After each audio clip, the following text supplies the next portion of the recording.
Say hello to Henry Cole and Sam Lovegrove, two best mates who are motor maniacs. It is lacking a steering wheel. This is it. What?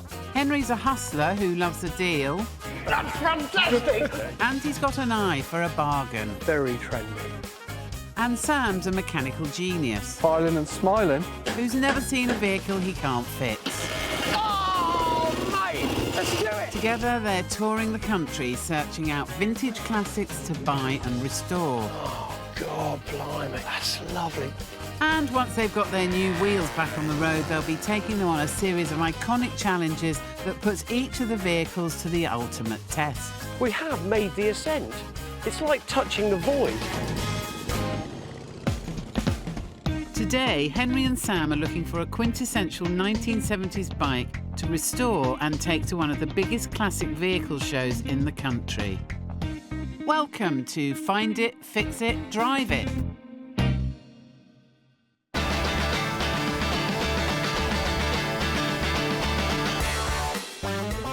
Over the last 15 years, the custom motorcycle scene has had a transformation. Anyone with an angle grinder, an imagination and a shed can be part of it, transforming boring old commuter bikes into seriously cool new wave customs. You can knock up a bobber, a brat style or a blimey, what's that? But Henry reckons it's time for a change. It's time to bring back the 70s chopper. All Henry has to do is convince Sam it's a great idea. All right. Hello. I brought you tea, herbal. Look quiet, what do you want? Now, look, right, I know you're not going to be into it, all right? But I want to buy a chopper, an Uncle Bunt chopper. Uncle Bunt, you know who he was?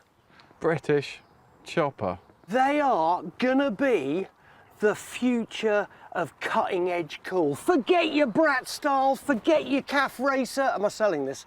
Forget your scrambler, urban and that. I tell you, the future now is, I'm the only person who reckons it, probably, 70s choppers. You're the only person who's top of the game right now. Are you pioneering? I am a pioneer, and I'm inviting you to join me. Immortalised by the movie Easy Rider, the 70s chops were synonymous with a rebel counterculture. The signature look was a raked-out front end and a sissy bar on the back for anyone who was crazy enough to ride pillion. One of the greatest designers of the era was an Englishman called John Reed, aka Uncle Bunt. His bikes are seriously rare now, but Henry has found one in a shed up north. You like Miles, don't you, Miles Robinson? We bought lovely little Yes. trinkets from his shed before. Yeah. That's where it is. So there's a possibility I might be able to talk things around and we might come away with a vintage race in Norton instead. If that's going to get you to Preston... Come on, mate, drink your tea, let's get on with it. Oh, hang on. Come on. So Henry and Sam are on their way to Preston to try to do a deal on the Uncle Bunt that Henry's found. So by my calculation, we'll be there in about 3 days. Just under. Henry's got 180 miles to turn Sam onto his 1970s chopper dream. I know initially you're not that excited, right? But I have to tell you, man, it's an opportunity for me at least that we can't pass up, and I appreciate you coming, Nick. That's all right. It's not that difficult for me to linger around in there for a day. Whether Miles can be sweet-talked into selling his Uncle Bunt remains to be seen. It's taken 5 hours and 23 minutes, but at last it's Preston. Miles? Henry, how are we doing? Good to see you again. So lovely Sam? to see you. All right. How's things? Yeah, very You good. know what, he is actually behaving himself. I'm trying to introduce him to the kind of vibe of an Uncle Bunt. Are you there or not? I'm here. That's the best we can get. There have been moments where I didn't think he'd join me in the Land Rover. Does he get it? No, I don't think he does. No. I think he just wants to look in your shed, mate. I think he probably does. Now, look, right, tell me about your Bunt. Right, the reason that I called you, Yeah, I bought this Bunt a year ago, maybe a bit longer, yeah. and I just haven't got round to doing it. And I thought, that has got Henry's name all over it. It's in there, boys. Go and have a Let look. me shake you by the hand, mate. Okay. Oh, that's brilliant. Enjoy. All right. OK, come on then. Yeah, all I'll right. see you in a bit. All right. I feel as though I'm in Arizona. Miles has two loves, Norton motorcycles and Americana. His first shed is more Preston, Wisconsin than Preston, Lancashire. Gorgeous American pickups and classic American bikes. But lurking in the corner, the reason they've driven all the way to a shed in Preston. Yep, there it is. Oh, come on, man, look at it. Hidden away in Miles' shed, unloved and feeling rather sorry for itself, an Uncle Bunt, looking like it might have breathed its very last gasp. I mean, it's seen better days. Like before it was chopped. It wasn't chopped, because it is a chopper with an Uncle Bunt created frame. Look at that, mate. UB blah, blah, blah, blah, H. Oh, yeah. Uncle Bunt frame. You seem excited. I am incredibly excited. Why aren't you? OK, the serial number proves it's an original Uncle Bunt frame, but what about the rest of the bike? Is that 1970s vintage? Let the autopsy begin. That tank doesn't look original.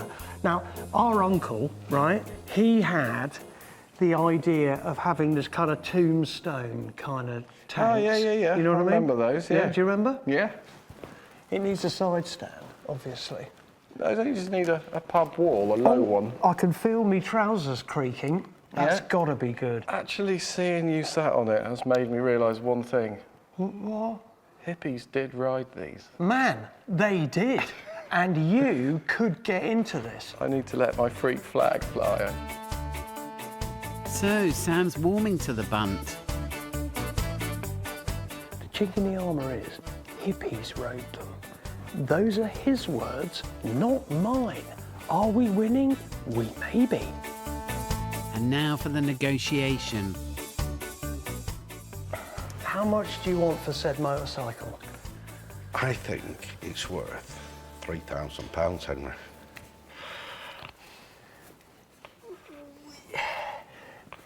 I think there's a huge amount of work here. Can I lowball you? 2, 3. That's not a low ball. 500 quid. Which bit do you want?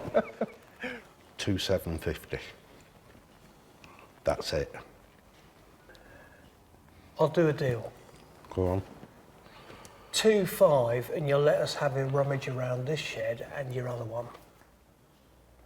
2.5, and when it's done, you both ride it to the pub.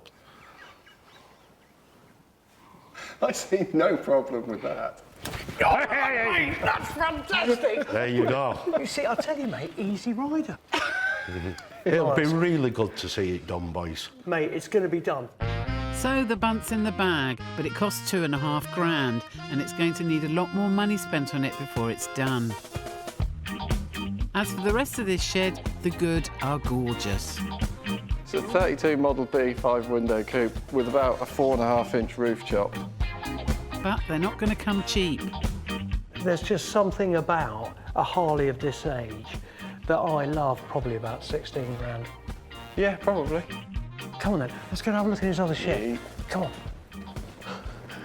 Do you know what? I feel as though I can relax now. Because I've got my bunting. Miles' other love is Norton and vintage, and he has one of the finest collections of Norton motorbikes in the UK. Heaven. This is why Sam was dragged all the way up to Preston. He immediately makes a beeline for the collection of classic bikes, and he's not thinking budget. A Manx Norton, price tag 30 grand. The head is alloy, Yeah. barrel's alloy, magnesium cases, magnesium bevel box. A featherbed Norton, price tag 16 grand.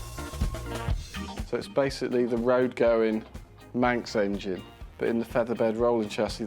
And a rare de Dion car from the turn of the century. It is lacking a steering wheel. This is it. What? Yeah, Is that it? yeah. Henry, on the other hand, knows that sometimes you've got to think small. Would you take a look at that as a little accoutrement? Hey, that's nice. I mean, this is the kind of trinkets we're after, and it's festooned in them. Within a few minutes, Henry has a whole pile of rusty goodies to bid on. I know what that is. Go on. That's a petrol can, Yeah. and that's your 2-pint pot for engine oil. Yeah. Oh my God, that's mint. Let's bring back Miles for a second haggle. First up, small can. With the oil in, Yeah. it's very rare. I know. I don't really want to part with it, Henry. Please. It'd have to be £130. It was 3 shillings. What's that? 15p. Look, prices on it. 3 shillings, 15p. Right, if you find any more at 3 shillings, you know where I am. 100 quid. Go on. Good lad. Only because it's you. The Drydex display? 50 quid. Oh, no. 75 quid, shake my hand, otherwise it's not for sale. Well done, mate. It's going rather well. Hey, now look, just to make up to £100, I'll give you 25 for that. Really? Good lad. That's easy. Can't be That's bad, can lovely, it? isn't Not it? a bad day. Plus a Thanks very much. chopper. Thanks for your input. Happy days. Yeah. Mate, great. What a great day. I better get to the van again and get my checkbook. Don't forget to pay. So, a good day in Preston, but coming up, the hard work begins. The Uncle Bunt needs a complete makeover. And Henry and Sam have a huge job on their hands to restore it to full exhibition quality in time for the UK's most prestigious classic car and bike show. Bike restorer Henry has found this Uncle Bunt quintessential 1970s chopper up in Preston. It's as rare as hen's teeth. He's sure it's a genuine Bunt frame, but what about the rest of the bike? Hey, now look, we're starting the process of doing some research on the Uncle Bunt, and Roger and Morris are coming to have a look at the bike. Let's hope they can start proceedings. Good to see you, Roger, Morris. These guys worked with Uncle Bunt creator John Reed back in the 70s and 80s. And with John now being a bit of a recluse in LA, they're Henry's main hope for checking if this is a genuine Bunt. I would say 100%. The frame is original, but the front and the rear wheels possibly have been replaced. And what about the petrol tank? I wouldn't say it was original with the frame, no. And the seat? Morris, come on, show your colours, tell me what you reckon. I think that's an original seat. Henry's now more confident about the frame as an original, and therefore the Triumph engine it was designed to support. It means that the fake fuel tank, wheels and other accessories will have to go. Time to break the news to Sam. Now, look, right, mate, I'm getting more excited by the day. Now, when Rog was saying that not a lot of it was original, apart from really the frame and the engine, Yep. I just thought to myself, oh, that's a nightmare.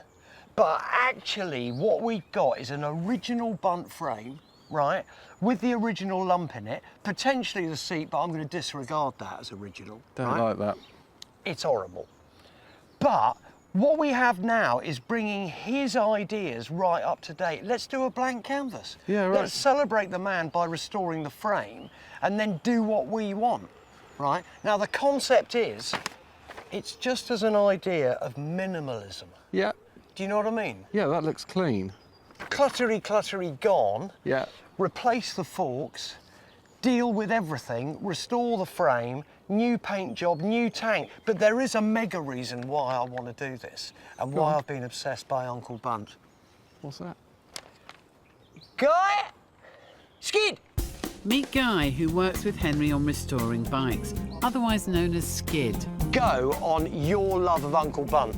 Well, I just think he is the best, he is the guru for this kind of bike, and he started it for me.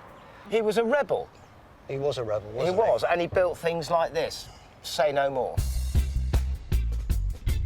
The first thing for Henry and Sam to do is start stripping the Bunt down to its frame.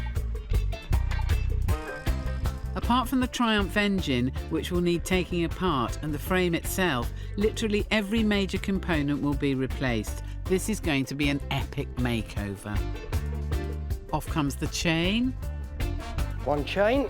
the sissy bar, Now that will be retained. and the handmade seat.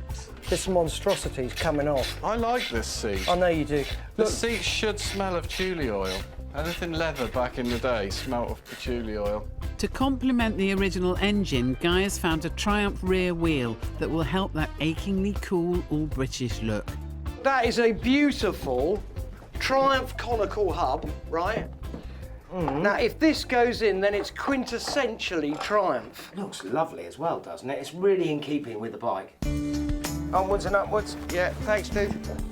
Guy takes the new rear wheel for a good clean-up as the boys are left to continue the strip. I've got this exhaust off. Here we go. Off comes the petrol tank, There you go. Clear. Tank off.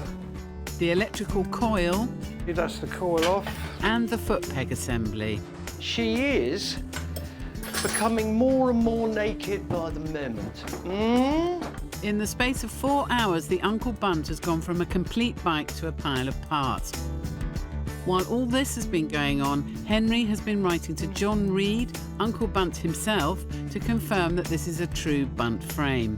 After weeks of trying, he's got a response from the man. Hey, Samuel! I have an email from the icon that is John Reed down in California. Dear Henry, we built a lot of these frames. Can you just check with the frame number, UB? Yeah. He used SIF bronze brazing. Yeah, that's Sif bronze. This means the frame of your bike was made at my shop in about 1979. Oh, great. So we've got a date on it. Yeah, so it was a frame that was made in his shop. He may not have constructed it himself. But look, the bottom line is, mate, we can do what we want with it, and that's got to be good, because it is the true homage to the great Uncle Bunt, John Reed, massive. Right, OK, I'm going to start proceedings. We'll see you later, mate. See ya. It's now time for the newly verified frame to go up to Rob, the front fork builder in Derby. He'll use it as a guide for a slick new Springer front end for the bike. Henry's also taking the old front forks to show what he doesn't want.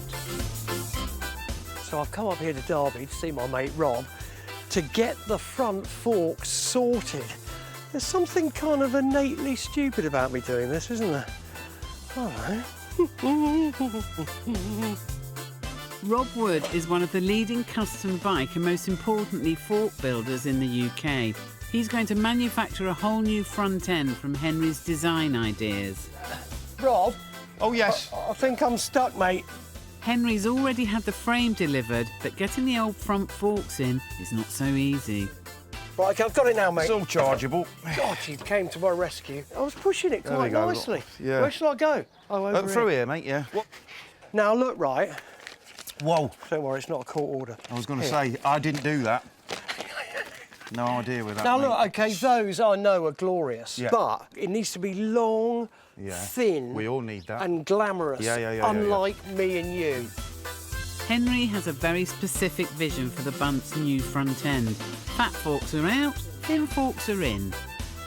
So we want delicate, feminine, Yeah, slim, yeah, rounded. 70s, curvaceous. Yes, yes, Listen. you've got it. No more disc brakes and ugly front wheel. I'm just going on what I think That's it, you that's it. need. So that's like a replica. That looks like a replica Tiger Cub. Tiger Cub, yeah. No more anonymous handlebars. We're definitely not going to go like that. No. So not 8, no. No, so it's going to go Yeah. like that, Yeah. but it just depends whether it's like that or like that. Or tucked in. So, long slender forks, a skinny front wheel and to complete the look, a set of rabbit ear handlebars, all of which Rob will create from scratch. How long do you reckon you need? Let me lean on here like they do. OK, at you this lean. point. I'll lean like that. It's I always lean. the same, right, the builders. OK. Right. You say how long, and then what you do the minute he stopped kerfuffulating, double it. It's this, that. How long have we got? I know what you're saying. Yeah. A couple of weeks? Really? Yeah, we can do it. So the Uncle Bunt front end is going to get a complete makeover. 2 weeks, was it? 2, well, yeah, sort of. Did we say 2? That'll be 3.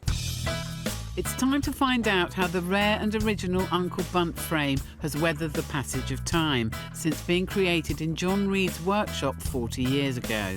So Henry's taking it to be shop blasted in Banbury. Daz and his crew are used to working with rare and classic vehicles, but restoration is always a risky business. Now look, right, I've never been nervous coming to you lot, but I am today. Because this is an Uncle Bunt frame from the 70s. Right. It's covered in filler to give it that smooth 70s look.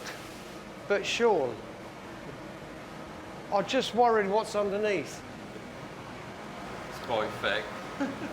My future is in your hands, son. It might take a while though, because we've got to get alarming off. Yeah, all right, you do decent tea. Henry is worried that underneath the filler, the frame will have been damaged or worn, so this could be make or break. Away from the action, Henry is on edge like a first-time dad in a maternity ward. Well, this is it, right? If we get a result here with Sean, we're going to be fine. But Lord knows what is underneath that filler. If it's awful, we've then got to think again. But I guess I've got no alternative. But I'm really nervous.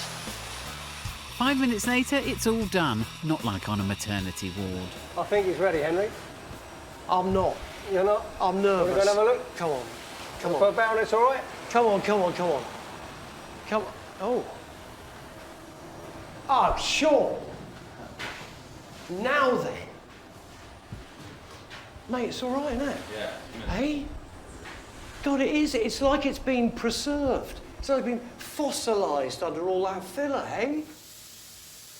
Until the paint came off, there was no way to see the bronze welds properly, but now they've been revealed in all their glory. All those worries you had, and the filler's definitely protected it all. It has, hasn't hardly any scar and there's no corrosion at all. I'll tell you what, that John Reed, he could braze, couldn't he? He made a lovely job of that. Wow, that's beautiful. Boys, oh, you saved my life. Yeah, it's really good. Well in fact, more than you made my day, mate, or even week. Thank you so much. Beautiful thing. Oh, yes.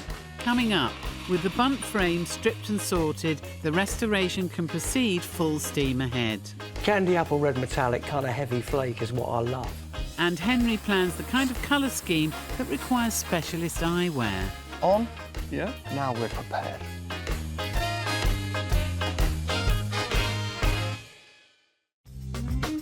Henry believes 1970s choppers are going to make a comeback, and he and Sam have found an iconic Uncle Bunt frame chopper in a shed in Preston. They plan to show the bike at one of the country's biggest classic vehicle events at the NEC in Birmingham. The original frame has been shop blasted and is ready for painting, and back up in Derby, Rob is close to completing the final assembly of the Springer front end. Henry wants a very narrow look for the Bunt and has spec'd 25mm rear forks and just 19mm in front. The thinnest Rob is prepared to go to give that cool, hip, slimline vibe. He's also created some rabbit ear handlebars to complement the narrow look. Which I think turned out really, really well. Put them on the top yoke already. So, here we are. Very, very briefly.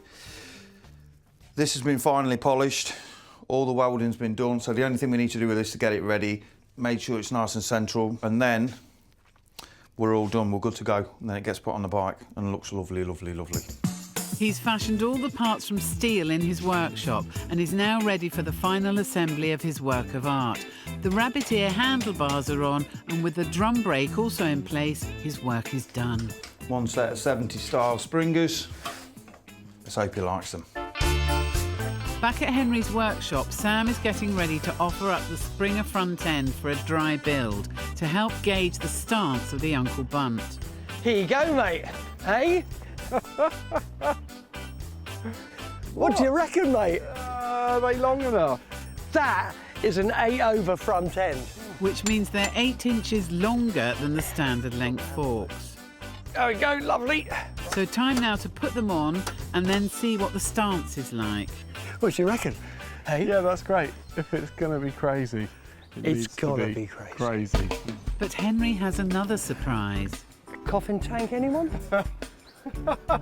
What do you reckon? No. Here, look, man, let's just slip it on here. Now, this has been fabbed by me mate Graham down in Cornwall. That's near brand where new. you live. They're either really behind with the times or really ahead of themselves. Mate, they are ahead. Even the dog likes it, look. But with the tank and Springer front end in place, it's time to get the ultimate seal of approval from authentic 70s wild child skid. Hey, so look, right? That is radical. I mean, this is an Uncle Bunt homage. We're just ahead of the curve, mate, bringing back the 70s radical chop, man. No one thinks that, but I know up here. You wait. Hey, and that is quintessentially 70s rad. Right, okay, ladies and gentlemen, tea? Tea? Yes. Tea? Come on then. Well done, boys. Hey, where's that dog? With the bunt at last beginning to take shape, work is going ahead on some of the other main repairs and additions. The restoration team's Alan Millyard is giving the Triumph T140 engine a refurb. It's the only other original piece of the bunt that Henry and Sam are keeping. And what Alan is really worried about is water getting into the engine and causing damage to all the components. Now, when we look underneath, we'll see if it's got rusty valves or it's oily and clean. And yeah, as I first thought, rust all around the valve seats on both cylinders, and quite a lot of corrosion in here from the dampness that's got in through the engine where it's been stored. But he's pretty sure the engine's in relatively good nick, with not too many miles on the clock. The boards look brand new. You can still see the honing marks at the bottom. And so as Alan gets on with his work, Henry's now found time to look at the extra items he bought in Miles' shed in Preston.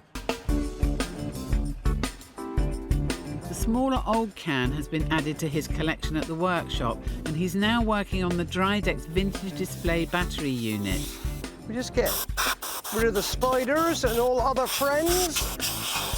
These sort of display units adorn shops up and down the country in the 20s and 30s, and you could also test your batteries on them. And Henry's hoping this one will clean up nicely. And that is a beautiful thing, in my view, to put in your man cave. Not to put in the kitchen with spices in it. That would be a terrible, terrible no-no. With the unit cleaned up, all that's left is to make sure the light assembly is working. Yay, look at that! How fantastic, it works! So we'll sort this out with a proper little battery with a switch, and it'll give a little bit of lovely illumination. Chuff with that, man. With one job done, Henry moves on to his next task, and so he's off to the Cotswolds. I thought we'd take a break in proceedings of the restoration to go and check out just a little bit more history of my petrol can, my duo can. That's what they're called, oil and petrol together.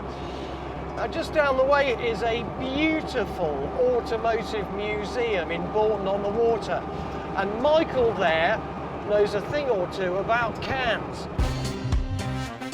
In fact, Michael curates one of the biggest collections of cans in the country, so if he doesn't know about the Duo can, no one will. These are very rare. These are the ones that the collectors want and can't find. Can you date these in any way? That's an 11 there and a 31 there. No. So November 1931. A good one of these would be about £1,000. Yep, that's £1,000 for a rusty old can, which he'll add to his own collection back at the workshop.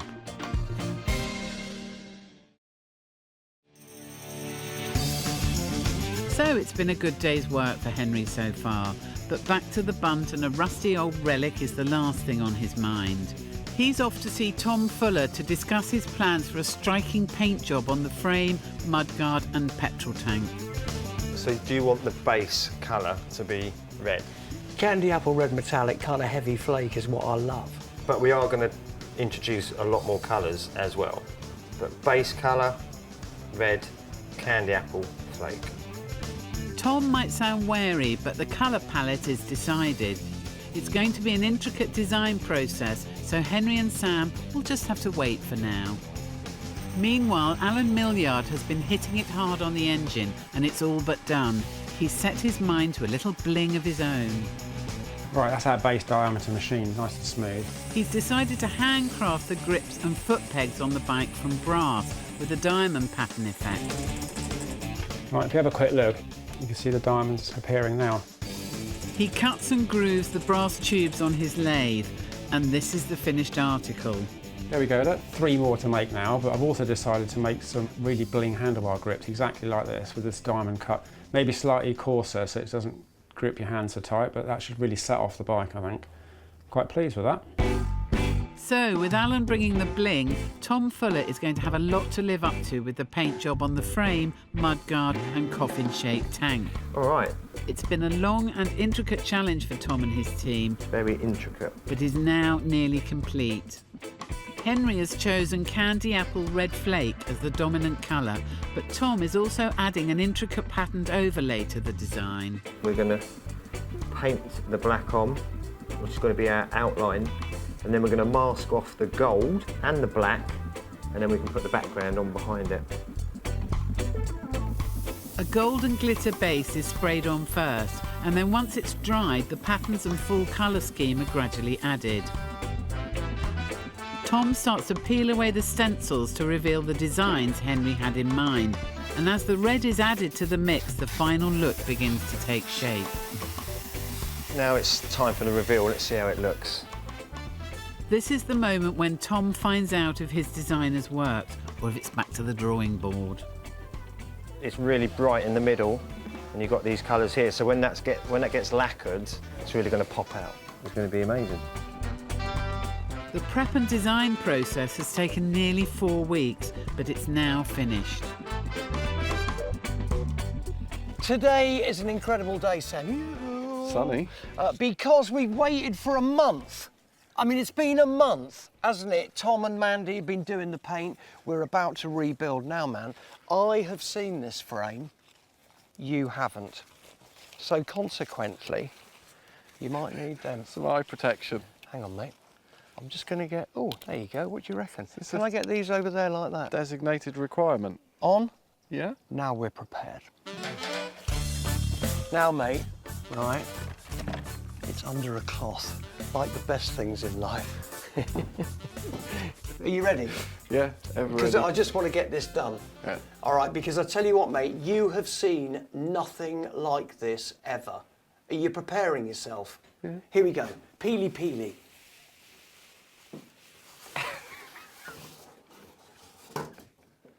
What? Oh, don't take your glasses off, mate. You'll have to stand back. Retina issues. That's amazing. Judy Garland slippers. If you want candy apple red metallic, I don't think that's surpassable. I think it's amazing. It's this beautiful, what we call it, filigree, really, isn't it? I think it is filigree. What we've set out to do with this is to create a modern take on an Uncle Bunt chopper. And this as the basis is something I think now unbelievable. But what is the major... Don't touch it like that, just in case. Okay, what is the problem here? We've got to put it together without chipping it, scratching it, marking it. How the hell do we do that? Once we get this right and put it back together without scratching it, we will be in clover. Is it going to ride nice? There's only one way to find out, mate, and build it. Mm-hmm. And the first stage in rebuilding the Bunt means attaching the Triumph engine Alan Millyard has been able to restore to mint condition. Okay, you comfy? Hang on. But it weighs over 100 pounds, so it won't be easy to manoeuvre into place without scratching the frame. Right. Now, what are we doing first? No, slot the back in first. Yeah, I think we go over. Mind the head. I'm minding the head. Okay, what's happened? Watch your hands, Sammy. No. I think let's come out a minute. Okay, we're coming out, we're coming out. Put it down on the bench here. Okay, we're putting it down on the bench. So I got it. First try, first fail. The paint job is just too good to risk any mistakes at this stage. All right, so get this side in first. Now we can go down a bit. Watch the rocker box. Watch it there, it's going, that's it. Yeah.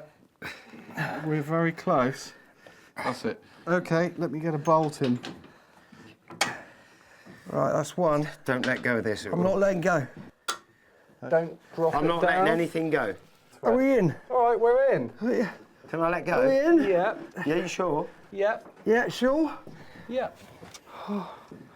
We haven't scratched anything, have we? No. Have we?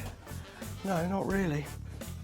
Already, it's getting that 70s vibe to it. Just by dropping that lump in, right, it suddenly becomes the period that it's designed for.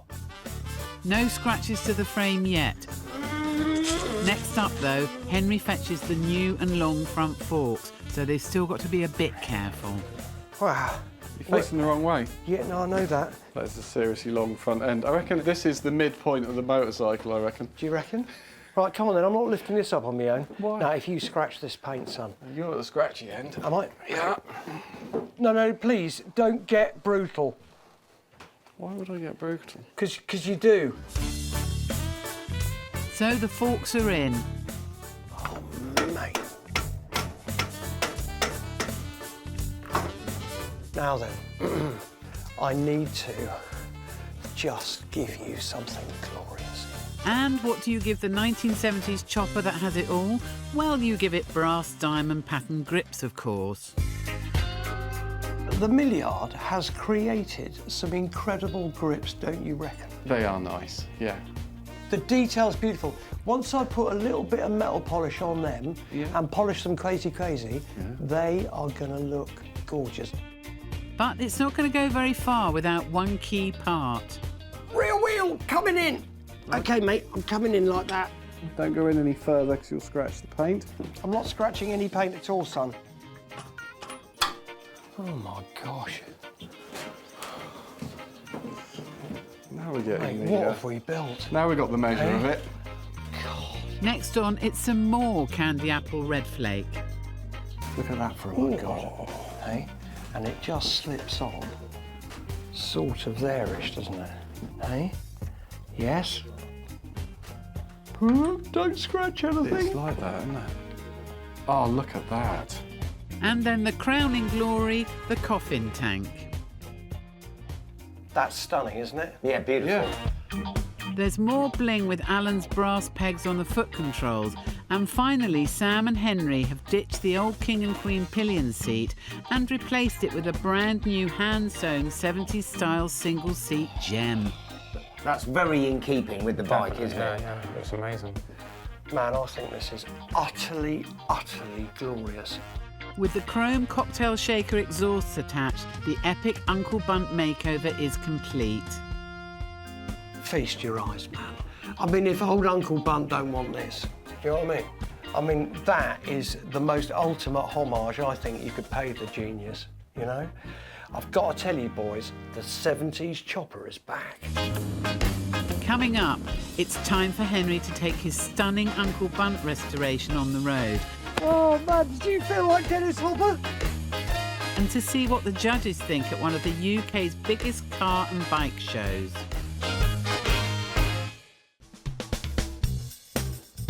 After 4 months of ground-up restoration, this unloved and misunderstood Uncle Bunt chop has had a complete transformation. Here we go. Rob's new forks, Tom's new paint, and Jess's new seat Don't scratch anything. It's like that. come together to make Henry's dream a candy apple red flake reality.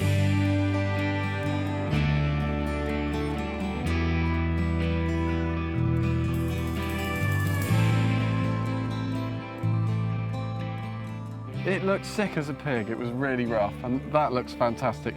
I didn't for 1 minute think you were going to push the boat out this far. I just thought, if we're going to do it, if we're actually going to save a bunt, we had to do it properly. It's amazing. It is amazing. Boys, thank you so much, man. Everyone who's worked on it, what a joy that thing is to look at. To ride, on the other hand, maybe...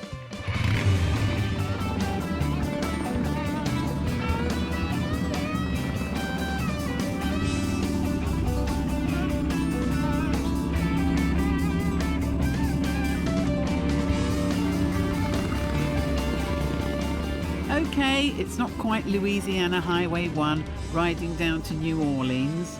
It's more the B445 to Lechlade in Oxfordshire, but it's still Henry and Sam's tribute to Easy Rider, and the chop is something to behold. The look is complete, and much as Henry was worried about the handling, the Bunt rides like a dream.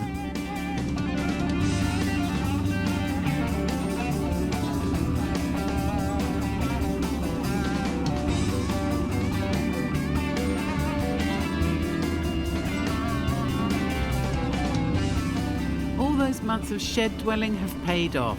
The Bunt rides again in all its 70s glory, and it seems Henry and Sam are more than chuffed with their work.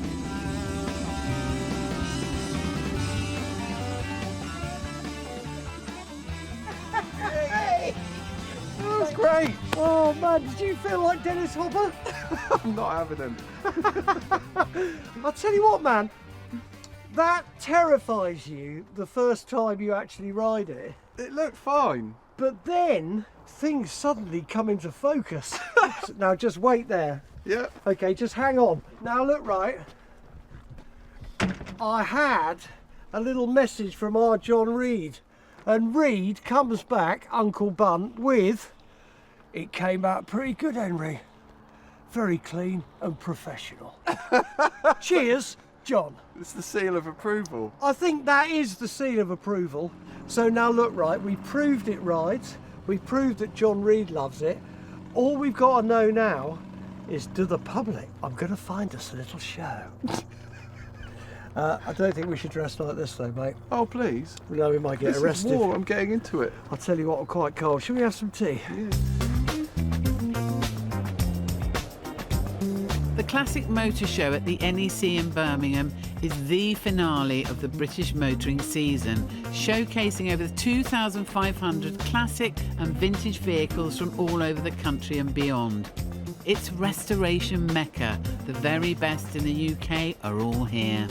Henry has entered the Bunt in the classic bike competition, but he's finding it hard to keep Sam's mind on the task in hand.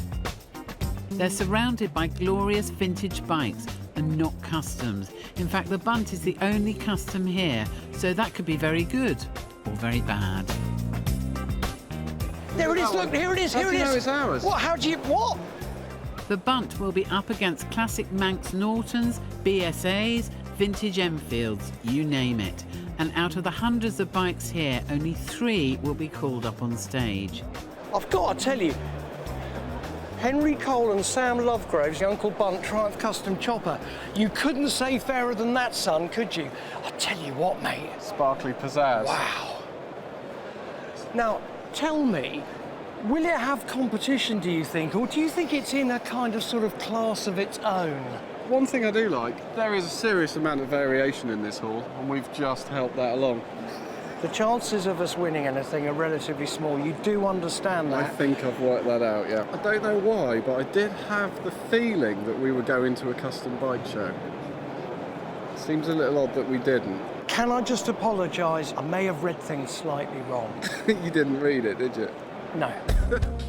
All the team are here to bask in the potential victory. Rob the Forkman, Tom the Painter, I just want to thank you so much, mate. and Everything Man Alan Millyard. Even Miles, the original owner, has turned up to see what happened to his unloved Uncle Bunt. Is it the same bike? Yeah. I think that is straight out of the 70s, isn't it? It's a foot wide, looks about 10 foot long, and looks like quite a thing to handle. Typical 70s chopper. It looks fantastic, it really does. The paint job is absolutely unbelievable. It is really nice. It's not a nuts and bolts restoration of an Uncle Bunt, is it? Because it's kept the spirit alive. It's cool. Cool never goes out of fashion, does it? So the team is impressed, but Henry is yet to be convinced. Do you know, I really think actually bringing the chop here, well, it's kind of like bringing Mark Boland to a village cricket match, you know. I just don't think it would fit in properly, but at the same time, who knows what could happen? For now, though, all Henry and Sam can do is wait. No, well, it's not long to go. As the panel of judges do their work, Andrea is going to come over to the lucky 3 owners at 2:30 to tell them who's going up on stage. So why is everyone so relaxed? We've got a minute to go. But will Henry's custom bike dream come true? Hiya. Hi. How you doing? Yeah, well, I'm a bit nervous. Oh, yeah? For the Bunt and the team that built it, it's the moment of truth. At 2:30, we'd like you to take the bike to the stage. You've done our top 3. What? You're in the top 3. Wow. So on stage at 2:45, we'll announce who's won. Can I? Yeah, go for it. Oh, Andrea, thank you so much. I'm just going to go down the line now. Thank you very much. Okay, we're nearly there. It's an amazing feat to be selected in the top 3 and going for the main prize in the biggest classic vehicle event of the year. It's all going remarkably well. I'm getting really nervous now. I know, mate, but I'm just nervous generally. I'm just so pleased we've been picked to have a prize. Henry is now guaranteed an award, but with a mint condition Norton and BSA in the final with the Bunt, will it be first, second or third? Now look, mate, we've got tough competition. That Norton's lovely. That's beautiful. That BSA is absolutely lovely, that Goldie. I tell you, if I come third, I'm over the moon. Over the moon. I never thought I'd get nervous. It's a tense moment, but also a proud moment for Henry and his team. I'll tell you what, it doesn't matter to me who wins, right? There are 3 gorgeous machines, all very different, mate, and we are one of those. And that, to me, is something very special. And as the team watches from the side of the stage, the announcements begin. With the BSA Rocket Gold Star is Steve Taylor! Hey! Fantastic. Third place goes to the BSA Gold Star. That means we're second. We're second, or we could be first. In second place is Henry Cole and Sam Lovegrove. Yay! That's great! Thank you so much! That's great! Amazing. Thank you, Andrea. Cheers, Mike. Thank you so much, man. Look at that! Second! Hey, second! We love that. I've always preferred second to first. With Henry's Bunt second in the biggest classic vehicle event in the country, the first prize went to Len Francis and his 1950s Norton. I'll tell you what's so amazing about this, and that is that whatever you're doing in a shed, if you have that commitment, like the guys here and Lenny's one, it's what it's all about. We're all just a community, right? Building beautiful things for future generations. Ah, come on, son. Hey, yeah. Oh, great, mate. Wow, cool. That's wonderful. Hey, now look, right, seeing on a 70s theme, I just wonder whether you'd like to come back to the shed for a cup of Ovaltine and to listen to my greatest Rubettes hits. Only if I can have Bovril. That can be arranged. From a bike that was out of fashion and out of love to an award-winning 70s chop for the 21st century in just 4 months, this Uncle Bunt framed iconic chopper has been transformed.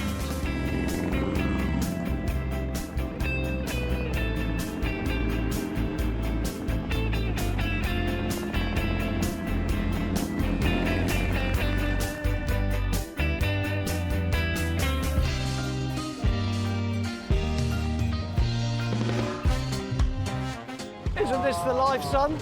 Yeah, this is amazing. I feel as though I'm straight back to the 20s. I mean, it's all your fault that I'm into these. If I hadn't met you, I don't think I'd have got into it at all. You wouldn't have taken the plunge. No. I mean, what could be better? With me best mate, sun shining in my little Riley that you fettled and is now running like a Swiss watch. Henry drives a vintage Riley that Sam has restored to near mint condition. However, Sam wants a classic roadster of his very own and dreams of racing it on the white-knuckle banks of Brooklands circuit in Surrey, the mecca of British mid-war racing. Cheer up, mate. Cool, cheers, mucker. I've always loved vintage cars and sporting vintage cars. I've worked on a lot, but I've realised recently I've never actually had one, never owned one myself. But Sam has a car in mind that has very special meaning. A family friend, Bill Davenport, recently passed away after a lifetime's love of classic cars and bikes. And he's left an unfinished roadster restoration project that Sam wants to take on in his memory. I was helping Bill with this fantastic vintage race project. He spent about 10 years restoring the chassis, and he passed away, and really had a lot of dreams about taking it out on the road and finishing it. The pile of parts just sits there in his shed, and I feel that it needs me and I need it. Hey, Yay. we're absolutely doing it. Hey, I know I'm going to regret saying that, but here's to nothing. The car in this great unfinished project is a Wolseley Hornet Special, just like this one. The engine has been restored, but otherwise the Wolseley is little more than a crumbling wreck sitting in Bill's old shed in Cornwall. Henry's keen to discover more about the project he's just agreed to take on. Okay, it's like the Riley, right? So it's a 20s, 30s Wolseley Hornet. That's what it is, yeah? It's a Wolseley Hornet Special, so a beautiful little thing. You know, kind of poor man's Ducati, I guess. Yeah. Nice. A little bit of finesse. The Wolseley Hornet had a brief production life in the early 30s as a saloon, coupe or two-seater roadster, the version that Henry and Sam are going to view. At the time, it was the budget option for anyone wishing to take on Britain's most fearsome racing circuits. Where it was really at then was Brooklands. I mean, that was the centre of motor racing for the UK. Mate. You know, purpose-built banked circuit, people going flat out, and interestingly, people competing, you know, in little cars like that against big blower Bentleys and the likes of. If we took our cars onto the Brooklands banking, Yeah. for me anyway, mate, that is a dream come true. That would be absolutely amazing, just to get there and have a little parade. Do you know what I mean? A little tussle with it. Yeah. It would be quite an amazing thing. So that's the plan. If they can do a deal on the Hornet, Sam wants to race Henry and his beloved Riley on the banks at Brooklands. First, though, they need to convince the current owner of the car, Bill's widow, Nicole. Hello, Nikki. Hello. Nice to see you. Lovely to see you. Yeah, I'm feeling a little bit green and prickly, actually, a little bit of a gooseberry. Nikki, Henry? I'm Henry. Oh, come on then. How are you? Lovely Fine, to see thank you. you. Sam's told me all about you and also about your little vehicle. Oh, yes. Did Bill do anything to it, or is it in the same state as basically... He's done the engine, so the engine's fine. Nothing else done. He did drive it up the road with the chassis, the engine going, and he tied a chair to the chassis. And I know why you lot were friends. and drove the car up the road. How cool is that? Sorted the wheels and brakes. Yes. Yeah. Really? Got the safety bit right. Yes. This Wolseley project sounds like a colossal piece of work, so it's time for the boys to see for themselves quite what they're up against. Now, from what I know, Bill was a shed head like me and Sammy, so we're on a mission today. It's been quite a long journey. Let's hope it's worth it. God, blimey, mate. This is a shed, isn't it? Yeah. Hey? Is that it? That's it. Good from far? Far from good. Far from good. It's not as bad as it looks. It's all right. It's rougher Is than that I the remember. original body? Yeah. So that's its original body from new. Yeah. It's actually a swallow body. Sorry, a swallow body. Or as a small bird. Yeah, so it was made by Swallow Sidecars. Oh, really? Yeah. Really? Yeah. So they sold this new in 1931. Yeah. And as you may or may not know, Swallow Sidecars became Jaguar. I didn't know that. Yeah, absolutely. That's where the SS100 Jaguar, name it, Swallow Sidecars. Sidecars. Yeah. So this was one of their very first cars. In those days, cars were sold as a basic engine and chassis, and coach builders like Swallow Sidecars created the body to go on the Wolseley frame. Well, the steering wheel seems to work, doesn't it? In this case, the Wolseley had an old ashwood frame that has basically rotted away. Bill may have sorted out the mechanics, but the car's going to need a whole new shell. OK, so look, basically the chassis is OK. We think the engine is all right. Yeah. Yeah, but may need a little bit of your inspection. Yeah. So ostensibly it's the body and all other sundries, right? Yes, so it needs a body restoring stroke recreating. And you've got thoughts on that? Too many. Recreating a body from scratch is a massive challenge, and a lot of the work is something even Sam has never attempted before, but it's a passion project he wants to see through. This car possibly needs me more than I need it. I've met Nikki for about 30 seconds. Yeah. But she seems the kind of person that if you were to do this and to take her out in it done, yeah, I would be crying. Already I'm beginning to think about it. Do you know what I mean, man? Just come on, Henry, behave yourself. Yeah. Getting all emotional. Oh, you know, whilst you're emotional, got your checkbook? Nikki, come on in. We've just been having a lovely rummage about, yeah? Good. And, I'm all for rummaging. So, Nikki, now normally when we try and buy something, I sort of start the haggle off, do you know what I mean? Then Sam chips in with the killer blow. But on this occasion, there'll be none of that. Over to you, mate. All right. So Yeah. we're going to keep it as simple as this. How much do you want? Make me an offer. Oh, that is difficult, Nikki. £6,000.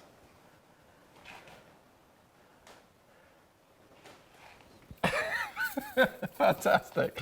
That was easy, yeah. Well, it wasn't even any haggle.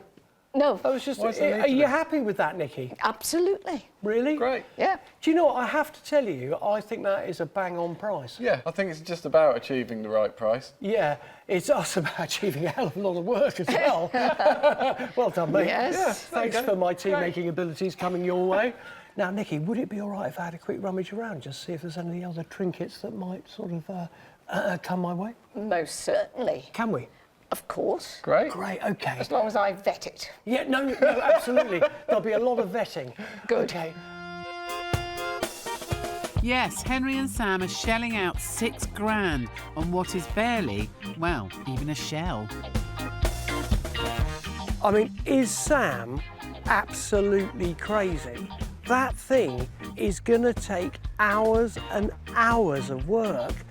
I'm not really sure where Henry is with it all. It feels like he's just sort of going along with it. I'm going to get a reaction at some point, I'm sure. But before heading home to a long and complex restoration, there's always time for a sneaky peek for any other hidden gems here worth renovating. Oh, mate, now. Oh, well, this is a modern motorcycle. What do you mean, modern? It was a bit new for It's got me. modern grips on it. This 55 Douglas Dragonfly is one of less than 1,500 ever made. I love those things. I always think they look like the kind of thing from a sort of 1950s fair ride. And imagine when this came out, to see this at the motor show of its year, I mean, it must have been spaceship futuristic, Yeah, you know? man. But Henry's after a few extra accessories to take home. Mate, what do you reckon on that? Yeah, I like that. Huh? What ear is that? That looks real, if you see what I mean, genuine. Yes, I think it might be. Have a squeeze, have a squeeze. The bulb's Nearly. gone a bit hard. Go on. Oh, mate, that'll clean up. Yeah. I love a little hornage like that. Hey? We could put a new orb on there, couldn't we? Just so we can actually, because it does work. Doesn't it? Oh, lovely. Right, OK, well, look, perhaps Nikki will let us have that. Something else has caught Henry's ever-roving eye. These are nice. Can you get that on? Do you think? No, I'll try. God, Now, that's in look, really seriously, nice condition. these are the originals of what's really happening right now. And it's quite funny with the era. This, the one I'm adorning right now, is probably the first generation of crash helmets, nearly. Yeah, nearly. And this is the worst generation. What, man, they're so cool, though. In fact, am I right in saying that's pretty much the first full-faced lid? Yeah, you're right. With very poor visibility as a consequence. Oh, I love those. I think they'd be great, man. So I've got a and I've got some and we could go and ask Nikki what's that. I don't know what that was. So, time to see what Nicole thinks this time. Nikki, we've been having a bit of a rummage. Okay. Seeing yes. as he's spent the family fortune on the car, I thought I might just get a few trinkets. Right. Now then, this little horn here, do you know anything about that? No. Well, look, I'd love to just restore it and polish it up and put a new sort of squidger on the end of it. Sounds That's the very good technical idea. term, I think. Of course. Yeah, absolutely. Now, look, also, these two crash helmets. Yeah. One, I love old crash helmets. Yeah. Yeah. And this especially is in vogue right now. Right. I reckon I'll give you 20 quid for that. Right. And just cause, I don't know, 30 quid each. That's a bit over the top. No, it's not. It's very good. Is that £80, Nikki? Yes. Great. That's lovely. Henry and Sam could go on shopping all day. I think basically it's the quintessential shed, isn't it? It's the shed that everybody wants. But they've got their hands full with the Wolseley and a long and difficult restoration road ahead if they're to fulfil Bill and Nicole's dream. Coming up, the full extent of the work becomes clear. There's not much of it, is there really? Now you strip the bodywork off. And it soon becomes a struggle. Will it fit? I think so. As Sam and Henry's great Brooklands race day looms closer. Vintage vehicle restorers Henry and Sam are taking on one of their most ambitious projects yet. That thing is going to take hours and hours of work. They've bought a 1930s Wolseley Roadster that belonged to Bill Davenport, a late friend of Sam's. It's your vehicle, work on it. They want to finish his restoration project and then drive it out onto Brooklands racetrack under the watchful eye of Bill's widow, Nicole. But the enormity of the challenge is beginning to sink in. Now look, right, forgive me for being churlish. You are. Right? What? Yeah, churlish it is. There's not much of it, is there really? Now you strip the bodywork off. But that's a good thing. The art of putting as little back as possible to keep it fast is in hand. I know we're on a mission, right, for Nicole, but I mean, how much was this? £6. It's an engine, it's a bit of balsa wood, Yeah. and it's a chassis. Yeah. Nicole has told them the basic mechanics of the car are sound and that the 6-cylinder 1270cc engine is running. But Sam wants to make sure before they launch into the huge job of rebuilding the body. So today, we're going to try and get this Hornet Special going. Yeah, let's evaluate what's in front of us before we add any more rubbish on top. As always, first they check and clean the spark plugs and the points. Right, so we've done one, we need 3 more. 3? 6-cylinder this. Is it? Okay. Oh, come on, just see if it goes. Are we ready? Yeah, go on. Is it in neutral? Yeah, of course it is. Yeah. Samuel, it runs! Oh, it's running a bit rough. Yeah. Is it on all cylinders? No. No, it's not on all cylinders. But it... That is a good result. So if it's not the plugs causing the Wolseley to misfire, the next most likely culprit is the fuel intake. Yeah, that one's all right, but a big dollop of something came through really? the front one, yeah. Yeah, man, so look, right, hopefully that cobbo, as my father used to call it, there seems to be a cobbo in the line, yeah? Hopefully that cobbo is why it didn't run so good. Should we try it then? Yeah. That sounds good. Hey, that's 6 cylinders. It is, isn't it? Is it? Yep. Could you actually drive it like this? If you were reckless, have you got something to Stay sit on? there. Yeah? Now, this could get messy. It's not something we'd recommend, so please don't try this at home. What are you doing? Are we doing it across? Hang on, assessed. What do you reckon? Can't we, I don't know where the gears are. Well, that's it's got a clutch. Okay. Well, the good news is it seems to go. The bad news is why didn't he take me? Hey? Hey! Oh man, that is cool. I can't believe it. Fortunately, it stops as well. Mate, hang on. That's well cool. That's amazing. Isn't it? I mean, it's a bit of a... Hodgepodge.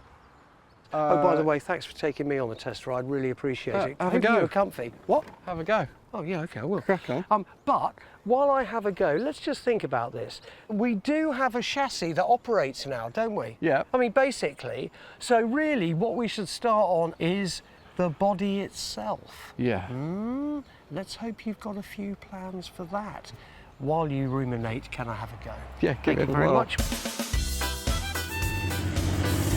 Test drive out of their system, it's now time to start thinking about the biggest part of the restoration, building the Wolseley's shell.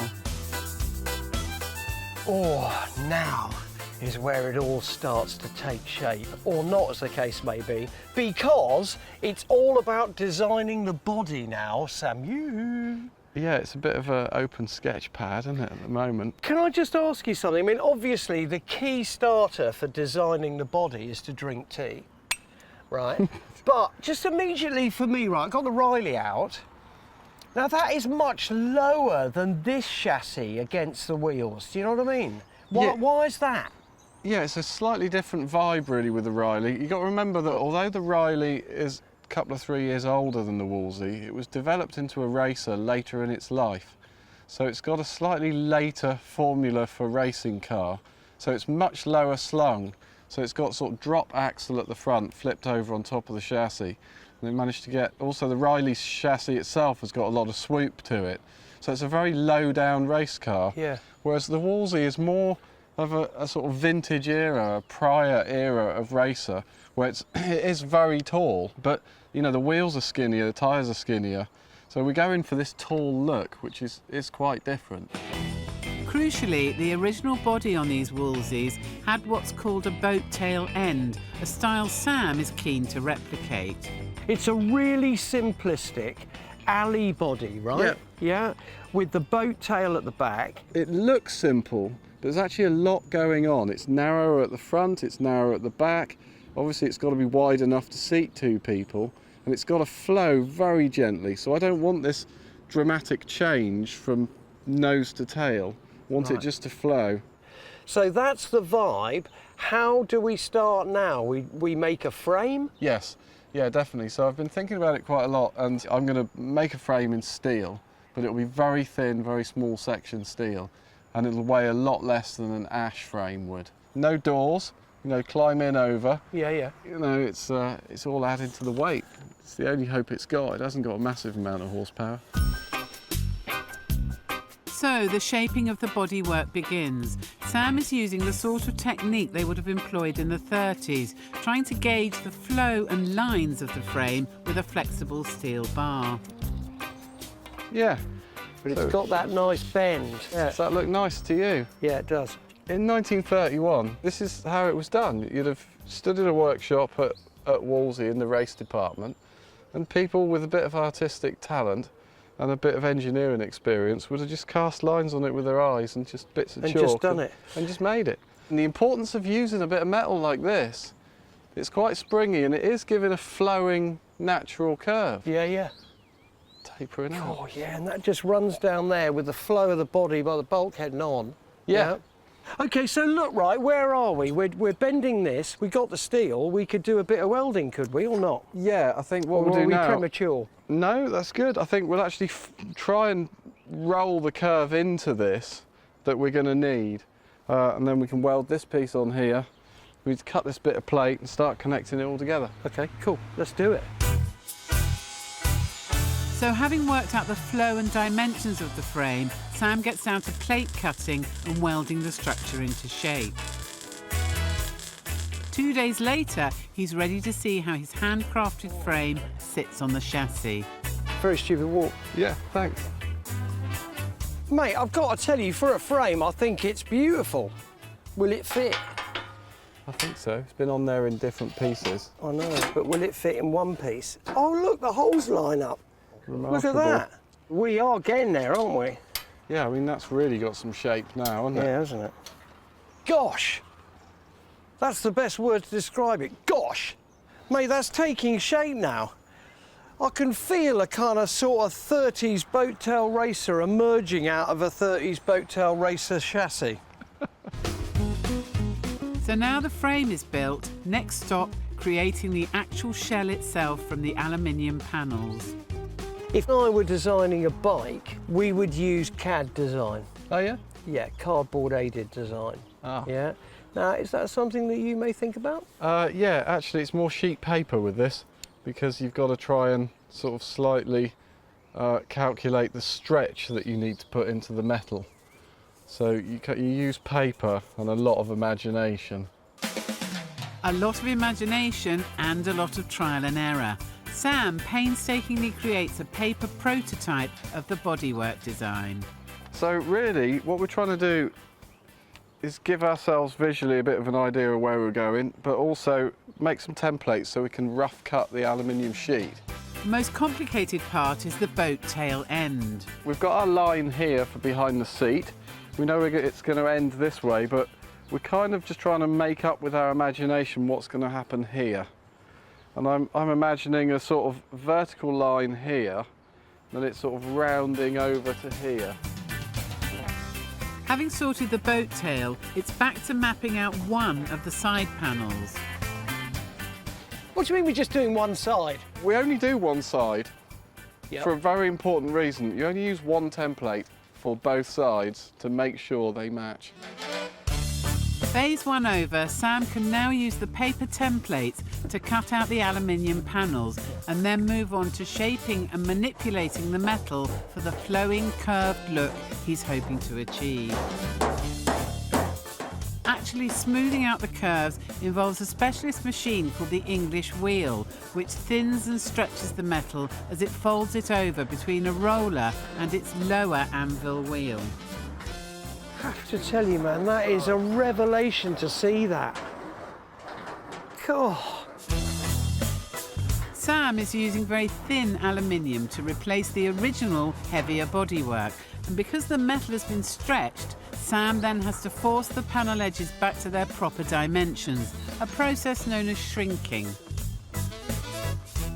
I'm moving it along fairly swiftly, sort of, you know, 1/4 of an inch at a time or more. It's a eureka moment. I'm suddenly starting to see something's happening. The shape Isn't it? form. Yeah. Look at that. Yeah, that's great, isn't it? It's a long, laborious process, and Sam has an entire car to shape and build. Don't tell him, Ryan, but just to see him doing that. I've seen him do it, you know, for years. Never ceases to amaze me as a talent. Don't tell him. Well, it looks vaguely all right, doesn't it? Vaguely. A little bit. Yeah? Yeah, mate, I mean, for a novice, you're pretty good. Coming up, after all the metal manipulation, will the car come together? We have the makings of something rather special. In fact, it's a Wolseley Hornet special. And will it run properly for their big day?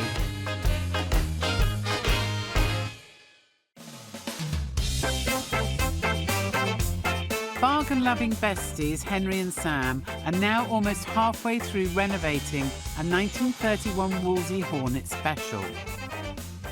Mate, I mean, for a novice, you're pretty good. It's a mammoth and laborious job, and Sam is doing it all by hand. But he's nearly finished the boat tail rear end. Wow, look at that. We have the makings of something rather special. In fact, it's a Wolseley Hornet special. That is nearly a boat tail rear end, isn't it? Well, yes, the three pieces don't quite meet at the edges, but No. I like the lines. So do I. It's long now, isn't it? It's Mate, gone you from- are a genius. It is long. Yeah. But you can see, literally, from a few sheets of alley to now. Yeah. That's unbelievable progress, isn't it? Yeah. But the body is barely half done, and it's a job for Sam alone. Well, while Sam cracks on with the Wolseley, I thought I might take a look at our lids. Oh, and our horn. Now I'm going to deal with that later. That needs a polish up and a new rubber on there. Is that the right terminology? I don't know. Now look, right, these two crash helmets are actually two icons when it comes to the evolution of the crash helmet. So let's move this little baby over there for the mow, yeah, and concentrate on what ostensibly was called a pudding basin crash helmet, made of cork primarily. The earliest crash helmets were no more than canvas skull caps, really, so the corker was the first rigid construction. It was designed by Dr. Eric Gardner, medical officer at the Brooklands racetrack, and first worn by riders at the Isle of Man TT in 1914. There you go. Oh. Quintessential corker. Now, before we get on to the full face, let me show you the intermediary. Now, the Bell 500 helmet was a new dawn because up till that point, everyone relied on the old corker lid. And then, because cars were getting quicker and motorbikes, etc., everyone needed a stronger helmet, and Bell came out with this in '54. But it wasn't till 1971 that the first full-face crash helmet came out, and this actually is one of them. This is a Bell again, but it was called a Bell Star. The Bell Star changed the design of the crash helmet forever and was probably most famously worn by stunt rider Evel Knievel. So probably unwittingly, Nicole actually had on the shelf two helmets that were iconic in the development of the crash helmet. What's so interesting is the cool cats today, the hipsters, right? They wear the Bell Star helmet again, or this is a replica one by Biltwell, but this is the only helmet to be seen in if you're cruising round Shoreditch on your Calf Racer or your Brat Style Scrambler. Hey, so look, right, there you go. Latest, first. They're probably about the same, aren't they? Anyway, Wolseley.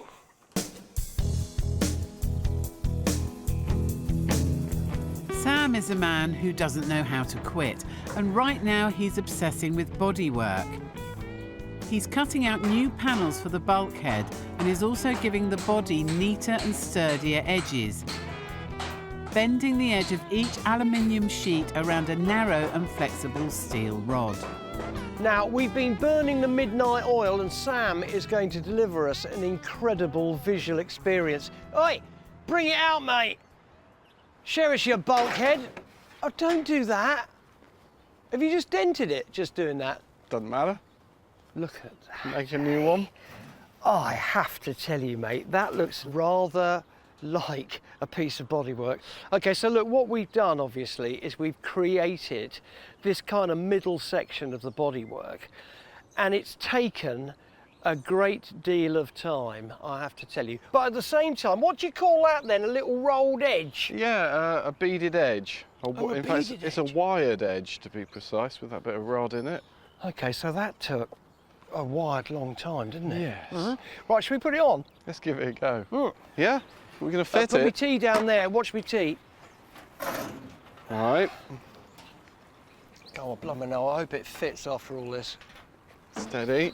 Don't stretch it. That should go on the outside. Yeah. Oh, yes. That's not too bad, is it? That's pretty good. I'm going to have a look-see. Cool. Looks good, man. Now look, the jury's out on whether we're actually going to have a bonnet or not. I've got this feeling, because he likes open engines, that you're just going to do a cover on the engine and that across there. Yeah, I think just something over the top and then some nice straps down the side, maybe. So you reckon we keep this bit open? Yeah, I think something over the top. A little bit roddy? Yes. All right. I think that's looking rather special, Wolseley. That's great. That's the first time I've seen it covered up. Yeah, we're just not used to seeing that car with its clothes on. Are we? Nice.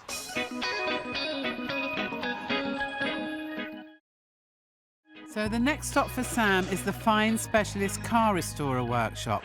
The aluminium panels have to be welded together, a job he's never done himself. Hello. Oh, hi. All right, I'm Sam. How you doing, Gary?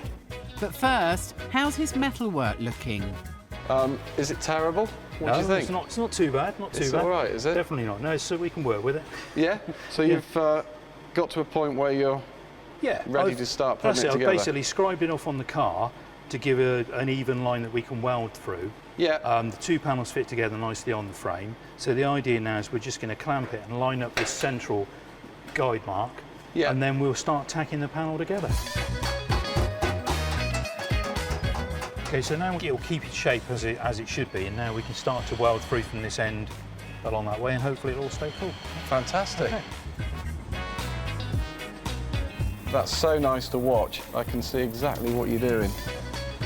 I'm learning. Okay, Sam, do you want to finish it off? Really? Yeah. Yeah, why not? I'll have a Okay. go. All right. We sure about this? Yep, you It's can. going to have a hole in it. Just heat it up, and you just want a touch of rod, and then just keep the torch right in there and keep it flowing along. That's not bad for a first go, Sam. No, but it's trickier than I expected, Yep. and I'm really glad we came here for you to do this, because I was going to attempt it myself. No, but that's showing promise, young man. Well, maybe you can repair that little hole I put in it. See if I can fill it up. Back at the workshop, Henry has polished the vintage car horn he bought in Cornwall and has fitted a new rubber balloon. There we go, look. Hey? Look at that. But obviously, the acid test is, will it, won't it? Oh, most dogs would run away from that bean. Well, the jelly bean likes it. That's lovely. Sam's back and has attached the newly welded bodywork.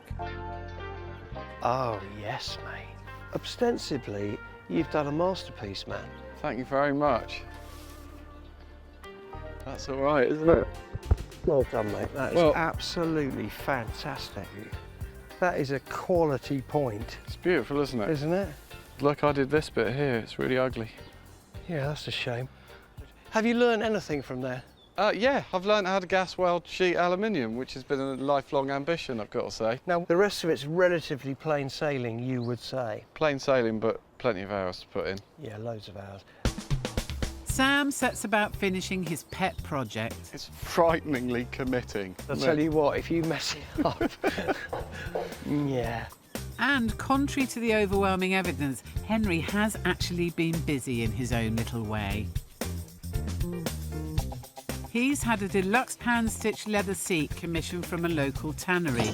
It's a little thank you to his best pal and a way of adding his own small list of touches to Sam's magnificent handiwork. Oi, oi! Hello. Oh! I nearly hit a pot.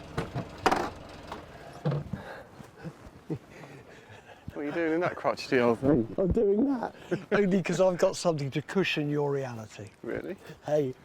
Sammy, you're going to love it, mate, honestly. Hey. Yeah, look at this little base. Oh, look at that. Hey, what do you reckon on that little pupler? Wow, isn't that beautiful? Hasn't that just...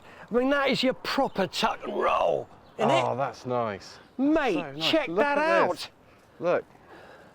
Oh, mate, look at it. That is quality, look. Now, was that worth a hug or what? Huh? Yeah. That is amazing. Look at that. Has just sorted it, hasn't it? That transforms the whole thing. I mean, that's really smart. The Wolseley is a bona fide work of art, a true Sam special. Yeah, that is nice. Oh, mate. Just one thing left to do. Should we go for a little spin? The anticipation and the possibility of that is quite exciting. What does that mean? Yes? Yeah, but I just... Good. Really?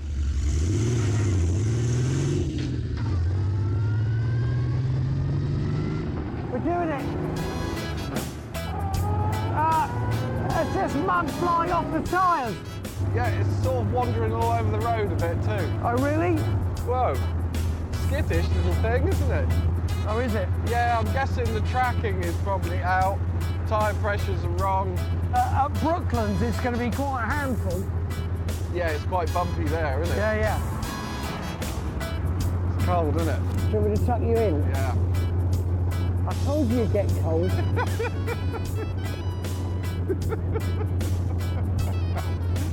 Thanks, Papa. Mind the visibility. You need to just wrap up like that. Stop now. Oh.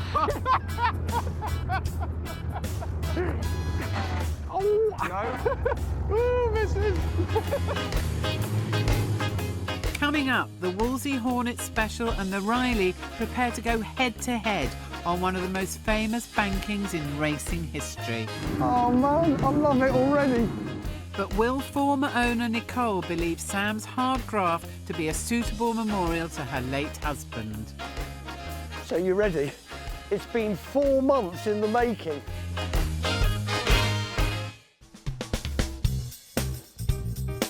Henry and Sam have now finished restoring the crumbling bodywork of the Wolseley Hornet Roadster.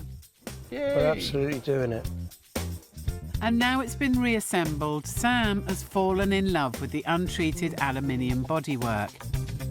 He has decided on a very simple and traditional 1930s livery, meticulously hand-painted by designer Pete.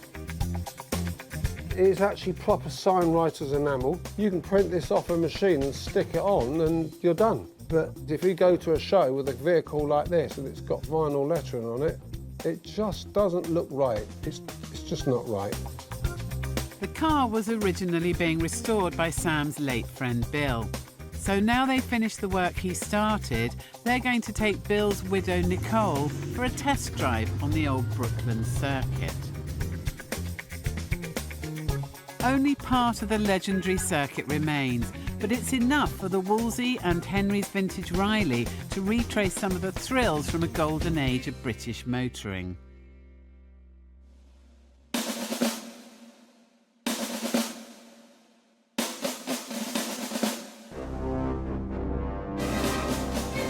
Well, welcome to Brooklands, which has to be the birthplace of motor racing. I have to tell you, it's taken us 4 months to build this car. Let's just hope Nicole loves it. It was always Bill's dream to drive this Wolseley Hornet Special round Brooklands. I'm really nervous about today. I hope it goes well. I just hope Nicole believes that we've done Bill's memory justice. I just think I might need a bit of this today. I think it could get quite emotional. It's the ultimate ending to a really enjoyable project. I think we've done an amazing job. I'm hoping, really hoping that Nicole is as pleased as I am. Sorry, I'm just trying to sort of I'm a bit nervous. Why? I don't know, I just am. I mean, the pressure, there is pressure. Well, maybe I'm a bit premature, but I'm starting to feel a sense of achievement just arriving here and the car finished. Yeah. Hey, look, gauntlets. Hmm? Matching. Yeah. Hey, here's to it, mate. Give us a hug, man. Really, I can't tell you how excited I am. Nicole hasn't seen the car since Henry and Sam collected it from Bill's old garage in Cornwall, and now she's here with Bill's son Tom to see how it's been transformed. I think they're coming now. Oh, here they are. Look, yeah. don't she look great in red? Come on, then. Yeah, they're on the way. She better like it, certainly. Hello, how are you? Hello. Hiya. I'm Henry. This I'm it? Hey, Tom, how are you? Lovely to see you. Nicole, Hello. are you kissing him first? Yes. Yeah, go on then. Oh. I'm not kissing you, Tom. Yeah. Lovely to see you both. Lovely to see you. Hey, look, I'm nervous and he's done most of the work. Well, if he's done most of the work, we can be confident it's fine. Oh, now I'm nervous. Yeah, no pressure, Sam. What's it like to be at Brooklands, Nicole? Oh, fantastic. Can't quite believe it. We're here. We're here. We are here, and Bill would Yes. have loved us to be here. Oh, yes. My only regret is that he isn't here as well. Well, look, That would have been brilliant. I tell you what, I hope that we've done his memory justice. Okay, shall we So do the do big I. reveal? Let's do the big reveal, What do you yeah. reckon, Tom? It looks awfully small. It looks as similar as I remember it. So, after 500 hours of graft, the moment is finally here.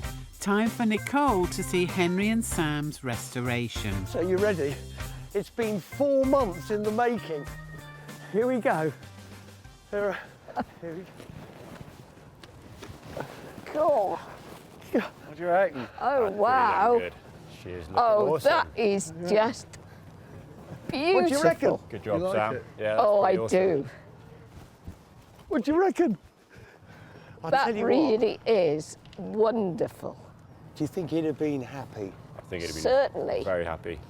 A little bit envious as well, I think. Yes. I think he'd probably want it back immediately. Yes. Come and have a closer Yeah. look around here. Sammy will tell you, because I'll tell you what, he's been pretty industrious. I mean, nice leather. Oh, yes. Now, that is just super. Well done, Sam. Trying to get like yours, I'm It assuming. sets it off perfectly. It's really nice to report that his mechanical work turned out good. You know, I haven't had to dive in there Great. much. It's good. Great. Good. Done a good job. He's done a good job. It's just wonderful. Wonderful. So, That is just wonderful. Oh, fantastic. I tell you what, it Yes. has been, for us, a very emotional journey. Normally, we obviously buy something, do it up and ride it or whatever it is. This has been a very, very special thing for us. And for you to love it means a huge amount for me. Well, I'm crying now, what the hell? But Well, it is. It's just super. Oh, I'm glad you like it. oh, Very much. yes. Sam, you're a star. Oh, thank you. Oh, God, I'm not going to do that to you, Tom. Oh, all right, then. Hey, now look, right, we've got another treat in store. But do you fancy a little trip round the old bank circuit? Because we can Bloody do that. right I do. Let's relive some memories and enjoy ourselves, shall we? Oh, good to me. yes. Fantastic. Well, come on then. Come on. Lovely. And so at last, the famous banked track beckons. Mate, here we go. Brooklands, here we come. A Wolseley Hornet like this would have been a regular sight at Brooklands in the 30s, and the Riley wouldn't have been far behind. So what do you reckon? Oh, wow. Oh, man, I love it already. Look at that. Oh, We are on Brooklands banking. Look at that. First gear, second gear, and the power's on. Oh, man, this is what it's all about. Flying hats and vintage cars. brilliant. Right, you ready? Yeah! Oh, it's wonderful. Well, I reckon Bill's with us. I do too. I think the Wolseley's quicker because it's 6-cylinder, I'm only 4. I'll try and catch him up. Here we go. Oh, I think we might be, can't find them, grind them. Oh, bloody hell. Oh, climb it.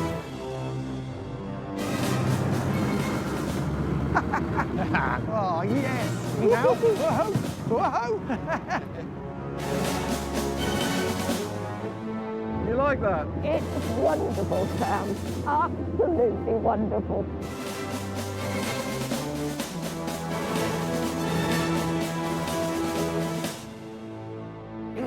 That was absolutely fantastic.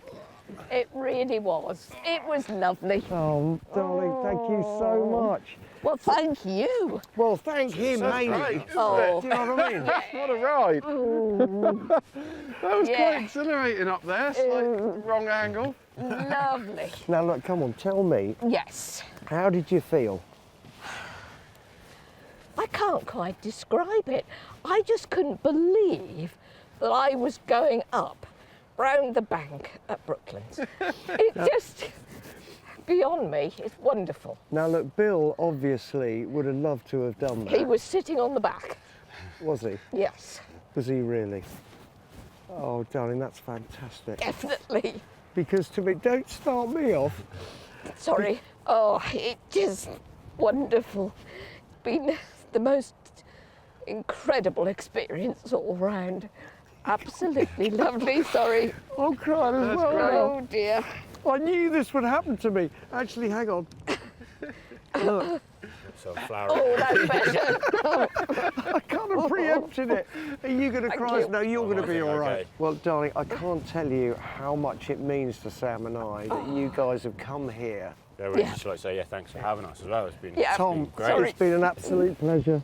Thank I'll tell you what. Thank That's you for what life's making all about, this man. Cheers, man. Here, let's have some hard round. wonderful. We got there. We got it done. We did. Oh, gosh. Can't believe it. I knew today was going to be an amazing day, but I didn't quite know how much. So chuffed. Hey, look, I think we should end it with a slice of Dundee cake and a cup of tea. What do you reckon? Fantastic. I think the Right cat's on. down Let's there. do it. Come on, Right then. on. Come Let's on. go. Right. Oh, blimey. How fantastic was that, huh? So it's been 4 months in the making, but Henry and Sam have delivered a tour de force with their rebuilt Wolseley Hornet Special. From a shed in Cornwall right through to the car's spiritual home on the Brooklands race circuit, this has been not just an epic makeover, but an emotional one as well. And now Sam has his own roadster, just like his best mate Henry. Henry and Sam love to go off-road, and the tougher the better. But there's just one problem. These boys can't stop chatting, and that's hard when they're on different bikes. So the answer... Mate, it's got to be a sidecar. That's what we got to do. So we don't have to be one in front of the other. No, and you spurting gravel right in my face all the time. Sidecars have been around since the beginning of motorcycling. They were a way to max out a bike and turn it into a multi-passenger vehicle. Some were cute and stylish, but there was one kind of sidecar which was very different. Now, I know what we need, and that is a Russian military sidecar outfit, something like a Dnieper. Why? Because one, they'll go anywhere. They were designed to traverse the tundra. Secondly, they're really inexpensive. And thirdly, they're well cool. Oh, there's a fourth. I know a man who can help. Soviet military sidecar units are collectively nicknamed the Cossack, and the Dnieper is one of the best known of the type, built for action during the Second World War and designed for the toughest terrain and frozen tundra. So conquering an off-road trail shouldn't be a problem. Henry and Sam hit the road and are heading up to Wigan. They're meeting Tony Jones, an old pal of Henry's and secretary of the British Cossack Owners Club, so he knows a thing or two about Russian sidecars. Tony is going to deliver any. I've never met your go-to Ural guru. It's going to be worth the trip, mate. Now I'm expecting some kind of wizard of the north. He's going to come through. I know. Is he? Now look, right, Tony is the man, okay? He has other stuff, but he is the man for sidecars. And I'll tell you something else about him. He often wears braces. Come on. Hiya! How you doing? Tony, how are you, man? Great Fine, nice to see you again. This is Sammy. Hey. All right, nice to meet you. Not met before. No. No, but you have now. Nice We have shed. now, Yeah. Hey, now look, Tony, right, okay. We want a vehicle to take us cross-country, right, on an off-road adventure. Well, I've got a few. Okay, so look, Yeah. well, we'll go and have a look, and then we'll go from there. Hey? Right, enjoy Thanks, yourself. Tony. And what's your tea? Hey, look, while you're there, mate, no sugar. I'll go and put the kettle on. Cheers, mate. Right. All right, we'll see you in a bit. Don't look at the Healy. Tony is more than just a Cossack expert. His collection contains classic Healys and rare American trucks, as well as a range of civil and military bikes for Henry and Sam to look at. Oh, now then. Oh, that's weird. It might be Swiss military. What a funny little thing. So, not quite what they're looking for yet. What they really want is something big and Russian. So could this be what they're looking for? Should we get the tarp up?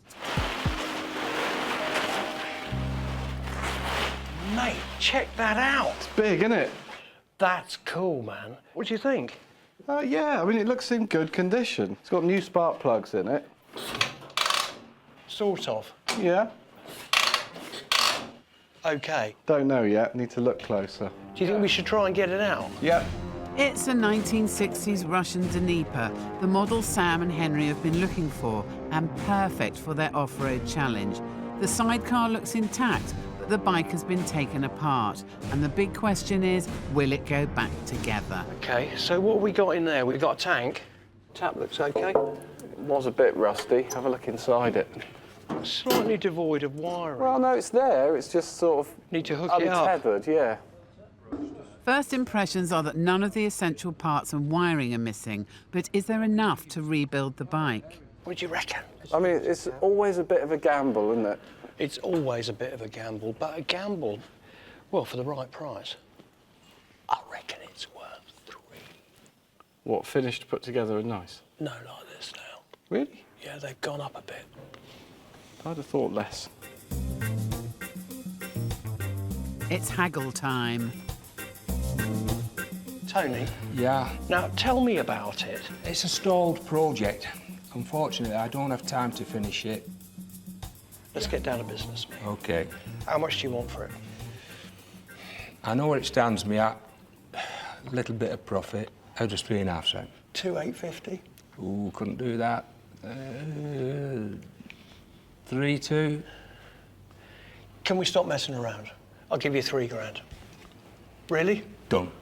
Mate, happy days. Happy days. Well, 3 grand. What a result, eh? I'd have paid 3.5. Don't tell Tony. I think it was a good price for the sidecar outfit. I mean, it seems like quite a lot of money for war surplus, but I'm just getting left behind with prices. Everything seems dear. Now, look, I just thought, can we have a little rummage while we're here? Do you know, I've got another barn. You've never seen it. And it's got a lot of lorries, cars, tractors, all sorts of things. Buses. Just down there on the left? Just down here. OK, come Follow on. me. Our dynamic duo are always on the lookout for something just a little bit different. I've never, ever seen anything quite like that. Mate, that's so cool. Beautiful. What date is that? Late 40s, early 50s? No, or later? 53 is my guess, but I really don't know. I'm just looking at the styling of it. You know, that grille, I mean, it's just so much chrome. You know, it's just a truck, but, I mean, the bumper and the grille, it's all show as well, isn't it? We're not buying that. Oh, I like it. What is that, man? Wow, look at that. That is so cool. It's a Reliant. What, Reliant Robin? No, a Reliant, I think they call them a handy van. You know, it looks like your hair there. Look at that. Hang on, it's got a motorcycle front end. Yeah. But it's got a steering wheel. Yeah, and it'll have a 750 Reliant stroke Austin 7 engine. I've never seen anything like that. I have seen a few, but actually rarely a whole one, because they were a commercial vehicle. Yeah. They kind of got beaten to death, fell apart. Mate, and it's a pickup. Wow, look at that. I think those lights are added a little bit later. What do you think? They look a little bit out of character, don't they? The Reliant was built with a motorcycle front end for a reason. It's what one would call mandrolic.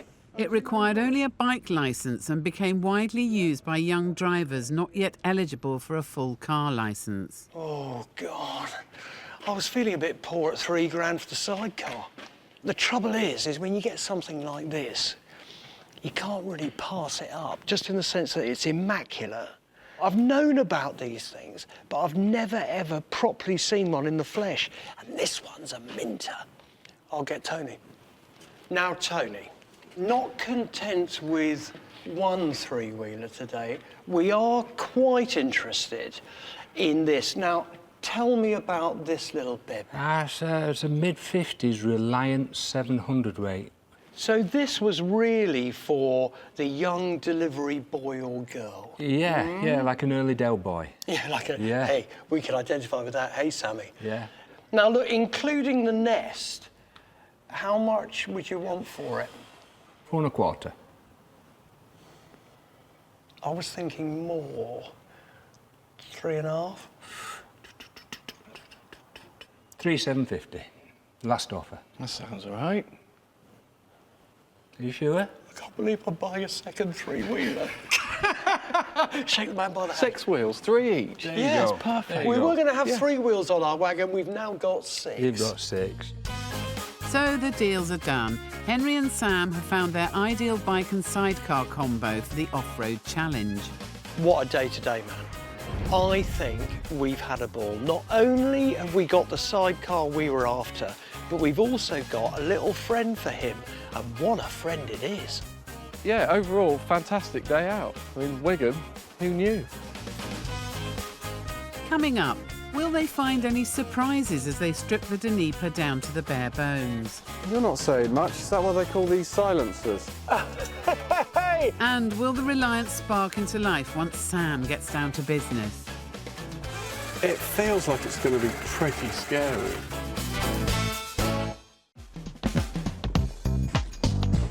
Petrol heads Henry and Sam are restoring a classic Soviet-era sidecar combo in the hope of taking it off-road in the Welsh hills. We've got ourselves our means of conveyance to traverse off-road. I couldn't think of anything better to do it on. They found what looks like the perfect setup. What do you reckon? I mean, it's always a bit of a gamble, isn't it? It's always a bit of a gamble. But don't know yet whether they can actually get it going again. They couldn't resist buying a second 3-wheeler, this mid-50s Reliant delivery van. Hang on, it's got a motorcycle front end. Yeah. But it's got a steering wheel. I've never seen anything like that.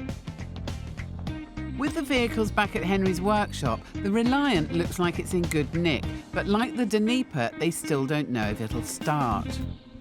Now look, right, we've got ourselves a Dnieper, and what a lovely thing it is. A helicopter view of this, I think we should get it going, obviously, clean her up, but I think we should respray her camouflage. What do you reckon on that? Camouflage would be fun. Yeah, machine gun. Can I possibly suggest not such a serious military vibe as proper camouflage? Oh, I'm up for that, mate. I'm up for that. It's just it's a military truck.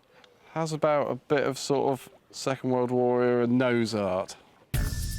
Nose art became famous during World War II when Allied pilots took to painting elaborate designs onto their planes. Oh, what, like shark? Like kind a of shark, mouth? yeah, shark mouth on the chair, and a bit more fun. Well, yeah, why don't we? To do that, though, obviously, we need to send it to a very reputable nose art artist. Yes, I don't know one, do you? I soon will. Yeah, there's someone out there. But I guess rather than taking the whole sidecar outfit to him, we should take the body off. Yep. With a plan in place for the sidecar, it's time to look at the other 3-wheeler. Now, we need to have a little adventure in this. Now, hear me out. Getting out the gate is a massive adventure. Do you know, have you sat in it and steered it? It's pretty crazy. No, we should do that. Come on. Yeah. I think I'll leave me tea on the roof. Mate, this is extraordinary, isn't it?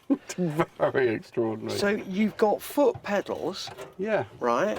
Like a car. You've got a steering wheel. Yeah. You've got various switches, but you've got a motorbike front end. Surely this ain't going to ride right. It feels like it's going to be pretty scary. We'll revisit this Reliant horror story later, but in the meantime, some proper work. Did you say you wanted a box for your nuts? Yeah. With a red lid. There are 3 parts to a sidecar outfit: a bike, a connecting frame, and a passenger compartment called a chair, which they're trying to remove. First to go are the seat and spare wheel.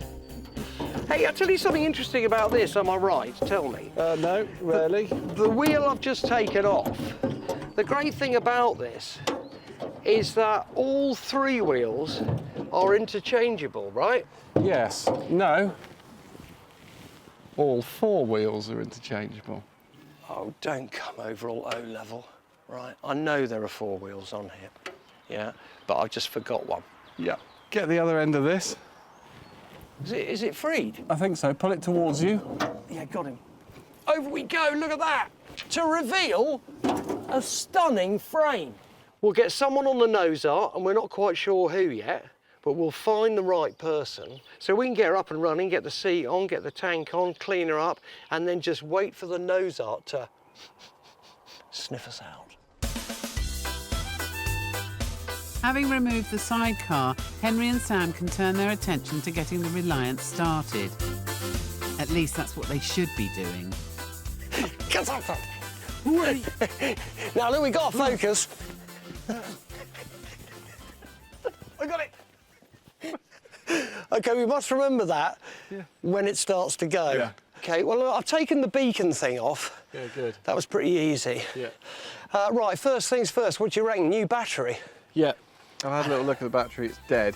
Yeah, OK, well, that just so happens that I've got one. It's out with the old and in with the new. With the battery back in, they're ready to give it a go.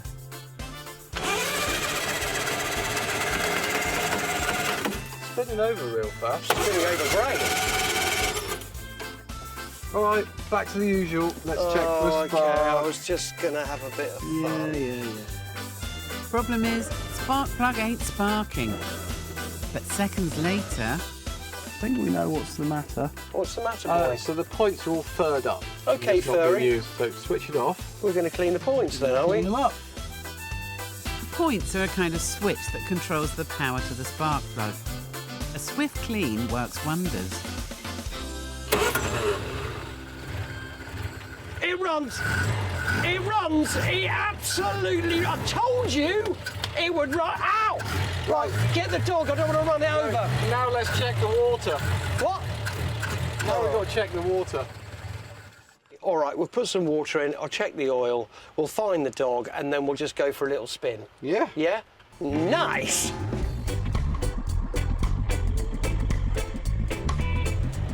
Look out, hedgehogs. Here we come. Here we go, boys. So, test ride number 1. But how far will this three-wheeled wonder get? I'm definitely more wide-eyed than the dog. How's it? Don't blame you. How's it handle? It's all right. This is pretty good. Oh, yeah? Does it feel all right? We're rolling. The Reliant Regent, to give it its full name, was built between 1935 and 1956. Might look like a small van that has swallowed up a bike, but it stayed in production for 21 years. It had 3 gears and reverse, and its 750cc engine pumped out 14 brake horsepower. The dog likes it. Oh no, Jelly loves all these crazy vehicles, don't you, Jellis? Mm? The Regent proved it's as reliable as ever and ready to resume its role as a working van. And then we should go and deliver some stuff for someone. You know, after however many years in a shed, it could return to useful usage. We could deliver puppies. Hey! We could have some puppies. And having made sure the three-wheeler is ready for the road, it's now time to start on getting the Dnieper back to full working order. Sam's task is to get the motorbike running for the first time in years, a massive reassembly job using the original parts that came with the machine. Right, what are we doing first then? Exhausts? Exhausts and intakes. The Dnieper bike is a big beast. It has twin cylinders, twin exhaust, twin carburettors, the perfect challenge for Henry and Sam. First up, exhaust pipe A. That was easy. Really, is that it? Fitting exhaust pipe B is a bit more fiddly. You're not saying much. Is that what they call these silencers? Hey!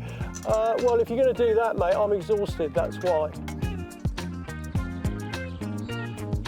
With Henry on cleaning duty, Sam makes quick work of the cabling and electrics. What's the advice with electrics? I think if it's not your thing, your best hope is get a good wiring diagram. Diagrams often vary from one model to the next, so try and find one that definitely has the corresponding colours to your loom. Oh yeah, that is an issue. And then that's the only hope you got. Because here, for instance, you know that's the ignition coil, so you'd look up the coil on the diagram, look up the colour of the wires, and hopefully they're there in that colour. Easy for you to say with 532 years of experience. Yeah. Right, OK, we'll carry on. A As Sam puts that experience to good use, Henry is off to the paint shop to get the sidecar design underway. They paint everything here, from bikes to skateboards to helmets. But Henry's got some ideas of his own. That's what they call in advertising circles a mood board. Okay. But I don't want it to be too wary. I want it to be just fun. Henry's inspiration is World War II nose art, the designs air crews used to paint on the front of their planes. But will his ideas fly? I just thought, right, we could do some sharky nose art, Yeah. right? But then I thought I might get some Trabants stuck on there with lines through them. Yeah. Do you know what I mean? Like, Yeah. you know, in Moscow traffic. Okay. I don't look that convinced, do you, really? No. So, any thoughts? Are you naming the bikes? Then maybe this would be the other thing to do. Maybe go for the teeth. Yeah. And the name. I think we need something else than the teeth. This is what I'm saying.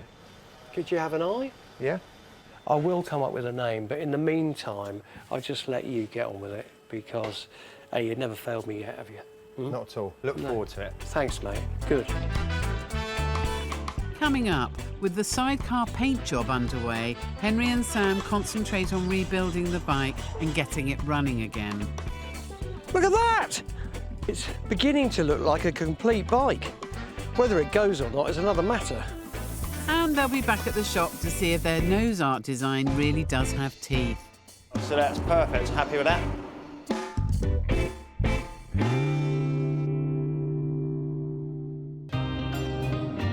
Our vintage bike restorers, Henry and Sam, have set themselves the challenge of restoring this battered old Russian sidecar unit and riding across some of the toughest terrain in Britain, the Cambrian Mountains in mid-Wales. They're still trying to get the Dnieper running for the first time, while the sidecar is awaiting a respray. As the rebuild continues, Henry is discovering how tiny things can cause huge problems. The original fuel tap is leaking, so he's fitting a new model that he's had to source online. The washers and thread are not quite lining up. It's just a question of getting it round to the right way. You're right there. Well, it's just I don't want to force it too much. Can I force this to go round to the right position? No, I wouldn't, because there's not a lot of thread in the tank. The fuel tap sits under the tank and controls the flow of petrol. To work properly, it needs to be precisely aligned, but everything depends on a tiny washer between the tank and the tap. We're going to do a lot of miles in rough terrain. And straight away we're going to do them as well, so it's got to be right first time out the box. Henry swaps the washer, but he does no better second time round. It definitely is now in the wrong place completely. Well, it wants a washer and a half.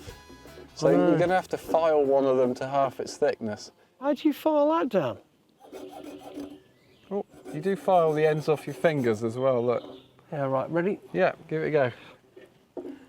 Right, OK, so you got 1.5 on now. Well, I think we've got 1 2/3 at the moment. It's not going to do it. We'll keep filing. Really? Yeah, filing and smiling. Come on. No. No. And then finally. We haven't tried 2.5. See? Yeah, it's great. All about turning the light up. Filing washers. Yeah, OK. There you go. You can do the next one. What next one? I mean, there isn't a next one, is there? I don't know. There's always a next one. Oh, so there you go. That's really simple. Perhaps I'll just clean the tank and keep quiet. So while Henry is helping with the bike rebuild, Tom is making a start on the design for the nose of the sidecar. So we're going to put some colour into it. Won't be too much. Some white teeth, the tongue, which will be in a red, and then a black background. Only when it's all wrapped up like a Christmas parcel is he ready to start spraying on the colour. He lays down a grey primer coat and then a white one, and then he heads for the paint store. I'm just mixing some bright red up that's going to be the tongue effectively. First, the whole thing goes red, then he masks off the bottom half and paints the rest of the mouth black. That's perfect, that's nice and bright now. So there's going to be a really strong contrast between the white teeth and the black, and the red will really pop out, so that's perfect. Happy with that? While Tom is painting the tub, Henry starts swatting up and researching the history of the Soviet Dnieper war machine. He's even managed to borrow one from a mate to get the feel of how they handle. In 1939, Stalin was looking at replacing the sidecars his army had, and he couldn't really find anything that was Russian designed. So he got, through a dodgy connection down in Sweden, right, 5 German R71 BMW motorcycles. He brought them back to Moscow and they retro-engineered them to actually make an exact replica of those bikes. And actually, they're so identical that even this one from '68 has a BMW Speedo. In war, the benefits of these sidecars were immense. Firstly, they were incredibly agile and light. Secondly, you could get 3 soldiers on here and bristle it in machine guns. But these things would go anywhere. Do you know what, riding these things, whatever their history, they just bring a smile to your face. And I think if there's just one vehicle for our off-road adventure to have a real giggle on for me and Sammy, it has to be one of these. Back at the paint shop, Tom is giving his new sidecar design teeth, in every sense of the word. I'm just going to put the masking tape on where we're going to be cutting the teeth out of the masking tape. Going to do it freehand. He sketches on the teeth, cuts them out with a scalpel, peels off the excess and gives these gnashers their first ever brush up. Then, after adding some shadow detail with an airbrush and getting rid of the remaining tape, the first side is done. I'm really happy with that. So I'm going to replicate that now onto the other side and around the front. And then I think we'll be good to start demasking it. Henry and Sam still haven't actually got the Dnieper running yet, but after restoring and refitting the carburettor, they continue to put the rest of the bike back together. Do you think we've chosen the right means of conveyance for our off-road experience adventure? You see, the thing is, mate, you know, we spend a lot of time doing old man scrambling together down your green lanes. We don't go very far, we just go around people's fields because firstly, we don't know where to go, and secondly, we can't communicate on a solo motorcycle. It's got to be a lot harder to fall off as well. But then at the same time, if we're going to go up some undulating terrain, we might have an issue. Hopefully we won't face any water. I think we might attend to it with a bit of silicone sealant, try and waterproof the ignition. OK, so note to self, right? We need to seal ourselves up because water gets in anyway. It won't be a joke if water does get in or the Dnieper breaks down when they eventually take it off-road. They're expecting a tough workout. Even though these bikes are famed for their ruggedness, they still haven't got this one going and don't really know what to expect.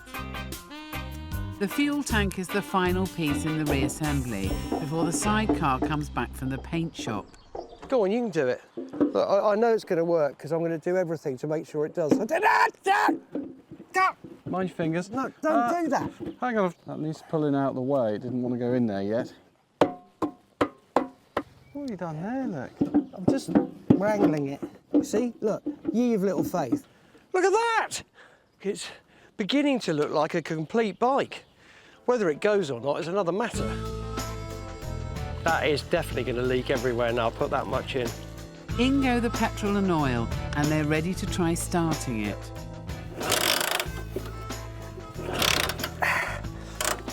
Oh. So far, not so good. All right, let's check the ignition. OK. Points cleaning? OK, clean the points, then we give it another whiz. I know these things, that's a no. Sam and Henry try again, but it's beginning to look like not enough fuel is getting through the carburettor to the engine. That's rubbish. That don't work really, does it? With Henry's £3 investment and the off-road challenge now at stake, they're not giving up.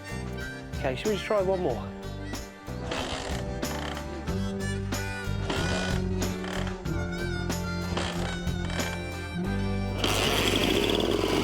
It works! Come on, baby!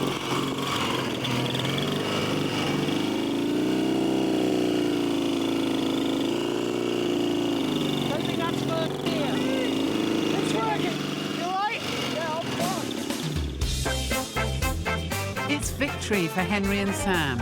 After a complete overhaul, the Dnieper is running at last. The challenge is still on. It's running. It's running, mate. That's got to be it, hasn't it? Oh, just when we thought it wasn't going to run, it did run. I've had a ride in the chair. You've been in the chair. It was all right. I've ridden it over countryside. Kept my feet away from the drive shaft. Hey, look, good job, mate. Oh, I'm loving it. God, just snatched victory out of the jaws of defeat there, mate. Oh, my leg hurts. And talking of jaws, over in Camberley, the sidecar's nose job is almost complete. Tom's hand-painting the shark's eye. I haven't hurt my hand, it's just I wear a white glove just so that my hand skips or glides over the surface a little bit better. After the tricky job they had kick-starting the engine, there's only one name Henry wants to give the Dnieper, the Moscow Mule. Once Tom's dotted the I's... Right, I think that is sweet. Little highlight on there, teeth are 3D. I really like it. Let's hope Henry does. all that remains now is to collect the tub and put it back onto the bike.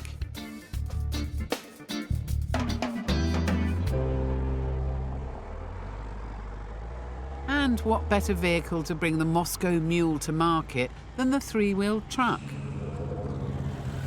Mate, Tom has done an incredible job, hasn't he? Huh? Amazing, yeah. Now look, do you like the name? Yeah. I've always wanted a Moscow Mule. Yeah. Well, you can absolutely have it, can't you? Hey? Mate, that is better than I ever dreamed of. I know.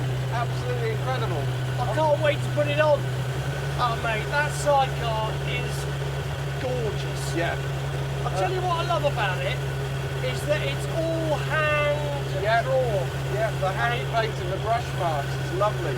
And it looks vintage, doesn't it? Yeah, really good. But then again, we look quite vintage in this, probably. As for the Reliant van, on its second trip out, it's reached the heady heights of 30 miles an hour, performed well in all three gears, and even once gone into reverse. Hallelujah!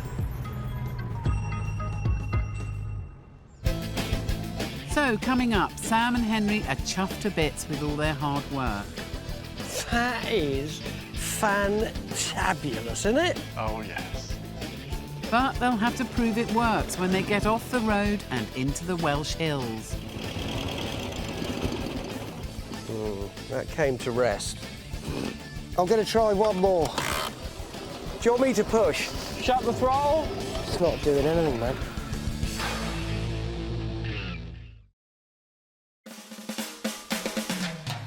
Vintage vehicle restorers Sam and Henry have bought and restored a Russian military sidecar.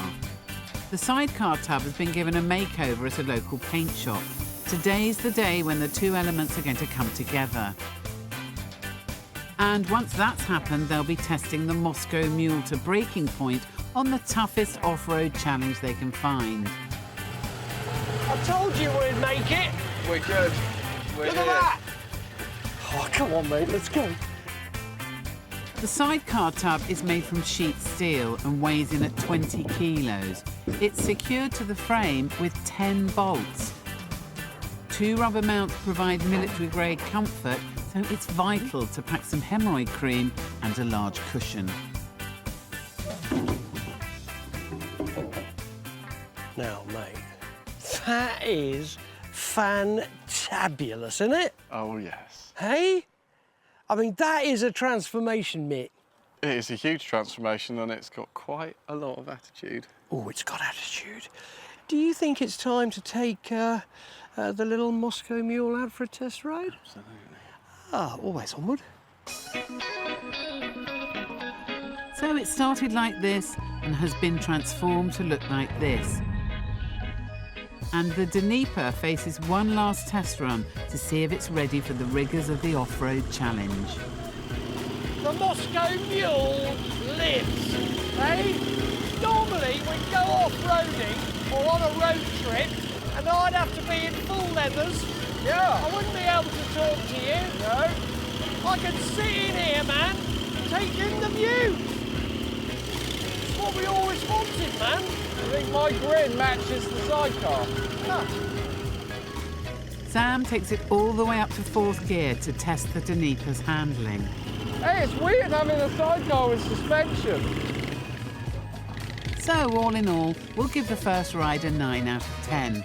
But the real test will come on the Welsh hills, and Henry's on the phone to local guide Richard to find out more about the route. Now then, the problem is I need the track wide enough for a kind of Land Rover, you know what I mean? 4x4 type styling, yeah? Yeah, good. And what, we can go for miles? I mean, like miles and miles, like proper adventure. Mate, we're there. North Wales, rugged landscape, impenetrable forest, steep trails, driving rain and howling winds. But not today. Maybe they're in luck.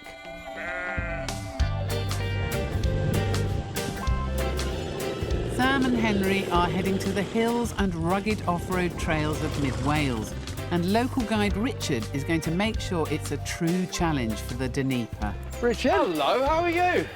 Good. Well, this is a little bit of a surprise. I thought you were coming in a Land Rover. You know what? Is that a problem? You'll be all right. We're just a few miles inland of Aberystwyth. It's a beautiful bit of country. It's varied, and you're going to be heading off right up through here. Blimey. Into the hills, into the wilderness, past a couple of lakes, and fishing. Yeah, you can catch your supper then, can't you? Yeah. They're planning to take on the Cambrian Mountains, an off-road challenge that rises to over 2,000 feet on winding, loose shale. There's plenty of places to get lost. Follow the trail. Is it that way? No, it's that way. Good start. See you later, Richard. Okay, mate, all right. So, directions sorted, the challenge begins. Oi, oi! More of a Welsh donkey than a Moscow mule. Hey! Yes! Yes, mate. Good. Oh, mate, yes, it's Still running. You know what you're doing? Oh, well. Oh, my God. I didn't think we had enough clearance for that. I can't actually see the terrain.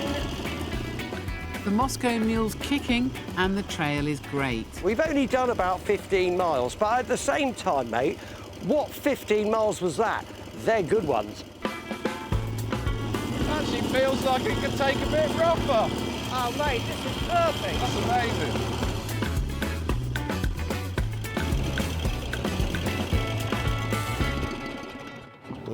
That came to rest. When you say came to rest, you mean it ain't working no more? So, less than 20 miles in and with the toughest terrain still to come, the Dnieper has ground to a halt. OK. Do you want me to push? This is exactly what Sam and Henry had been dreading. Shut the throttle. The bike won't jump start. It's up to Sam to fix the problem. I think it just got hot.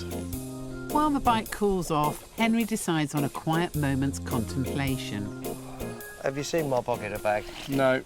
See, look, it's just like a little stool, but look, you've got a little hole there, yeah, where you can just put your little bag or something, your biodegradable thing, like in there, like that.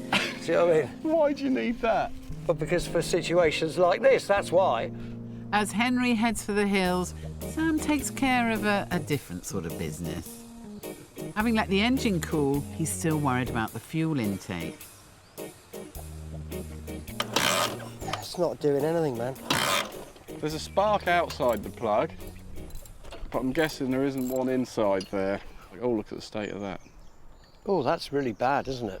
OK, right, we got another one, or shall I clean that one? No, look. Oh, what, in the little pouch? Nice. Prior planning prevents. Oh, did it back up then? Yeah. Oh, good. Oh, mate! Music!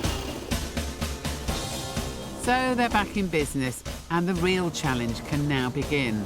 Henry's still in the saddle, but the ride is about to get a lot harder. Do you know where we are? Yeah, we're near. Yeah. Salanumaswearu. You're talking rubbish stuff. Oh, blimey. Which lake out of these 135 lakes I see before me do you think you've swam past? Don't stop now. Oh my God, what's this? That is a very... Don't worry about it. Hit it. Blimey, I really thought I was going to roll it then. No, we're all right, we're a long way off that. Should be fine.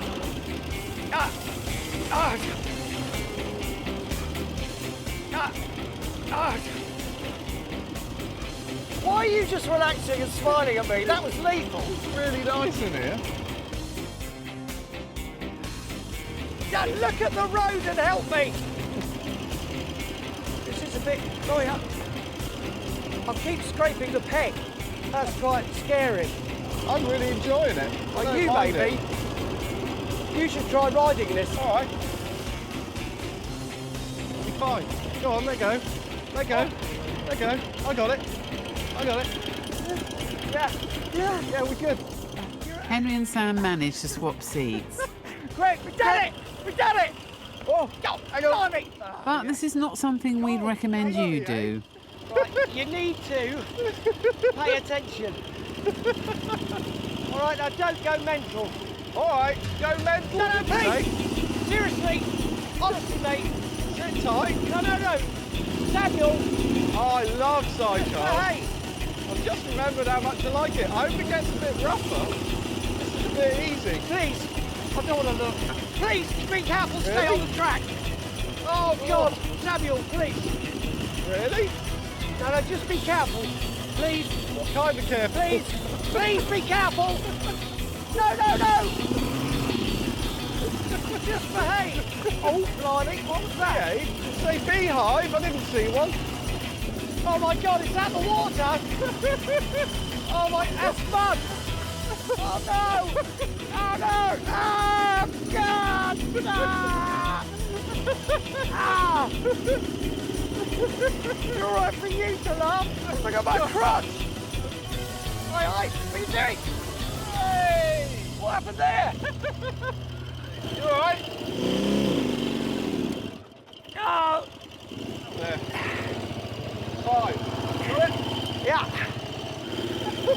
There was I was thinking we'd just go to a nice campsite.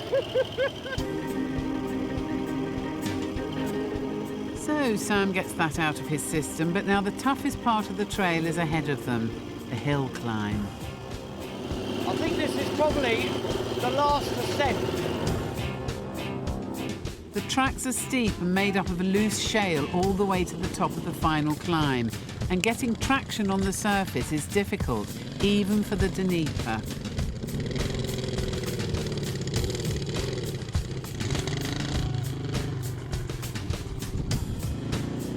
Hang on! What?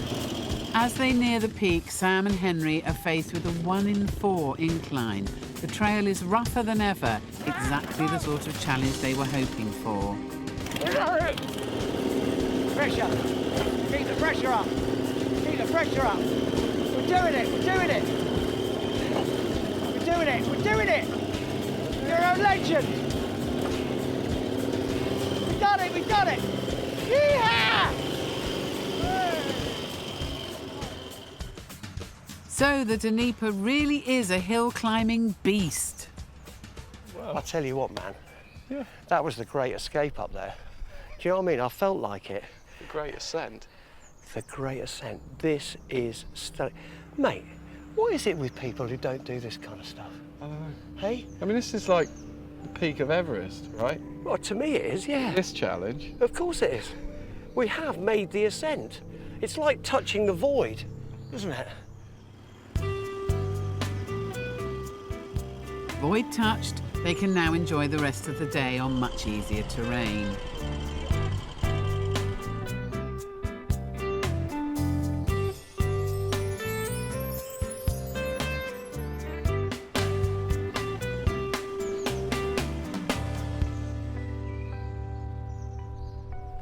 I mean, this is paradise. We've done it. It's really beautiful. And shaken. What a day, man. My dream has been fulfilled. Yeah. I haven't had any of your cooking yet, but please, soak it up, man. I know, it's amazing. Isn't it the most beautiful place? The end of a successful day. The Dnieper has proved itself over the toughest terrain Henry and Sam could find, and given them a new way to enjoy riding together off-road. Thanks, mate. There's a cheese board to follow. Is there? Yeah. Olive, a Kalamata. Please, okay, I'm very happy with the pasta.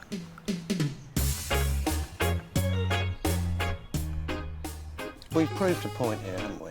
Yeah. I mean, it's a long way from Wigan to here, both spiritually, physically and mentally. Absolutely. Yeah? Old the Moscow Mule has done us proud. Oh, mate, perfect end to a perfect day, huh? Yeah. Did you get me sleeping bag? No, I got mine. You brought yours. So we've got one sleeping bag? We can share. Hmm. Gherkin?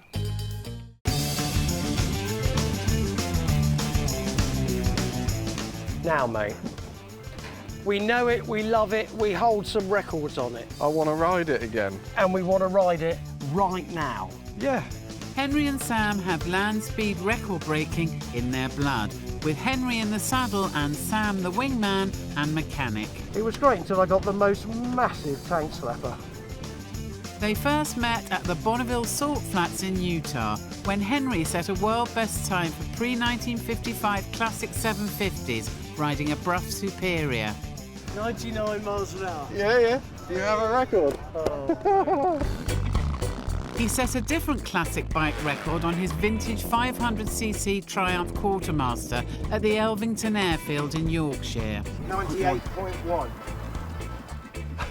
What? 98.1.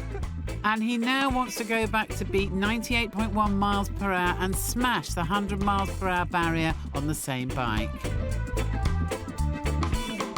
The only problem? He and Sam need a fully equipped race transporter to get them there and to be their mobile race workshop. So look, right, we go racing at somewhere like Elvington. Yeah. Okay, we got roller starters, we got tools, we got tyres, we got everything. Leathers, spare belts, spare crank, spare head, spare blower. Exactly. And what happens? Inevitably, you need the one toothpick you haven't brought with you, don't you? Well, now then, that's how I got thinking. Now look, right, if we had a period race transporter, feast your eyes, yeah? Yeah. Which we could then, right, transport her in. We could have deck chairs, we could have awnings, we could have friends, we could have tools, we could have roller starters, we could have spare tyres. We could have a log burner. We could have... We're not having a log burner. How are you going to keep warm? These days, race transporters come in all shapes and sizes, and in Formula One or superbikes, the bigger and blingier the better. But Henry's after something more retro cool. Do you like the idea of such a vehicle? I love the idea of such a vehicle, but where are you going to find something that looks funky enough to do the job for that? Very good point, well delivered. I have already got it. Step this way. And so they're off to check out if the van that Henry has found will do the job. Right then, are you excited? Mystified. You're going to love this. I tell you, this, my friend, is our new home.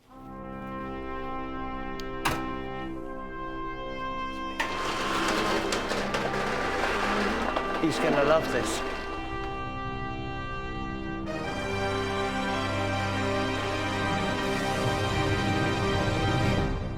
Here it comes, baby. Ah. Do you love it? Yeah. Okay, hang on, I've got to hop in now just to stop it. That's it.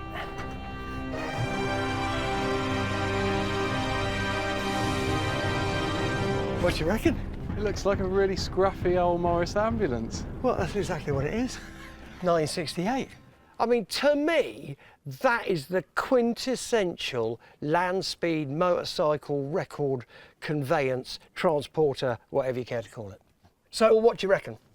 It looks tidy-ish, but I know that with these things, the body's all aluminium and wood and fiberglass, so you never know how rough it is underneath until you climb under there.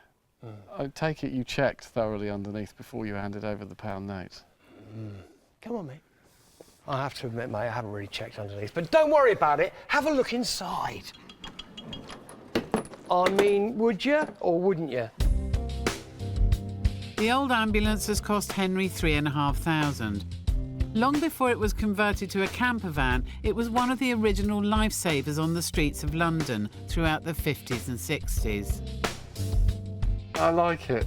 I admired stuff like this. At one point, I nearly lived in one of these. Do you know what? That's the best endorsement you can possibly give for a vehicle. Henry and Sam will get round to checking the mechanics of the old Morris later, but one thing is immediately obvious. The former ambulance has been refitted as a camper van and needs stripping out. They want the transporter to look vintage inside as well as out, and so their first job is to visit Stuart Imber's stunning and unique shed full of motor memorabilia.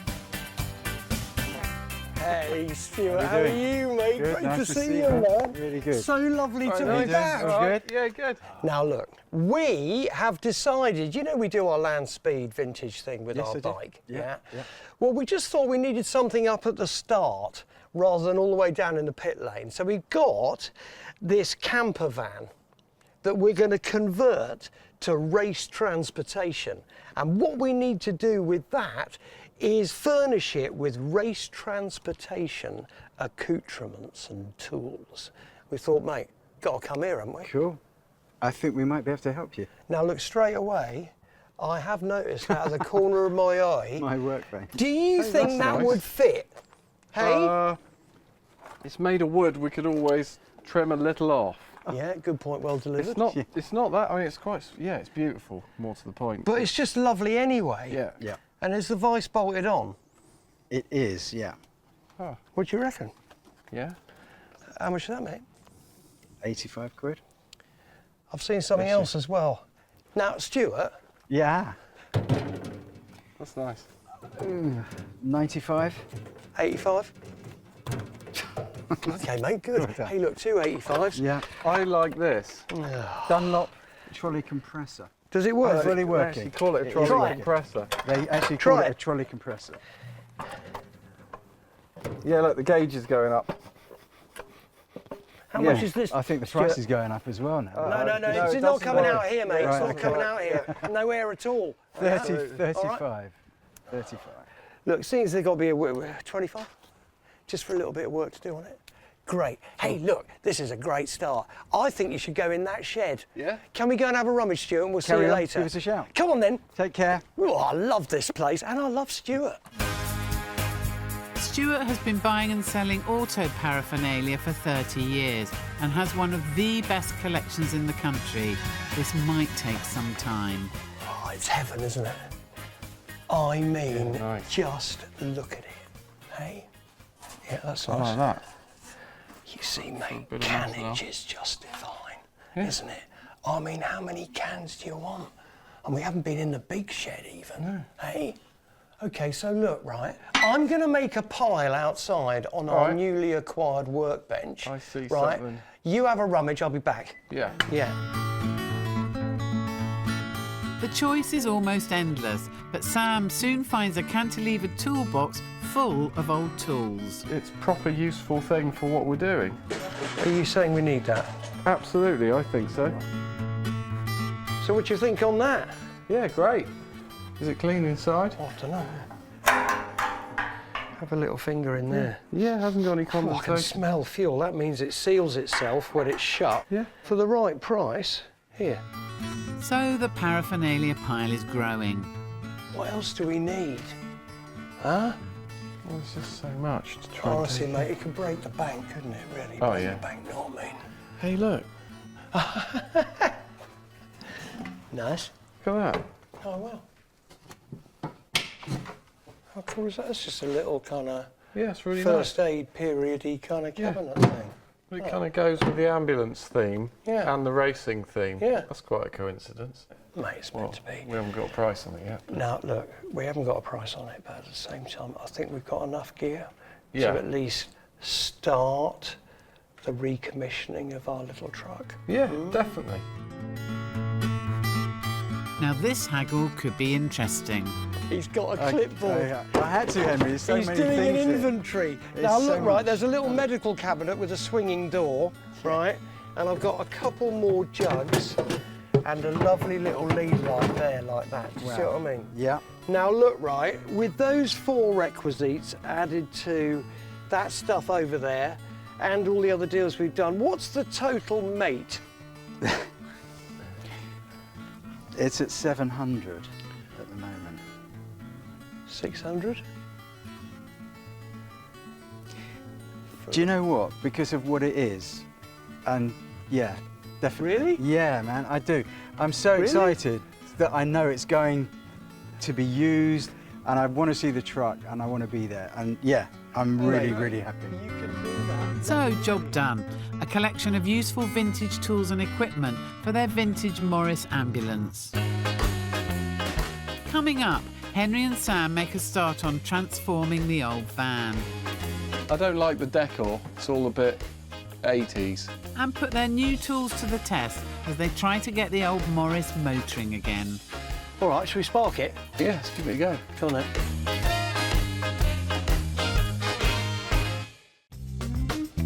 Bike nut Henry Cole is planning a tilt at his own vintage land speed record on a 500cc Triumph Quartermaster. I want to ride it again. And we want to ride it right now.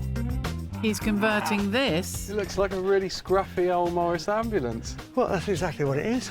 as a race transporter, and now they have to completely refit their 1968 Morris ambulance. But first things first, and for Sam that means checking that the old Morris actually runs. I believe if we're going to be period correct, Yeah. we'll start with the ropey old tools we bought. I think we should. They're not too ropey though, are they? It is amazing, isn't it, that you would actually design something where the engine is right in your face. Some bright spark suddenly realised if you seat us on top of it, you've got the whole rest of the length of the vehicle for the goods. So, you know, think about it, but earlier ambulances were 7 foot longer than this. So shorter ambulance, win-win all round, shorter, lighter. All right, shall we spark it? Yeah, let's give it a go. Come on then.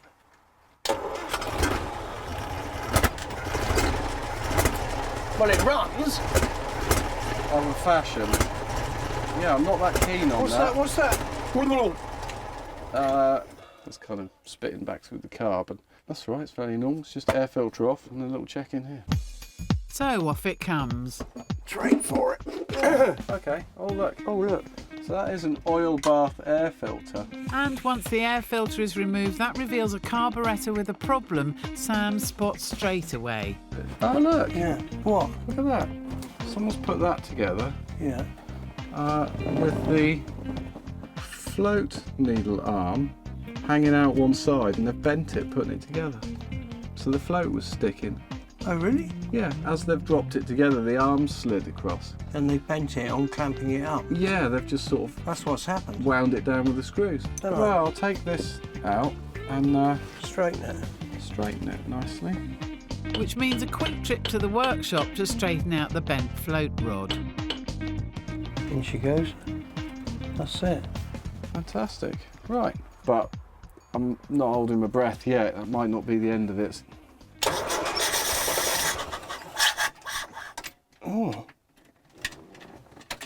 not gone well.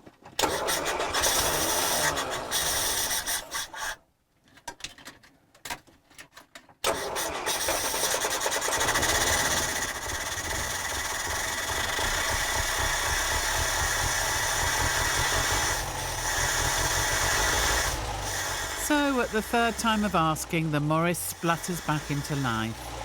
I think that's better. Yeah, sounds great. That's a start. Isn't it? That sounds lovely. Not too bad. Isn't it? With a simple fix to the carburettor, the Morris is on the road and running well. I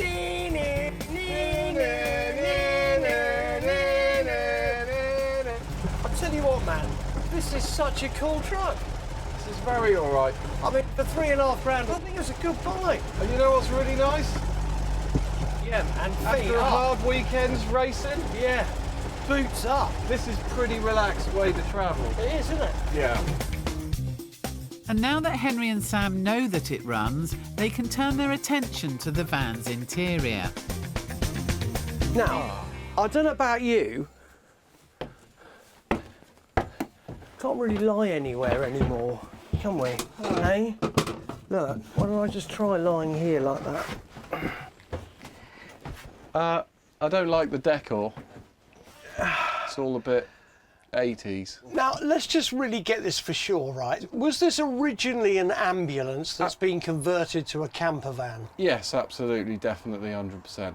People have died and people have been born in here, probably. It is quite amazing to think that, isn't it? Yeah. So am I right in saying, why don't we just rip out all this stuff here? Yeah. Right? Yeah. And then we've got ourselves a blank canvas. So the stripping out starts straight away, and they're ruthlessly leaving nothing behind. Oh, hang on, I'll get out of the way for that one bit. Lovely.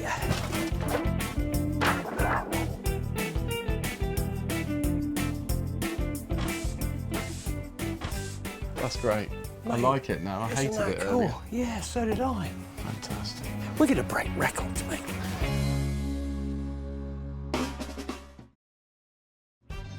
Henry wants to find out more about race transporters and how they were an integral part of bike racing culture. These days, it's all hotels and giant, tricked-out luxury coaches. But back in the 70s and 80s, it was a very different story. So he's visiting Steve Parish, former British Superbike champion and teammate of the great Barry Sheen. Now, Steve, OK, so you, in 77, were the top team, you and Barry Sheen. Yeah. But what was the transportation? Well, so I'm living the dream. I've got my hero that posters on the wall, Barry Sheen and everything else. But I had a Bedford CF diesel with a caravan on the back with myself, my mechanic and my girlfriend, and we set off to Belgium, Austria, Czech Republic, Sweden, Finland in this little thing. And it barely did more than 50 miles an hour, but it had a salubrious caravan on the back, a 4-berther. And that would be it. But it would not only be my transportation, it would be what I'd be living in. Yeah. It'd also be what our workshop is, because it had an awning on the side with a little porta potty in the corner. And that was it. That was 1977, full factory team. We hadn't got much money, so you were keeping the budget down. But also, there was no facilities at the track. But that was how it was, and it was called the Continental Circus. And it was exactly that. It was a whole bunch of like-minded people with their vans and caravans travelling around and just having fun. In a caravan or in a truck that you would go to a race meeting, because we're just kind of fitting out ours from the 60s, if you see what I mean. But what would you have in there? Workbench, obviously, tools? Yeah, ramp in the back, bit of a workbench, a vice. It'd have a bed in it as well. You can have a little bed in there or anything Well, like I don't know whether we got room, because it's quite small.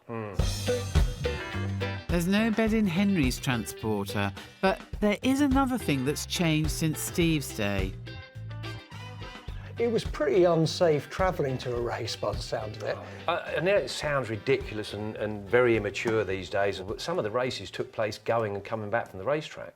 But the racing on the roads, coming back from the northwest, from Stranraer, across Scotland and everything else like that, was part of the deal. You won the race on the road as well. I think now I'd get arrested, wouldn't I? Yeah, of course you would. Yeah, you'd probably get 6 months community service. I have reformed. Yeah, I'm sure. Back at the workshop and with the interior completely stripped, Henry is beginning to think about a paint job for the Morris. It's got to have that look of being a race transporter that's being used rather than something that's utterly immaculate. The other issue is we can't have it looking like a camper van, okay? So this kind of sort of multiple colour situation don't work for me. So I think it's got to be a solid colour perhaps. Before we get to that, we need to clean her. Having started on the alley trim, Henry is now wanting to get on with prepping for the paint job. See there, look, here. Right near the gutter, it's not near enough. And so, with the ever-helpful Guy from the restoration team offering advice, he's cleaning the bodywork. Is your wrist aching yet? Just a little smidge, mate. No. Now it's time for the big guns. Look at that green gunge coming off. Yeah. You are going to need to get up a ladder, though, and do the top. Blimey, look at it coming off.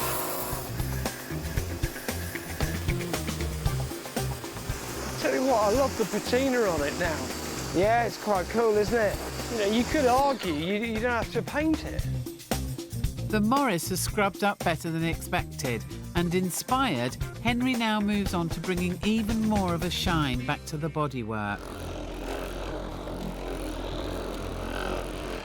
I have to admit to you, I'm getting a little bit carried away. Why am I buffing this and polishing it when we're going to respray it? But you can't help yourself, can you? Because the finish is so nice once this stuff's applied and it's buffed off. Look at it, it's beautiful, man. Really lovely. Oh, I'm falling in love with this little truck. With the old ambulance now gleaming, it's back to work on fitting the first of the accessories that Henry brought back from Stuart's shed. I know what I'm doing height-wise, and I'll just make it up as I go along now. So Guy and Henry cut the workbench down to size. Well done, mate. And then install it in the empty Morris. Oh, look at that. Mate, that is bang on. So things are progressing for Henry. Do you like it? Yeah, I like it. The engine is running, the workbench is in place.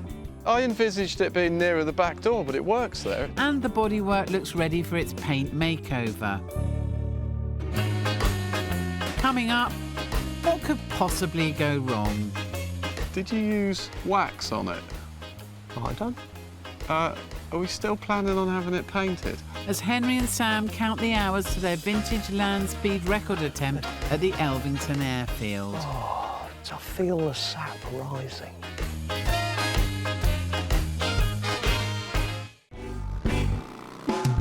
Vehicle restorer Henry Cole is taking on his own vintage land speed record on his Triumph Quartermaster. He's bought a 1968 Morris ambulance to transform into a vintage race transporter, and it's time for Henry to get Sam's take on the progress they've made. It's nice, isn't it? It's much cleaner. Don't you think? Yeah, you got busy. Yeah, well, me and Skid, you know what I mean? We got lively, we got polishing, we got washing, we got cleaning, we got everything to basically deliver, well, a visual feast that we see before each other's. It is nice, but can I ask a question? Yeah? Did you use wax on it? On what? Wax polish on the bodywork. I done. Are we still planning on having it painted? Well, that's what I was going to decide with you right now. That wax had a load of silicone in it, did it? Might have done. Yeah, it looks like it did. Do you know about silicone and paint booths? You can't really paint a vehicle that's had silicone wax in it because it contaminates the booth and the paint doesn't stick and it goes what they call fish eyes. So the paint just sort of puddles off in little specks. You might need to have a little really friendly word with your paint man before you subject him to that little nightmare. Is it really an issue? Yeah, it's a proper issue. It's all right if you leave it out in the rain for 6 to 12 months first, but in the middle of summer, might be a while. Have you noticed the inside, by the way? We cut the bench down and made it fit. What do you reckon? You're changing the subject, and let me have a look. Go and have a little rummage, yeah? Okay, go and have a little look. God, I'm in trouble. Bad trouble. The workbench gets Sam's seal of approval, but he was right about the polishing job Henry did. I'm so sorry! When they get the van to the paint shop, it becomes immediately apparent that it's a real headache and is going to take more time than expected. We're having to sand all the paint off, get it back to the gel coat. So Henry's lovingly polished bodywork will have to come off, and painter Alan gets down to business. It's not just the dark blue paint he's stripping, but the primer as well, as he's found another problem. That is the original gel coat. Whoever primed it didn't really key it up. Fiberglass wasn't rubbed down properly everywhere. You can't really guarantee someone else's work. You might as well take it all back to the gel coat, get some proper primer on it, and do it with a decent paint. And it will last for years. But that's not a quick job. By the time I've got it all back down to the gel coat, it will be a week. But once you have stripped it, it's easy, it's straightforward. You know where you are then. You're not covering up someone else's bodge. So while Alan gets on with stripping the old van, Henry sends some of the other items they've collected to be prepped and painted for a restoration job of their own. Well, a few more items that Henry Cole sent in for us. We should get these blasts cleaned off, and then we'll have a look to see what we've got left. Maybe we can powder coat and maybe they need painting. One of the pieces to be powder coated is an old storage unit for spare parts and tools that they'll be keeping on the race transporter. First up, the frame and drawers are sandblasted to get them ready for the primer, which is baked on, and then for the main coat. Henry has chosen a classic British racing green for the frame, with the drawers painted white. Ooh, that's covered pretty well. You really like these, Henry? Oh, that's going to look nice. You'll be pleased with that. Meanwhile, back at Alan's workshop, the paint is now being prepared for the van, which has finally been stripped back to the original gel coat and primed for the top coat. I've done all the repair work. It's had a load of primer filler all over, and I'm just going to activate the racing green. It's straightforward, it's just time-consuming. Alan is hand spraying the entire body, and eventually it's time for the first big reveal of the transformation from down-at-hill camper van to gleaming race transporter. Can't really tell until I get it all demasked and get it outside. I never know what people think, really. I think it looks okay, but it'll take me a few days to polish it. And with the masking tape removed, the effect is stunning. All right, well, that's what it's going to look like. It's a good choice of colour. I hope Henry likes it. Back at the workshop, Henry and Sam are sorting out the vintage items they've bought for the van. Now, have I got a treat for you, son? And it's the first time Sam has seen the newly powder-coated cabinet. There you go, look. Wow. Hey? Yeah, you see all these things and they're scruffy and you find them. Yeah. You think of them as a historical item. That's what it looked like, brand new. Yeah, I bet it did, didn't it? The two cans haven't been painted yet, so it's a chance for Sam to show he's a dab hand with a spray can. Of course, this is a much more complicated shape than the item you've got to paint. Yeah. Look at that run. Hey? Sam's sticking to racing green, but Henry has something a little more showbiz up his sleeve. It's a little bit of Liberace and drag racing. Oh, that's actually looking really nice, mate. It's all right, isn't it? That's looking really good, yeah. Yeah, that's it. Done. What? Is that it? Do you know, we should do that for a living. No. Find these cans, respray them, put stickers on, and then sell them for less than it actually cost us to do them. That's a great idea for Would a you reckon? business, yeah. And after the master has done such a good job, it's time for the pupil to have a go. Here we go.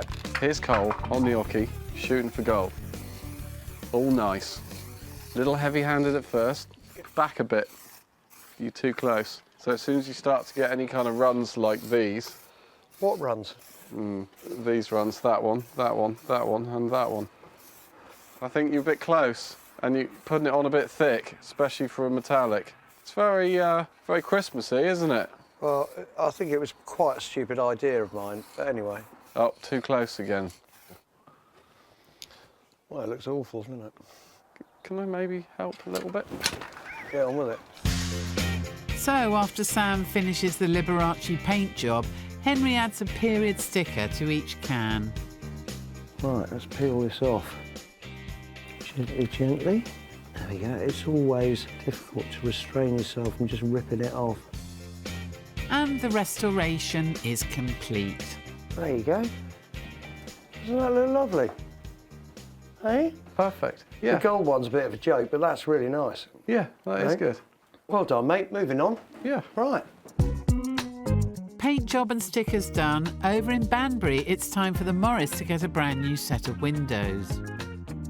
People say, have you ever broken one fitting it? Yeah, a long time ago. Today could be the first day there for a while. The windows on the Morris are all being replaced and the bespoke glass is being installed by specialist fitter John back at Alan's paint shop. Definitely makes a difference to a restoration when you put all the glass back into the vehicle. You see what we're doing, we're just feeding the rubber over the edge of the glass. So Henry, I hope after all this hard work you're going to appreciate this when you break the land speed record. It's almost done now. Give it a nice clean and you'll be able to see where you're going then. Your nice new shiny race transporter. The van is coming home in style and it's now looking the part as Henry and Sam's vintage race transporter. Yes! What do you reckon? Mate, feast your eyes. It's like a different bus. That is incredible. Nice. Hey, look, has Alan done a great job or what? Huh? Oh, really good. I mean, it is, you're right, isn't it? It's just, well, it's not the same bus, is it? No, that is amazing. I love the detail. You know, all the trims have been off it, all the glass has been out. Look, he's rebuilt the grille here with a bit of fiberglass and all that. Fantastic. Oh, I've got to tell you, man, that is a period race truck, if ever I saw one. Isn't it? Yeah. And I love the ivory strip, yeah, and then having it all green just works beautiful. Oh, mate, we're going to be there, awning out. Hey, we can sit there, cup of tea. Shall we break a land speed record? Oh, I think we just might. There's just one more finishing touch that Henry wants to apply to the van. Some period sign writing to be created by his regular designer, Pete. Now, mate, look at that. Isn't it beautiful? Nice. What a lovely old bird. It is, mate. bus. Oh, are you referring to Sam? Now, look, right, I want your magic. This is going to be the coolest vintage race transporter man has ever seen. Isn't it? Now, we run a Triumph bike, so I'm thinking we have Triumph, Yep. and then we have competition department. Pete immediately gets down to business and sketches a quick idea on one of the windows. This won't be exact, but Triumph up here, Oh, he's getting creative now, Sammy. What we can do is we can go competition, right? And then we can go B-E-P little t, like a competition department. What do you reckon? Mate, I think that's lovely. Sam, what do you reckon? Yes, fantastic. I reckon you'd be faster than a phone call with that on the side of the vehicle, Henry. Do you reckon, mate? Hey, do you reckon we're just going to be record breakers? I reckon so. Henry wants the designs to reflect the Triumph heritage of their bike. A challenge that's right up Pete's street.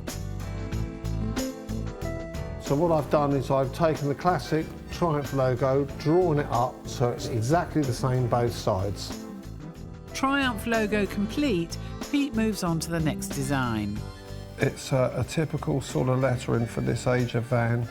And because the van's green and we're doing this lighter green, I think it really complements it. It's been a long day of sign painting, but it means Henry can bring the newly liveried van back to show Sam and to load up for the trip to Elvington.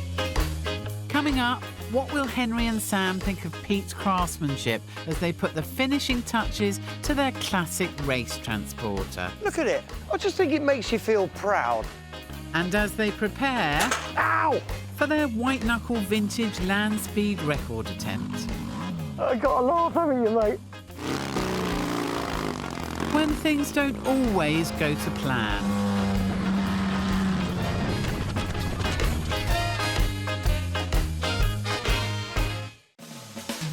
Petrol heads Henry Cole and Sam Lovegrove are rebuilding a 50-year-old London ambulance to turn into a classic race transporter. Once complete, they'll be using it to take their record-breaking drag bike and race equipment up to Elvington in Yorkshire for a new vintage land speed record attempt. The Morris has been given a complete makeover and is now sporting its new hand-painted period livery. Henry is bringing it back to the workshop to show Sam and to load up for their big day. Hey! Yes, please. It's amazing. Look at it. Look at that. Now, look, his logo looks glorious, doesn't it? And Is this Riders of the Bus? does it? Well, it could be either, couldn't it? I just think it makes you feel proud. Proud to be British and proud to risk your life for the future legacy of land speed record achievement. With the transporter now looking the part... First aid? Yeah, it's me, mate.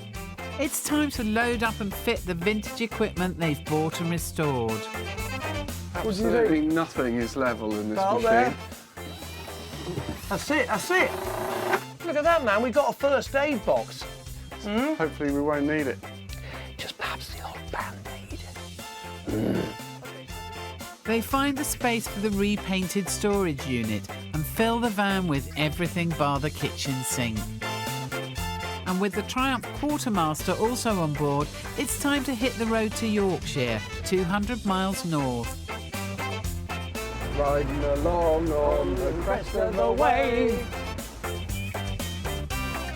Their destination is Elvington. That way.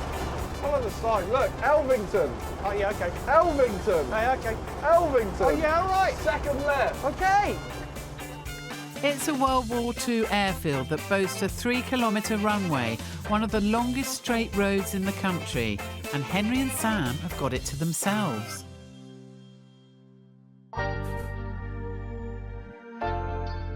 It's become a regular venue for land speed record attempts. In fact, it's where Henry set the vintage bike record he's now hoping to break, clocking up 98.1 miles per hour on the Quartermaster in 2016. This is the Mecca, mate. The birthplace of English land speed. It is. Unbelievable, isn't it? Yeah. The record attempt will be over a 1-mile course on the runway, and whatever top speed they reach on the track becomes the new best mark. Oh, let's go racing! It's exactly what Henry and Sam had in mind when they started this restoration project. Perfect weather, the runway all to themselves, and the Morris as their classic race support vehicle.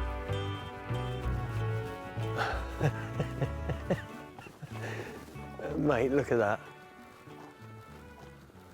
There's something that happens to me when I look at a straightaway like that. It just makes me, I feel the sap rising. Oh, yeah.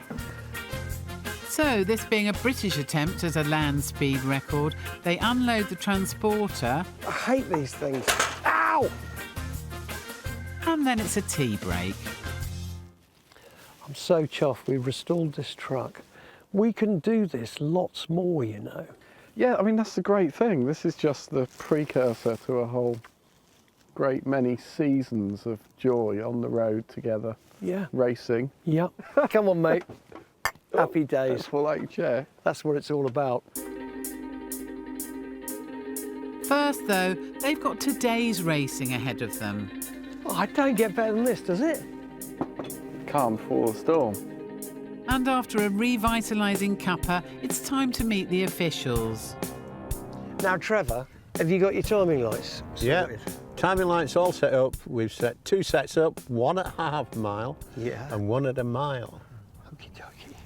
All right, just in case something may go wrong. The half mile is in case. Yeah. The mile is the big one. You're going to get there though, we're quite confident. Oh, I hope so. So, in other words, 2 points on the 1 mile straight where the officials can measure the bike's speed. While Sam gets ready for a test run on the quartermaster, Henry recces the course and explains how the record attempt goes.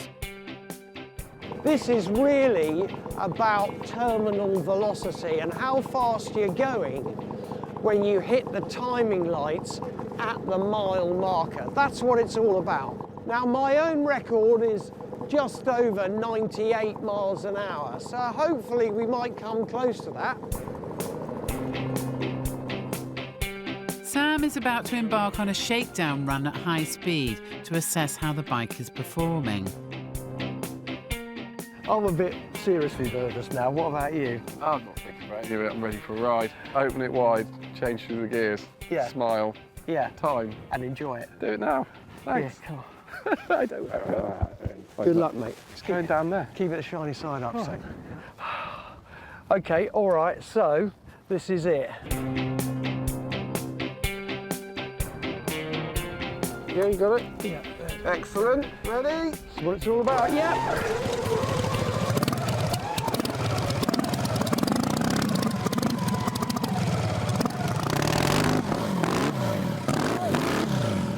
Sam gets into position, and with the thumbs up from Henry, he's off down the 1 mile straight.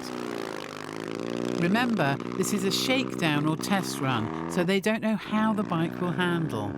Oh my God. My heart's thumping. Look at that thing go, man. He's flying. Wouldn't call that a shakedown run. The results are amazing. Speed for the half mile goal, 92.115.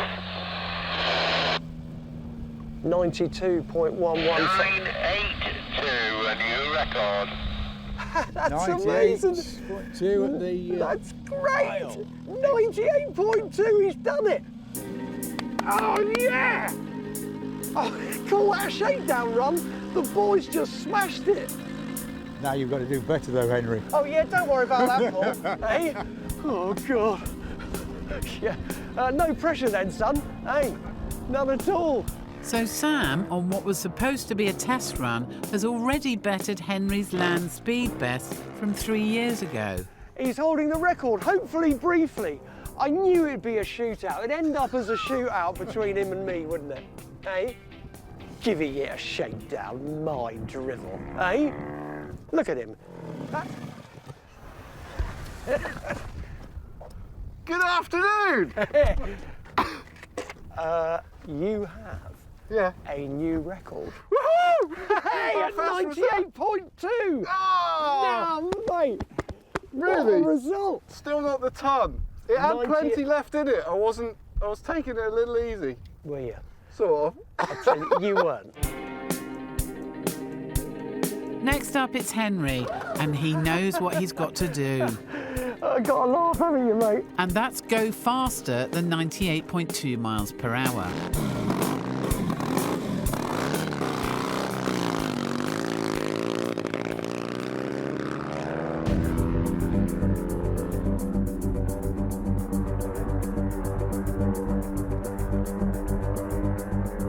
Clutch is slipping. But then, disaster.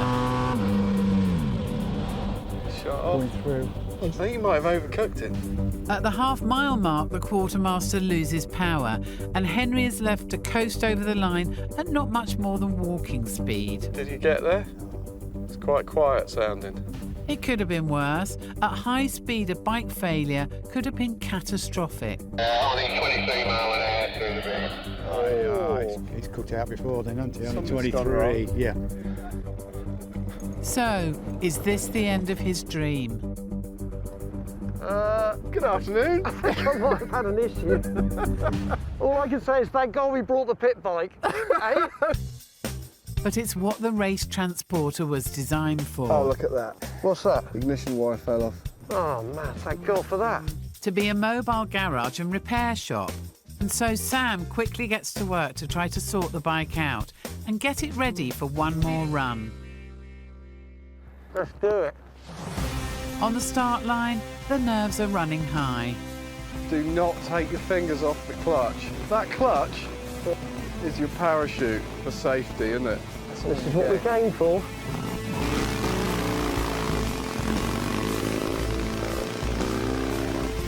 So, with the aborted run still at the back of his mind, Henry is off once again. It's better. And he powers towards the half-mile timing point. Top gear. Through the first trap. 106.796. 106 miles an hour. Oh, what? No, it's a short-lived record for you. I don't care. Halfway through the run, and Henry has already smashed through the 100 miles per hour barrier to set a new record time. But he wants to get even more out of the quartermaster. Suddenly, at over 106 miles per hour, the vibrations are so strong that the mounted camera flies off, narrowly missing him. But he keeps pushing the bike as hard as he can, with the 1 mile speed trap in sight. Seconds later, Henry is over the line. Yeah, it's done. Just need a good result. Mile 115.640. 106 at the half mile and 111. 115. No, that is actually unreal. It's absolutely nuts. Henry has set a new land speed record for a vintage 500cc bike at 115.64 miles per hour, a speed that neither he nor Sam had ever expected. And all that despite the potential catastrophe of the mounted camera flying off. A relieved and elated Sam rides to the end of the track to congratulate his best mate. Have you got any idea what you've just done? 103, 104. 115.6. No, you're joking. What? 115? 0.6. Hugging time. Well, I tell you what, that's crazy. Absolutely beyond belief. I think we're done. Our work is done here. I think that's done. 115. The dream had been not just to set a new record, but to do it in style, with the transformed Morris ambulance playing its role as a vintage race transporter and mobile workshop. And it all worked out perfectly. I tell you what, it gets really emotional, doesn't it? I don't know what it is about riding a stupid bike in a straight line, but there is something about history, there's something about all the incredible people who've done it before. It's just about, you know, using these classic bikes in anger again, isn't it? That's what it's about. Yeah, that was angry. Yeah, it may have been a little too angry. The only thing to dampen our ardour slightly is we do have to drive home. Henry loves rat rod style trucks like this one. The distressed rat rod finish is the steampunk cousin of the custom car family, a look that celebrates the vehicle's weathered bodywork rather than covering it in a glitzy paint job. Sam's also in love with American cars and has one of his own as a daily runaround. This is an unbelievable truck. Now, it's a Ranchero. Yep, 59 Ranchero. 59 Ranchero. And it's your daily ride, isn't it? Daily wheels for 2 years. Oh, mate, can we go for a Ranchero in it? Definitely. Come on. So, Henry may have a bad case of ranchero envy, but is looking for an even more striking slice of the American dream to turn heads at home. Mate, now look, right, that has set me off on a mission. Yeah. You know how much I hanker for an American pickup, yeah, right? So I want to go and find an American kind of ratty pickup, but from the 50s, right? A 3100, something like that, Chevy, all Ford. Right. So I've got 10 grand to buy it. Yeah. And a few grand to do it up. Oh, that'll be all right. I mean, 10 grand to buy it should get you something that isn't full of holes. Who do we know to start us off on the trail for an American truck? Do you remember Pete Bullen? Pete with the cats? Yeah, he's got something you might like. Let's do it. The Ford or Chevy pickup has been entwined with American history for the last 100 years. They were designed to be rugged, adaptable and good to drive.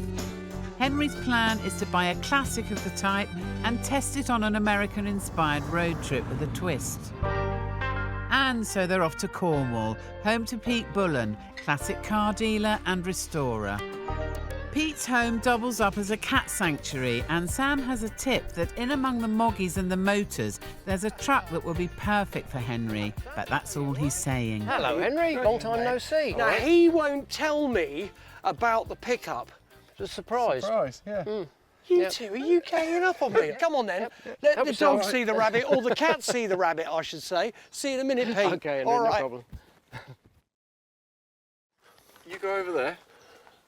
Oh, mate, this is just getting out of order. Where are you going? I'm going in here. I'll see you in a moment. All right, get on with it, get on with it. I can't, you know, the expectation. I'm just going to look at the wall. I've spent my career doing that. Ooh, sounds good. Come on then.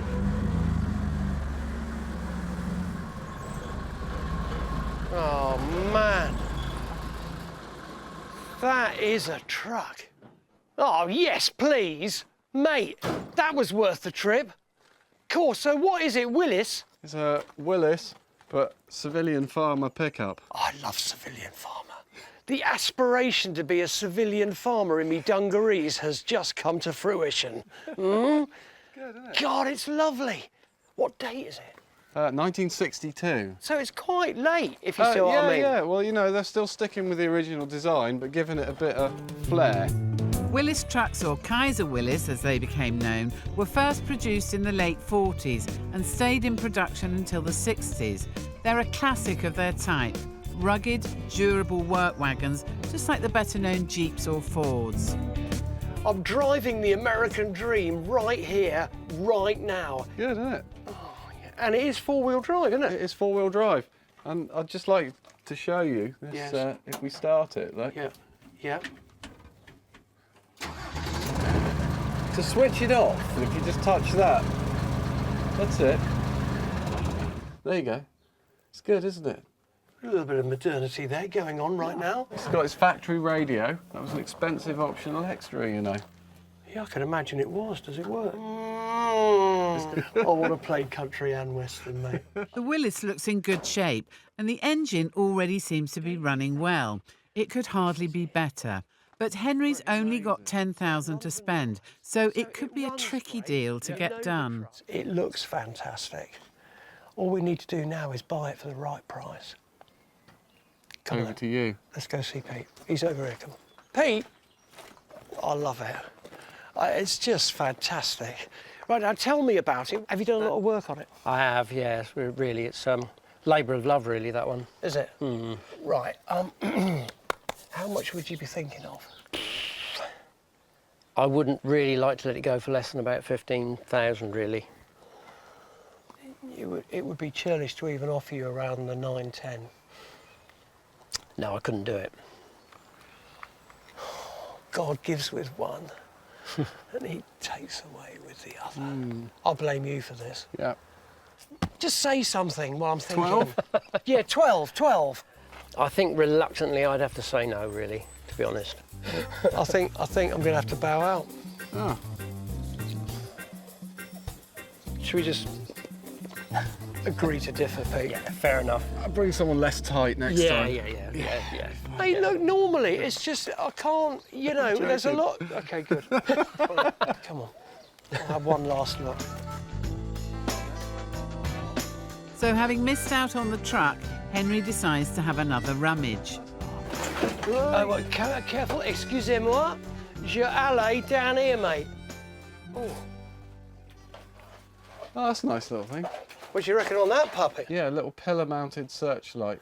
Wind the window down, grab the handle. If you're trying to find the number on the door of a house you're calling on, or a rabbit. A rabbit? Yeah. Yeah.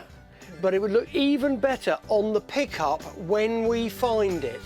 Nice. Come on then. Nice. And the lamp is only going to cost Henry 15 quid.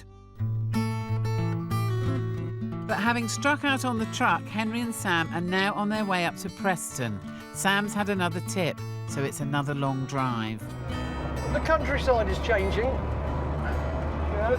And we got plenty of time to notice that kind of stuff at 48, 50 miles an hour. They're visiting Miles Robinson, a dealer they've bought from before, but Miles always drives a hard bargain. Are you sure about this? Yeah. Honestly. Miles? Henry, how are we doing? Mate, great. Yeah, good to see you. He's brought me up here because we're in search of a truck. Voila. Was this it? Yeah, that's the one. So tell me about it. What is it? It's a 1946 Ford. It's what they call the jail bar front. And beautiful, solid truck. Is it running, riding, whatever? Runs, yeah, runs perfectly. Beautiful V8 engine. Has he got a V8 in there? Flathead V8? Flathead V8. Would you like to have a look? Yes, Sam, do your thing. Hello. Get that, boys. Mate, thank you so much, Miles. Well, we'll see you in a secchi poo. OK. This car looks battered and full of tears and holes in the bodywork. In other words, perfect for the rat rod finish Henry is after, with its original shell with all its warts and faults on full display. Fords like these were known as America's economy wagon. First manufactured in 1942, they flew off the famous Henry Ford production line in their day, reliable and cheap. I mean, this is a slightly less desirable model than the later ones to other people, but I prefer this shape. You know, it's looking fairly solid. It's got a couple of little holes here and there. But there's just something about these things that I just love, as you know. Yeah. We need new glass in the windows. Yeah. Is that a bullet hole in the back? Did someone get it in the back of the head? That's what worries me about these things. You worry too much. Well, the bed's okay, sort of. Yeah, steel bed in these, so not so, I mean, it all needs a bit of repair, you know. So if they can do a deal within their budget, it's looking like a major repair job, though perfect for rat rodding. And that's great, but Sam still has to check the engine out properly. How's that? Mate, that is proper V8, isn't it? Yeah.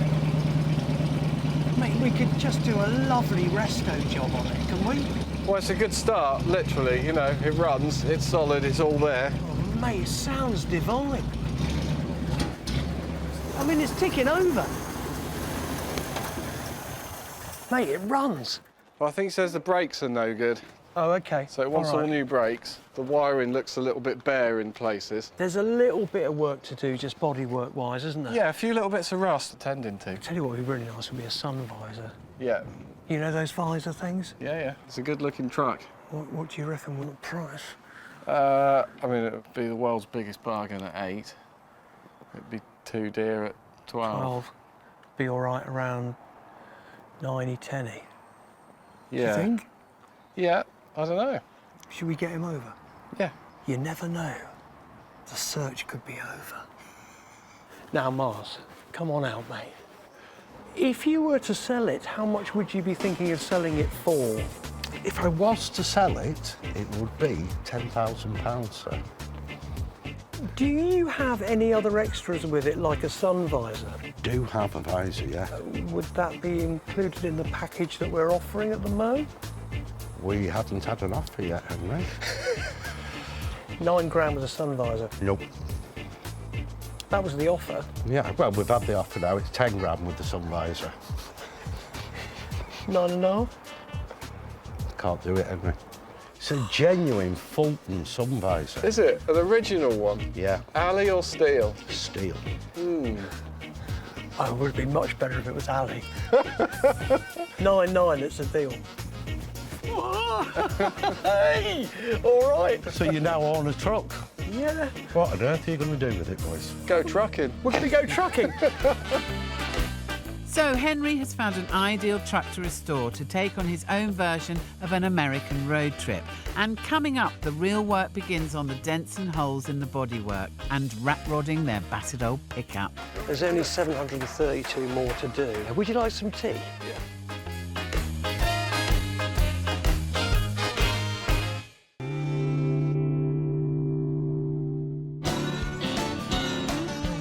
Henry and Sam have their pickup truck to transform into a rat rod daily driver. How's that? Mate, that is proper V8, isn't it? Yeah.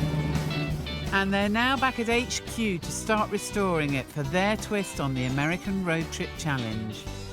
So we've got ourselves a 1946-47 flathead V8 Ford quintessentially, yeah, American truck, hey? Now, obviously, we want to keep it rat roddy, an original metal, yeah? Yeah. But we need a look to it that it's done and it's beautiful and it's intentionally rat roddy. Am I right? And if so, how do we do that? Yeah, no, I think the best way to do that is be careful not to do too much work on the body. But they'll still have to smooth and fill the dents and holes on the bodywork, as well as sorting out the brakes. Henry wants to keep the original shell as intact as possible, as well as adding a few extras, including a new bumper, the sun visor and the lamp bought on their otherwise fruitless trip to Cornwall. OK, so look, bottom line is I'm going to clean this up, make it look nice, and then we're going to adorn it on the truck somewhere. Yeah, great. It needs to be on the driver's pillar. Yeah, OK, so we can search for rabbits. Yeah. Other hand. Left-hand drive car. Yeah, we can search for rabbits and Perfect. other items of wildlife in the bushes as we traverse the plains of America. OK, dent removal lesson with Sam Lovegrove. And all I know is it's dolly the highs, hammer the lows. No. What? The dents and creases are all over the Ford's bodywork, and Sam is using the hammer and dolly to knock most of them back into shape. To do this, he needs to be able to get at both sides of the metal panel. It's a technique for knocking out the bumps and holes without filler or welding. The hard sheet dolly is used as a backing plate against the hammer blows, and it's a skilled job. Blimey, I can see that. That came out. We'll crack on some. It's going to be a key part of the restoration to get the bodywork smoothed out as much as possible. Well, this is starting to come out quite But that's nice. coming out really nice, isn't it? Yeah, getting some shape. There's a crease here. I'll give that a shout and you have a go with that. Yeah.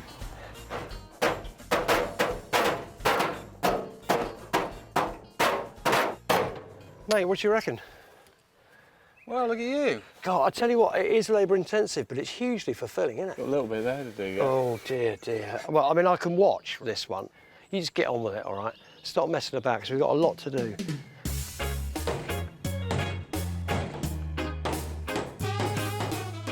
Well done, mate. Doing really well. You wearing yourself out there? Yeah, mate, no, honestly, I was just actually watching the master at work. Turn your head round. Turn your head round. Yeah. While Henry does what Henry does best, Sam moves on from the panel beating to start on welding the bigger holes and tears in the bodywork. This is Sam in his element, bringing the pickup back to life, but not at the expense of its character and its history. Yeah, it's getting there. Yeah, it's getting there. Sam has also been rooting around inside the truck and comes up with some fascinating history. I've found the licences that you have to carry in the vehicle at all times. So this car was owned by Glenna B. Nutter. No! What's with that? That's unbelievable. It's John W. Nutter or Glenna B. Nutter. Mate, we should probably call it Nutter. Hey, that reminds me. What I really wanted to think about was doing some decals on the doors. It could be Nutter and Nutter. It's kind of in keeping though, isn't it? You know, Nutter and Nutter owned it and now... Nutter and Nutter are restoring it. the Nutters weren't alone. The pickup truck has been a mainstay of American life for 100 years, so Henry's off to the New Forest to see Model T specialist Richard Skinner, who knows all about where these trucks came from. The first Ford pickups were built onto the original Model T standard car frames, becoming America's first ever lightweight truck. Now, Richard, is this where the pickup started? Pretty much, yeah. Really? Yeah, there would have been some early commercials before this. This is 1916, but then in 1916, Ford were producing what was called the Model T Ford Roadster, and it was also called the Roadster pickup. And it was very versatile with a lovely little, what they called a turtle deck on the back. It was a little luggage compartment that you could lock. Okay, and then at the weekend, when you wanted to go to market or take your pig to sell or something like that, you would just undo 4 screws, you would take off your little turtle deck, and you would fit on the pickup back. And then there you go, you've got an instant utility vehicle. Man, that's incredible. You see, I thought that you would have to buy the Model T pickup. No, not at all. No, So it was a But-on extra, you know, it was one of those accessories in the brochure. It was. Do you know what I mean? Absolutely, yeah. Wow, that's so innovative. Yeah. And look, down the back here then, you could get your milk churns in here and everything now, couldn't you? Yeah? Absolutely. And then on the Monday, once you've sold all of your wares at the market, you then took off the wooden back and you put on your little boot, and then you could use it as a family car. Can we go for a little drive? Absolutely, I'd yeah. love to, man. Oh, yes. Driving techniques a century ago were very different to today. The 3 pedals on the floor of the Model T were for the brake on the right, reverse in the middle to make the car go backwards, and a clutch pedal on the left to shift the gears from low to high speed. So the actual driving situation is relatively complex and difficult to get used to. It's quirky. Yeah, God, you can say that again. It's completely opposite to a modern car. Well, so the clutch pedal really works as an accelerator. Yeah. How fast would you cruise at? 35. 30? That sounds a lot for a car from 1916. Yeah. You've just got to be aware of the traffic conditions around you. The donkeys around you. The donkeys. Yeah. So give yourself plenty of braking distance. The trouble is, when I'm teaching people to drive, they go roaring up to a junction because they're so used to 4 amazingly powerful disc brakes, you see. Right, absolutely. And it's just incredible to think that, well, it's 100 years ago. And the lovely thing is, 102 years old, and I still use it as a pickup. So even these Model T versions of the American pickup can remain rugged and reliable on the road. From its humble beginnings, over 1 million Ford pickups are still sold every year, though in the New Forest, the old ones are still the best. History lesson over, and back at the workshop, Henry wants to get on with restoring the lamp that he found on the trip to Cornwall. So what I'm going to do is just clean it up firstly with some metal polish and see what happens, and then we might take evasive action with something else, but let's give it a quick polish and see how it comes up, because right now if you look at it, right, there's quite a lot of pitting, a little bit of rust starting to appear. So we'll just try with this brush, see if we can get anything off this. And that's getting some of it off. I don't want to be too hard with it, because then I might actually eat into the casting of it, but just little by little. After the wire brush, Henry tries a washing up scourer and some polish on the chrome.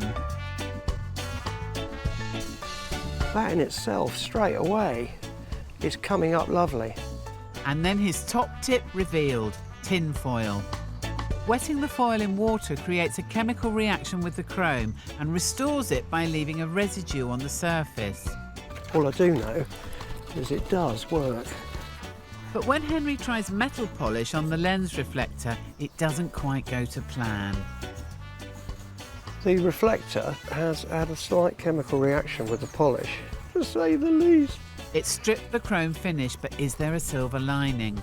Now that, to me, is utterly beautiful. It looks kind of sort of tortoiseshell-y. Sammy will never notice.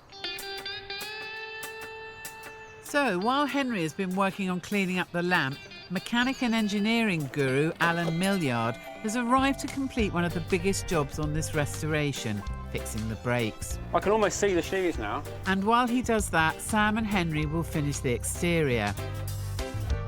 Alan works on removing the front hubs to get at the worn and eroded brake shoes, a vital and time-consuming job given how long the truck has been neglected. While Sam continues to repair holes in the bodywork and running boards. Meanwhile, Henry is helping to get at the other front wheel to get at the brakes. I'm just going to get this one off to help Alan out. It's kind of like a pit lane, isn't it, really? Alan reshoes the front brakes and begins to put the wheel hub assembly back together. It's a key part of the restoration if Henry is to get his dream American runaround back on the road. But as Alan moves to the wheels at the back, progress comes to a halt. No. With Sam and Alan unable to dislodge the rear brake drums, it becomes clear that tapping with the hammer won't work and that they need a specialised tool to prise the hubs off. We got a slight problem, and that is we need a hub puller. The rear hubs are jammed on after 50 years of neglect and rust, so Alan will go home tonight and build a bespoke hub puller, which he hopes will get the work back on track. Henry and Sam will just have to hope Alan's homemade device does the job. Now then, we've had a relatively productive day, haven't we, Samuel? I had a great time welding up all the holes. Yeah, that's been fun for you. That's worked, especially in this heat, yeah. Yeah. But anyway, look, a good day. Yeah. Always onward, plenty more to do. Bring on tomorrow. So Alan heads off to his workshop, but will his solution sort the back brakes? This hopefully should fit and work, but we won't know till we try. And will Henry and Sam get the rat rod look ready and keep their American-inspired road trip on track?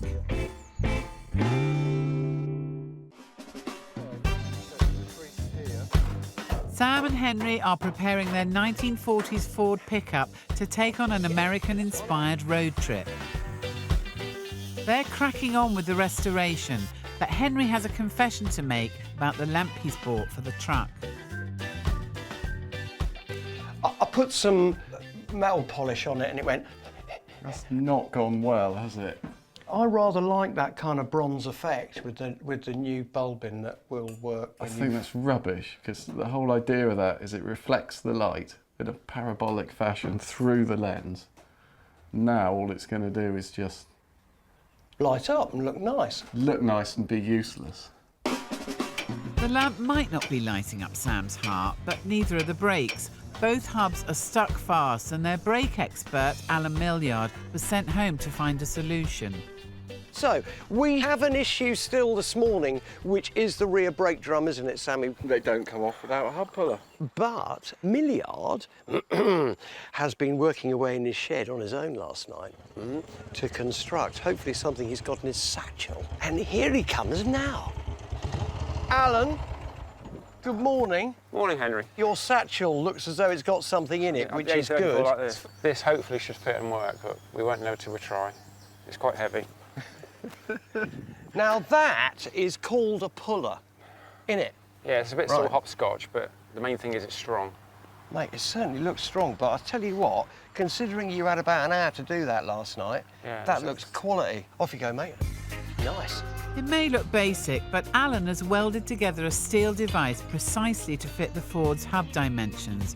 Vintage trucks like these have a tapered axle shaft that the hub rests against, but years of neglect have meant the rear hubs on Henry's pickup are jammed on, and the puller is needed to release them. As he tightens the bolts, Alan hears a crack. Yeah, there we go. And that means the shaft and hub have now been separated. That's amazing. So it's actually broke the taper, but we still got to get the hub off because it jams on the brake shoes as well. That causes a bit of a problem. Once the hub snaps free of the tapered shaft, it can be removed.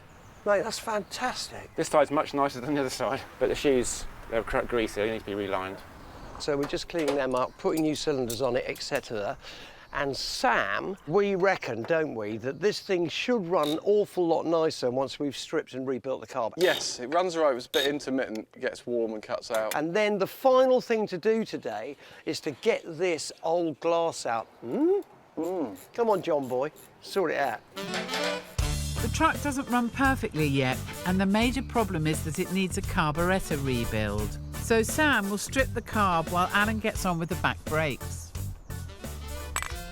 This is restoration at its finest. Carry on. Sam's first task is to strip the carburettor, replacing the gaskets and seals and making sure the jets and internal parts are all clean. I'm looking forward to starting to put this back together. I look at you and I'm so envious of you. You know, I have a talent of changing gear and being an idiot and going for it. You have a real talent of just creating stuff, you know.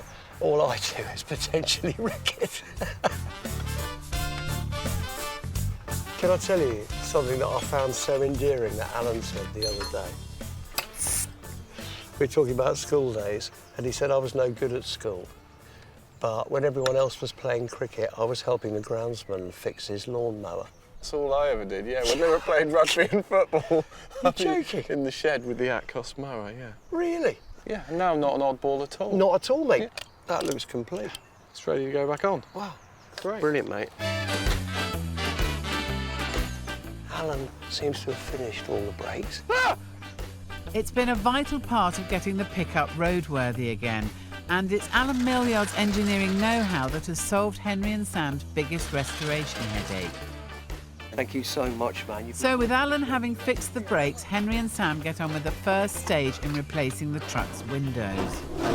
Oh, Sam Lovegrove, you are a genius. They take out the glass in as complete a form as possible so that a template can be made from them when the new windows are created. I thought we were not bending it. We just bent it. No. We did just bend it. Hang on. Got it. Hang on. Oh, there we go. Perfect. Ooh. That's all right. That's enough for a template. Try and keep it Yeah. together like that. Well, there you go. Two halves that fit nicely, hopefully, together. Hey. Rather like you and me. Look.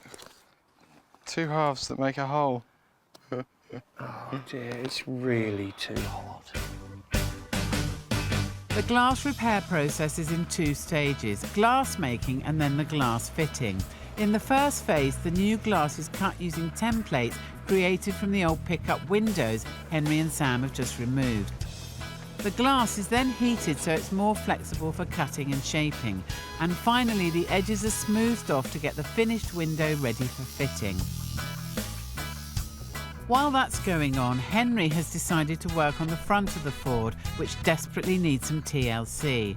The jail bar radiator grille and the bumper need stripping and restoring. But the trick will be to keep the rat rod look intact, and he's enlisted Alan and Guy from the restoration team for some advice. So the key is, Alan, right? What do we do with this lot? Blowtorch.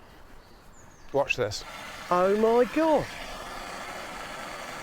That's just getting rid of the white. Like artificial ageing. So all you're doing is actually just burning the cream paint off, leaving the greeny, blacky kind of paint that was underneath it. Yeah, there we go. How cool is that?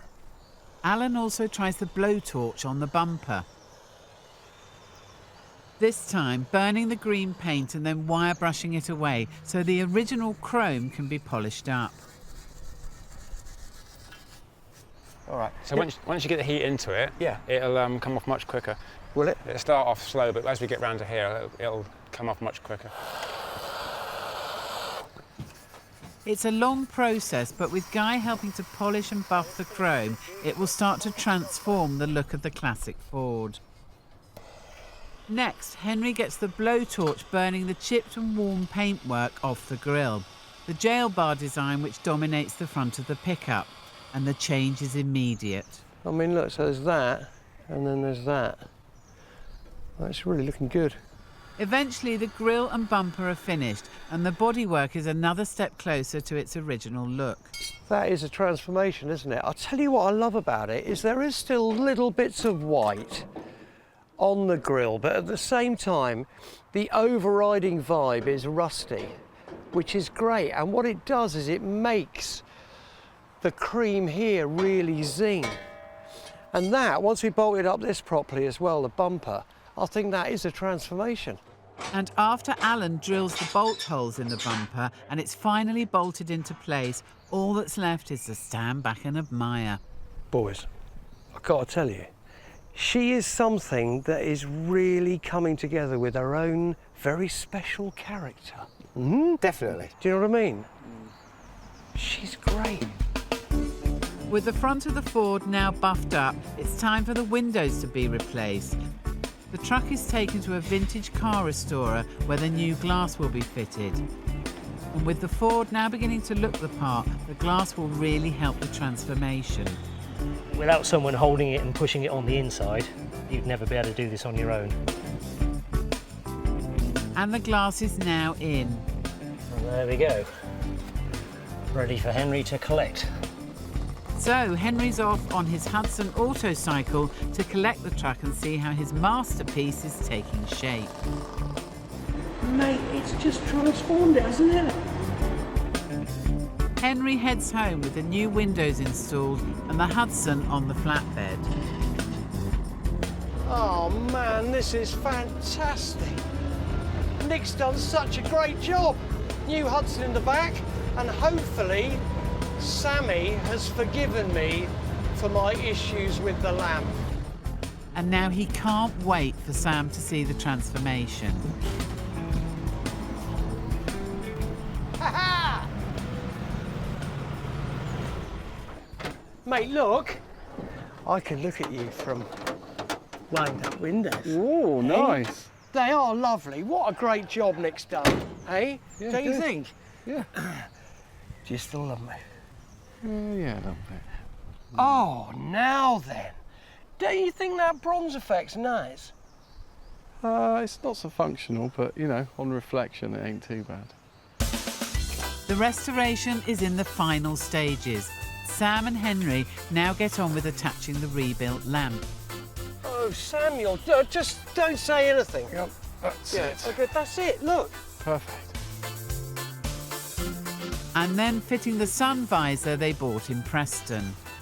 Well, it's not bad for a first attempt, is it? It's getting there, isn't it? I'll tell you what, though, it's changed the whole look of it. It looks much more angry now, doesn't it? Good, isn't it? Yeah. The last of the big rebuild jobs is the flatbed. They're replacing the original metal bed with light oak planks, and Guy is busy cutting the wood to size, ready for fitting. We're after that rustic look, aren't we, really? The wood will be stained once it's been slotted and bolted into place. That's it. Yep. Drill. Right there. While Sam drills through and fits the bolts, Guy's tightening them under the bed. I've had visions of drilling through the end of his finger. All good, kid? Nearly there, last one. Nice one. Is that all right? Lads? Hello? After the bed is assembled, Henry and Sam can get on with staining the wood to give the weathered finish that matches the truck's unpainted bodywork. The finishing touches are mainly cosmetic, but no less important. Powder coating the wheels in a new colour and bespoke sign painting on the doors to complete the truck's authentic restoration. And Henry's heading off now to see how it's all worked out. Pete's our sign writer, and he's going to do the piece de resistance. So the logo is going to go Nutter and Nutter in homage to those two who originally owned the truck, but they lived in, wait for it, flipping Arkansas, and then we're going to kind of put auto parts or something, which is kind of, you know, that's kind of not true, obviously. Ruth and Pete are working on one door each to create a motif design for the pickup that will look like it came from the 50s. You'll see I've left pieces out, raggedy ends, to give it that aged look. It's a dark red on a very dark truck.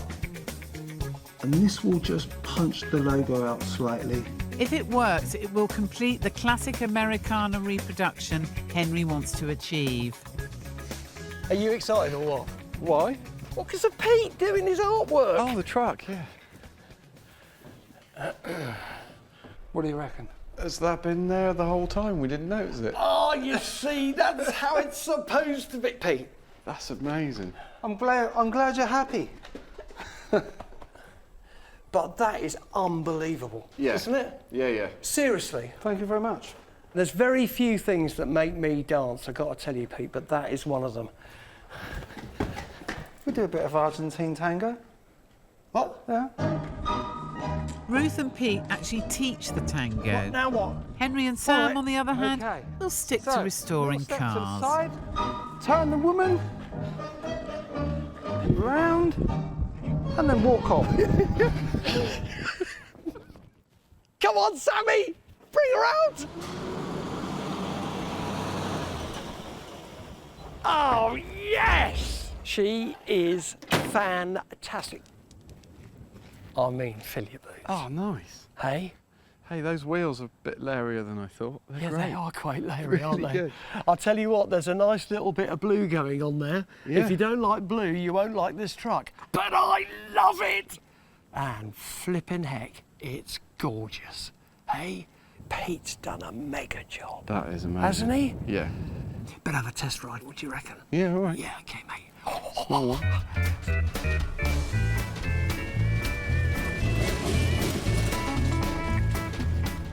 Yeah! Now we're trucking. Oh, mate, this is fantastic. I've done 50 yards. Listen to that. That's a smooth burble of a V8 engine. All right, Nado? Large, mate. Hey. You right? Henry's vintage Ford pickup is now restored to something like its original condition and is ready for its big test on the open road. Coming up, he's been promising Sam a classic slice of Americana. Will he be able to deliver in his flash new wheels? Still want a hot dog. Think we'll get one on Route 66? It's strange you say that, actually.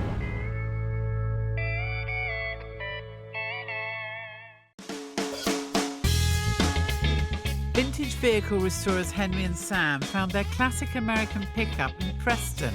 And now Henry's truck has been transformed in true rat rod style, so he can at last go cruising with his best mate. But first they need to see if their restoration work holds up, putting the 1940s Ford through its paces on an iconic road trip. He's always loved Americana and has promised Sam the chance to ride the famous 66. What he didn't say was it's the A66, stretching west from Middlesbrough to Workington on the Cumbrian coast. I'm going to kill you. Come on. Oh, don't be like that. It was a joke, all right? OK, so not America's so-called Mother Road or Route 66 as Sam was expecting, but the A66 in the Lake District. Open prairies, endless roads, horizons as far as you can see. How many times have you driven Route 66 without me? 4. How many times have I driven Route 66? It's a round number. None. All right, well, it's a bit wet and I can't see much, but this is the Lake District, mate. So Sam's not happy, but one thing's for sure. The conditions here in Cumbria will test the truck to the limit to make sure it'll stand up as Henry's daily runaround. Look, A66. OK, it's more fifth cousin once removed road rather than the Mother Road, but we're in the Lake District, we're driving the truck, we're actually making sure on this journey that this thing could be a daily driver. The weather, admittedly, isn't as good as it could be, but at the same time, we're here to have fun. Yeah, I think the lake is actually above us today. I think it's in the cab, actually. Now look, right, I just wanted you to get in the vibe, okay? In the vibe? So I'm taking you to a place where we're going to swap horsepower. Mate, do you remember the movie City Slickers? Come on, Samuel, keep up.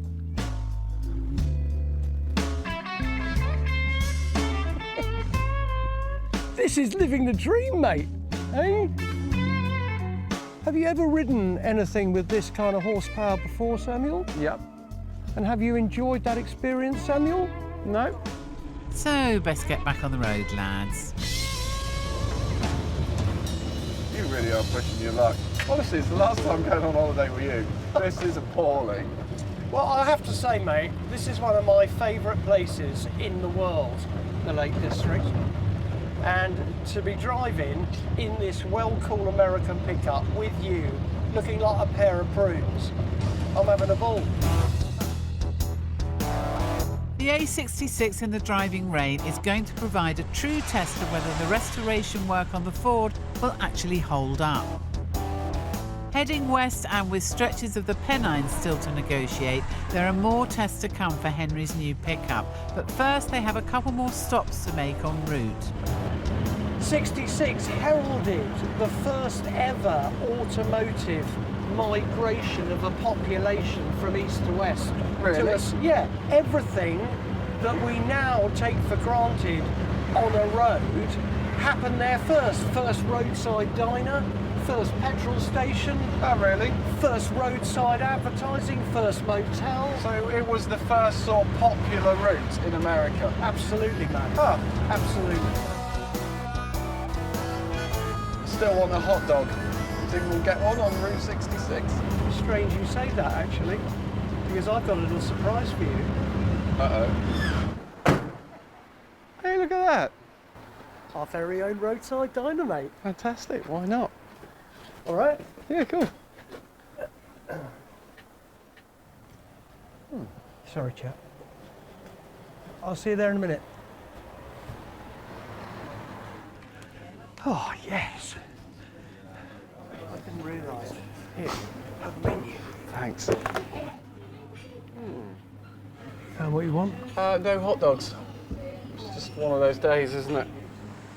Ah, poor Sam. Hot dogs not on the menu on the A66. It's more of a full English kind of place. Did you look a picture? Yeah, really good. Outside a diner. When's the last time it was parked outside a diner? Well, that's it, isn't it? Yeah. Nutter and Nutter. I bet you they had a few diners. I think we got the resto just right. Now, I know the blue needs to weather a little bit on the wheels, but fill your boots, son. Huh? The disc restoration. I mean, now look, right, can we talk about daily driver for me? It's there now, isn't it? Just about, isn't it? Yeah, well... I mean, you know, there's a little bit of water coming up through the floorboards. And I think you've got to get to the end of your first day before it's a daily, you know what I mean? Good point, well delivered. Which means 50 miles still to go and the rain, it ain't letting up. Here's to driving the American dream, Cumbrian style. Back on the road, they're heading further west, Henry style. That's reverse. There they go.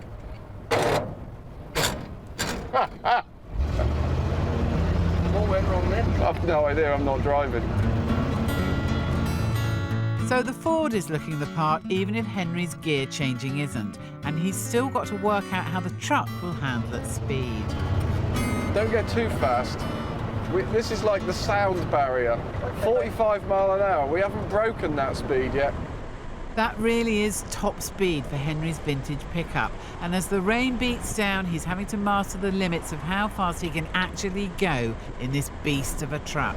Now, if you have to nearly stop, but not quite, it only needs third. All right.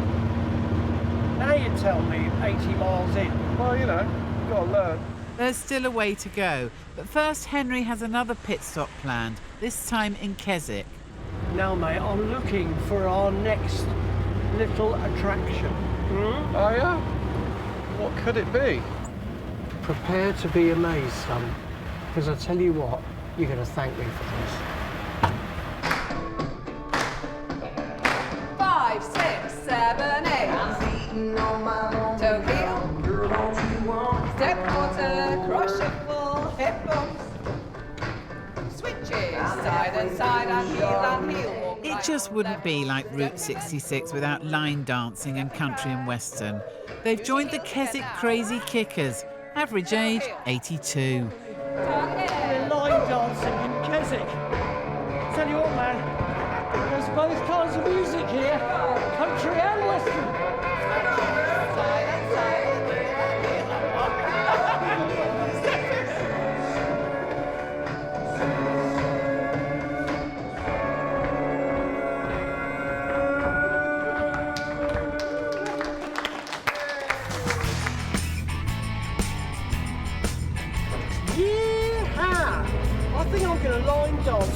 life. Eh? Does she know this? I think it might have changed my life. While they were line dancing, the weather has at least improved. And although the handling is still a challenge, Henry's getting the hang of the different driving styles. Don't change down. I'm not changing anything. Don't change down until you have to stop. Okay, change down. Better. Funny, isn't it, to think this was built in 1946 and it can still perform amongst the modern traffic. I mean, I have to tell you, in conclusion to this beautiful machine, I am going to use it as a daily drive. It's working sweet. It is. Either we're getting used to the rattling and jiggling about that's trying to pull my fillings out of my mouth, or it's running sweeter than it was at the start of the day. Yeah. Handling is questionable, but generally, mate, you can't say fairer than this now, can you? No, it's working fine. Stop riding the clutch. Well, all right. I mean, I've only done it once. Yeah, then do it again. All right. It's been a true test of whether the vintage Ford is roadworthy, and as they finally make it all the way west to Workington, the answer is a resounding yes. The A66 has been successfully negotiated, and Henry has his daily driver. Hey? Oh, fantastic. We are at journey's end. Well, it's not Santa Monica, mate, is it? Right, it's not the end of Route 66, but it's the end of the A66. Mate, we did it. And I'll tell you what. Truck did it. That truck is amazing. It's fantastic, because I've got my daily, and it's looking like you've got yours now. Oh, mate. It's great, isn't it? Do you fancy a night in a bed and breakfast? Yeah. I think we should. Should we go for a wander down the beach? Yeah. Come on, mate. Hey. Henry's at HQ and has something up his sleeve, which means there can only be trouble ahead for Sam. I've decided, right, just stop your fettling for a second, OK? I need to fess up to you. I have a confession. What have you bought? I haven't bought anything, but... Now, tell me, over the years together, have you enjoyed my love of tractors? I've certainly benefited from your love of tractors. Stop there. Right, now benefit means we've restored a few. We've had a few through the shop, haven't we? Why don't we find ourselves a tractor to restore, right? Find ourselves, wait for it, a plough to restore, and then bring the two together and compete in a ploughing championship. The idea of buying a tractor and a plough and ploughing with it is great. The only bit that seems a little bit crazy is I believe ploughing matches are quite competitive and you need to practice a lot before you're any good. Don't worry about a thing, mate. Let's find the tractor first and get advice and tuition along the way. And you know where we can find a tractor from, don't you? Yeah. And potentially a plough.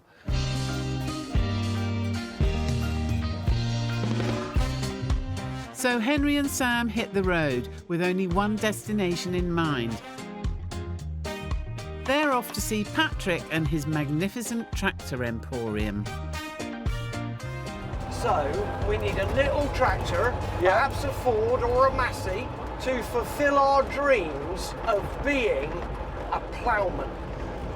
Do you think it's something you have to have started doing when you were a small boy? Maybe, yeah. Yeah. Yeah. Have we got any hope of winning anything? No. Now look, right, I want you to focus, because you know Patrick is a hard man to deal with. Yeah. Right? Patrick is a specialist dealer in agricultural machinery. He's a man who revels in driving an extremely hard bargain. Mate, look at them all. Tractor heaven. Oh, look at them. That is the favourite thing in the world for me. Oh, really? That grey gold. I like that one. I want that one. It's a bit like that, isn't That's a beautiful weapon. The Grey Gold was the direct descendant of the Fergie Grey, the tractor that revolutionised farming in the late 40s. They were small, versatile and easy to maintain, perfect for day-to-day farming work.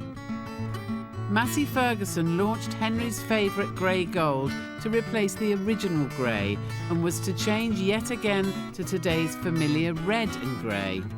Oh, Yeah, mate, I like we could that. plough with any of these.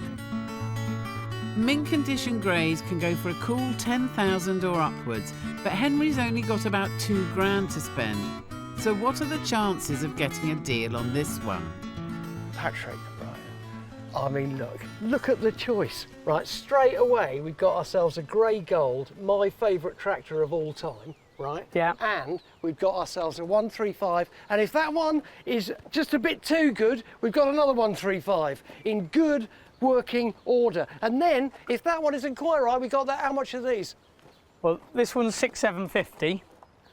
I mean, these are good ploughing tractors, aren't Yeah, that's 4,950. Hang on, I can see where this is going. they? What about the grey gold, mate? Now look, that. Okay, please, okay, because that is my dream to own one of them. Well, that is a top-notch restoration, and that's 7,250. Have you got something broken and horrible at the back? Well, we've got a little 35 3-cylinder, which is... Okay, show us. Go on, Yeah, lead on. Yeah, no, I can see it, mate. It needs some work. Yeah. But, all right. It's not bad, is it? Yeah. 3.5, that one is. What? Well, is that the one we were talking about? Well, no, if you wanted something on the cheaper end of the scale, then we got this one here with no tin work on. Hey, look, it's a racing model. It's stripped.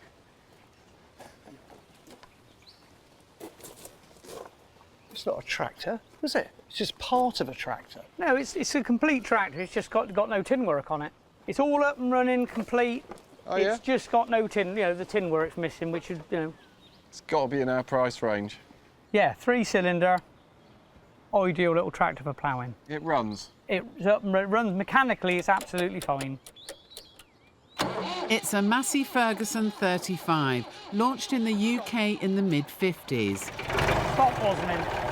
With a 3-cylinder Perkins engine, it's a workhorse tractor ideal for pulling a plough. Now, the benefit of a 3-cylinder is... The 3-cylinder is more reliable and starts easier. Everybody likes a little 3-cylinder Perkins because they're cheap to run and you can get all the bits. I mean, is this really all we can really afford if we're going to do it cheap and then restore it? Well, this is 2,500.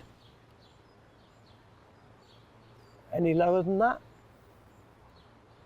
Can I just give you a couple of things, like incentive-wise?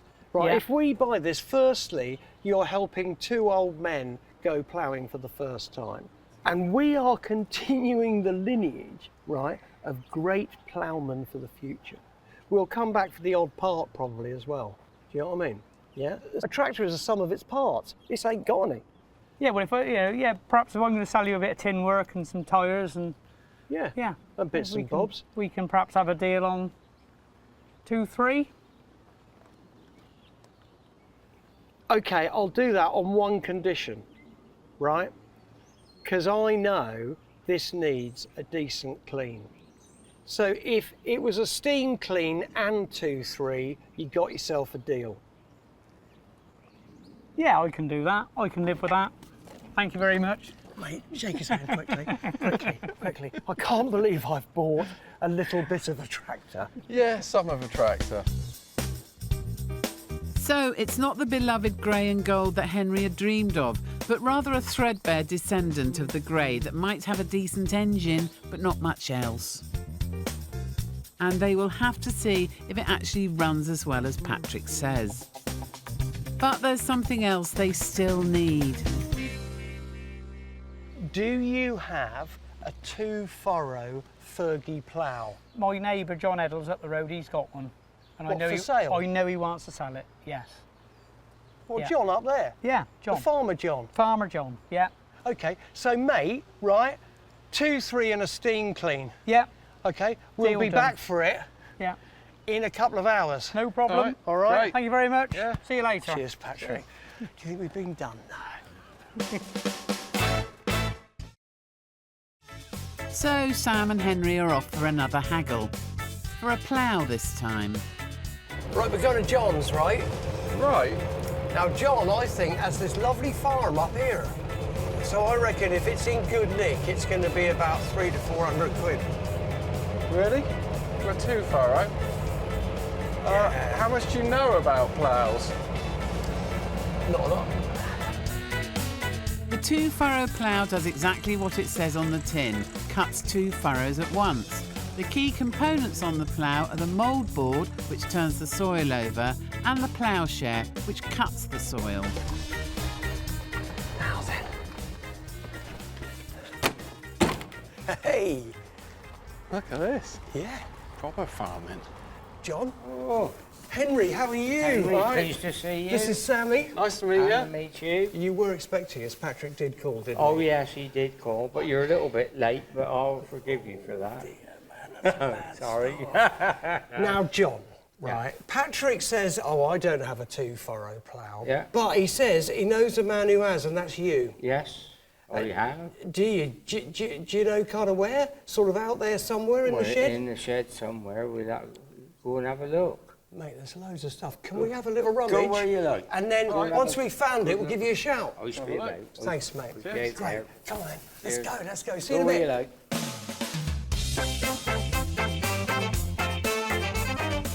Mate, do I care? Fantastic. Do I care really where the plough is? I've forgotten about the plough already. Look at so have this. It's a farming gold mine. So look, there's a Fowler down there with a big chimney. Oh, yeah? Yeah. Yeah. Beautiful thing. A crawler. And then we got a 27N at the right at the end. Do you think we should have come here to John's to buy the ploughing tractor rather than Patrick's? I think Patrick sent us here second for a reason. Yeah, so do I. I can't see our plough. Oh, hang on a second. Seen it? Yeah, come on. It looks like they found what they came for. Mate, pincer movement on what I reckon is what we're after. Now this is a plough. And it's also a 2-furrow plough. Yep, 1, 2. This is the front, that's the back. And that's a wheel. I do actually know what some of these components are called. Oh, yeah? That's called metallic green. Yeah. Right. OK. These, I think I'm right in saying, are called mould boards. Yeah, and this is the share. Plough share. Well, it all looks pretty complete, doesn't it? Yeah. Shall we see John about this? John. Yes. Tell me about the plough. How much do you want for that? Well, I mean, what's a 30 plough? Painted green. Oh, it's got to be 270. Could I be closer to 190? What do you want it for? You going to do a bit of ploughing yourself then? Yeah, we're going to win silverware, John. Ah, well, that'll take you a year or two, but I'll tell you what, you could have it for 230. That's not dear, is it? Oh, come on. Come on, we have a deal. 230 pounds. Thank you very much. You won't find one any better anywhere. John, when I win the World Championships with Sammy, yes, you will be the first person when I'm standing up to receive the silverware. Would you excuse me, John? So, job done. Henry and Sam have bought a massive Ferguson tractor and the ideal Fergie 2-furrow plough to restore for their ploughing competition debut. Coming up, they go back to collect their new toy. Oh. What? What's wrong with that picture? And figure out how to connect it to the plough. Oh my word, look at that. And then Henry tries to hone his driving skills. Keep out the hedge. Trying to keep out of everything.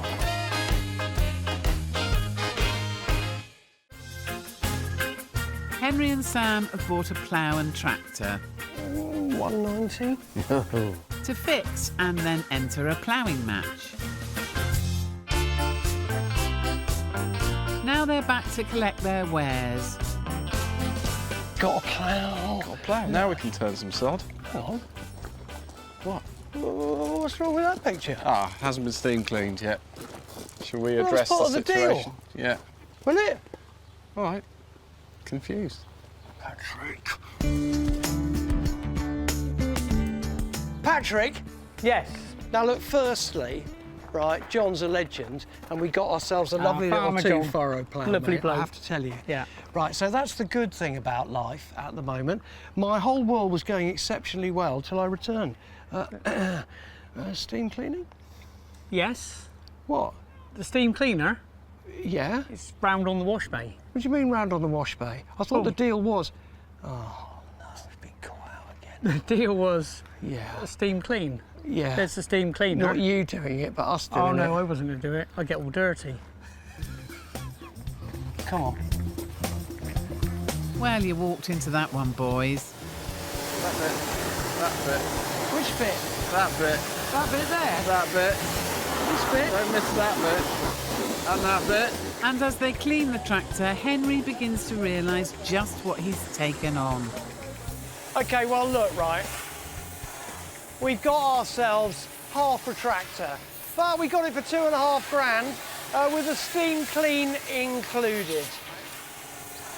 That's now coming off a tree. You can see the old paint just peeling off. Man, that would take hours.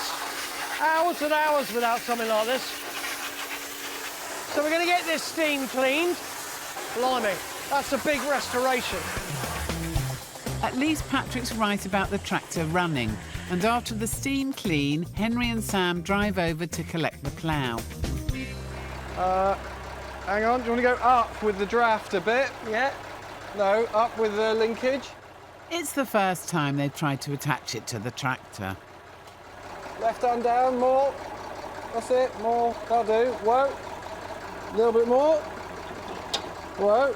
We're in, mate, we're in. Have you got a pin thing? Yeah. Good lad. Whoa, back a tiny bit. Back what? Tractor back. All right. Can't find them, grind them. Go on. Tiny bit more. Whoa. We're in, mate. We've got to get the top link in.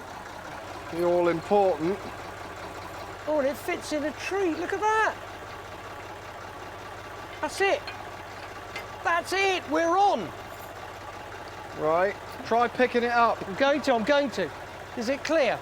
Yeah. Give it a go. Oh, my word. Look at that.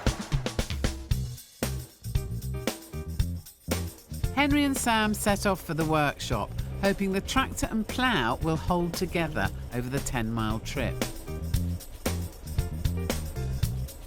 And at a pace that would embarrass even a snail, they make it in one piece. Hey! Oh, mate. That didn't go so badly. Do you know what? She runs... Oh, rolling. Handbrake. That's all right, it's in gear. Right, hang on. Whoops, gonna move. Mate, that went really well. That seemed pretty good. The wheels are straight. Basically, what this is really, isn't it, is a resto of the painting order. But that needs to be sprayed, I think, by a person who knows what he's doing.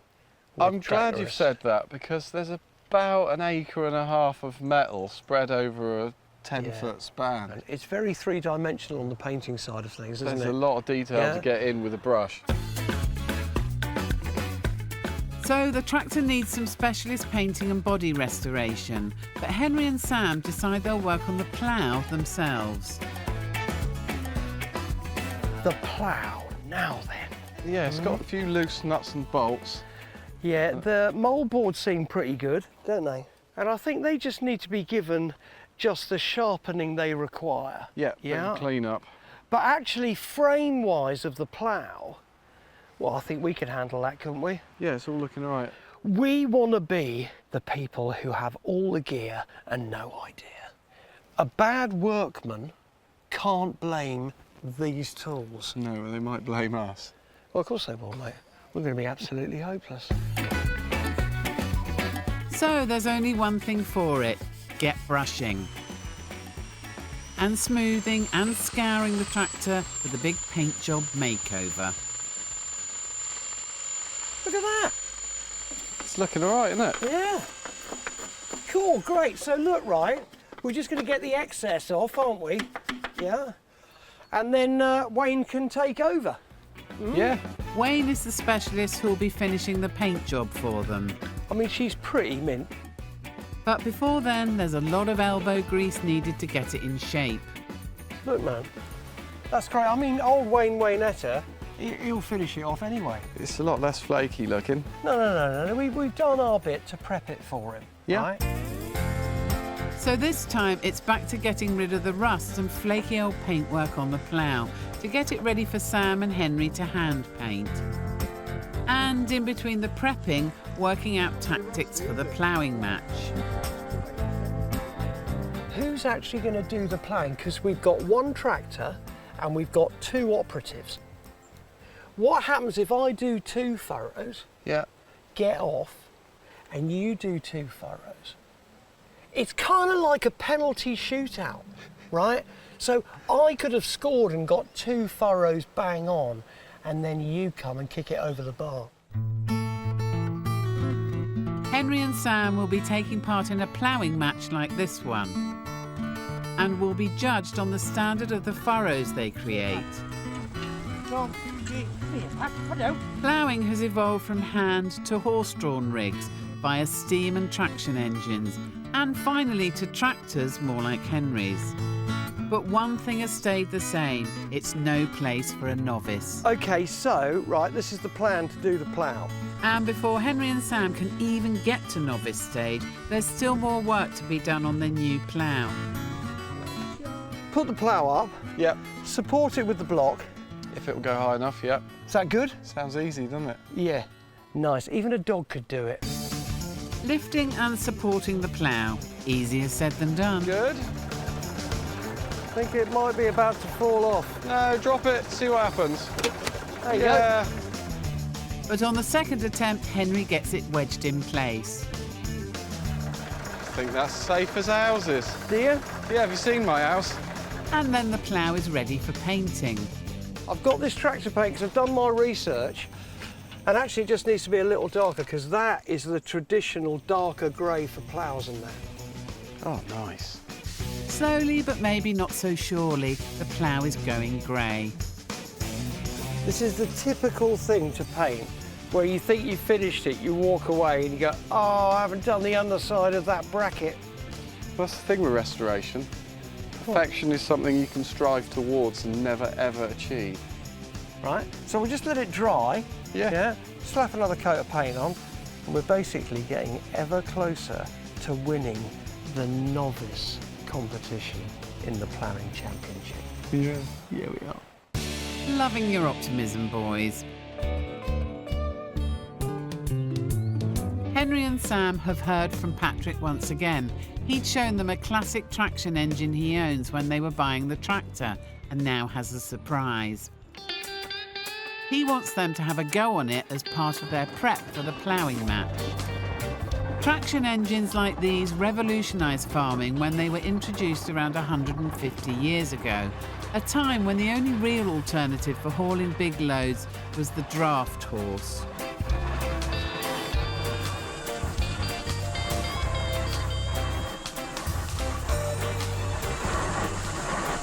All right. Yeah. Are we? Keep out the hedge. Trying to keep out of everything. Keep off the curb. Okay.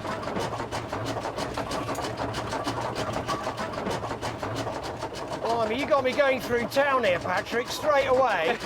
I could have at least had a go in a field or something. You're doing all right.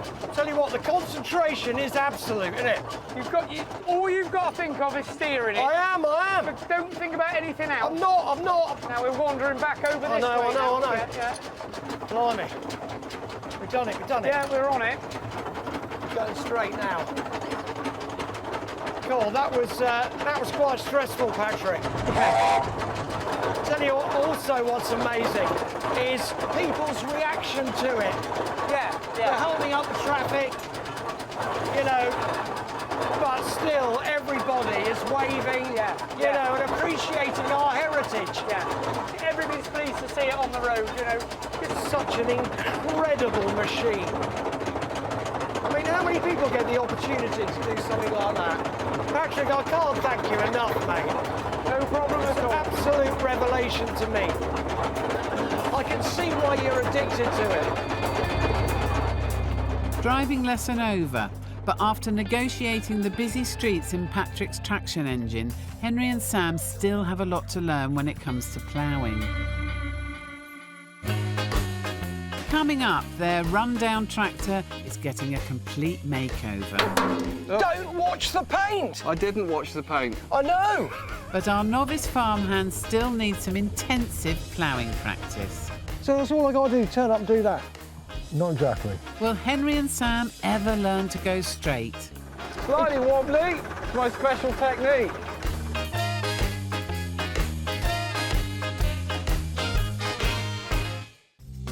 Henry and Sam love tractors. Oh, yeah, mate, we could plough with any of these. And they're busy restoring an old Massey Ferguson and a dilapidated Fergie plough. I think it might be about to fall off. No, drop it, see what happens. There you go. They've cleaned and prepped the tractor for a respray and some brand new bodywork. A tractor is a sum of its parts. This ain't got any. And Henry's been looking around for a ploughing competition that would actually accept a pair of total novices. We are going to attend the Banbury District Vintage Ploughing Match. Don't look like that. You and I are sharing a plot. Right? So you go up one and I come down another. We are going to be judged on, firstly, firmness. Actually, you're 10 years younger than me, mate. I think you might win that. Uniformity and, wait for it, ins and outs. Ooh. And firmness. All in all, mate, this is it. So they found the competition, but they still have to get their machinery ready.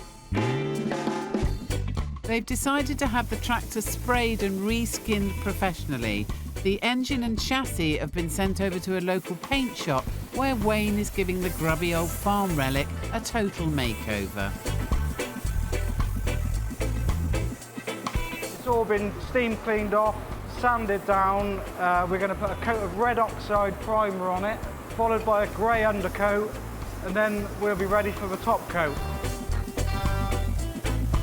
New bodywork has also been commissioned for the tractor and will be given a classic red coat. So we've been sent the new tin work set from Henry, the wing skins, the bonnet and the dashboard, which also have needed a little bit of filler here and there to sort out any imperfections. And then we've high build primed them, prepped them again, and now we're ready to paint them.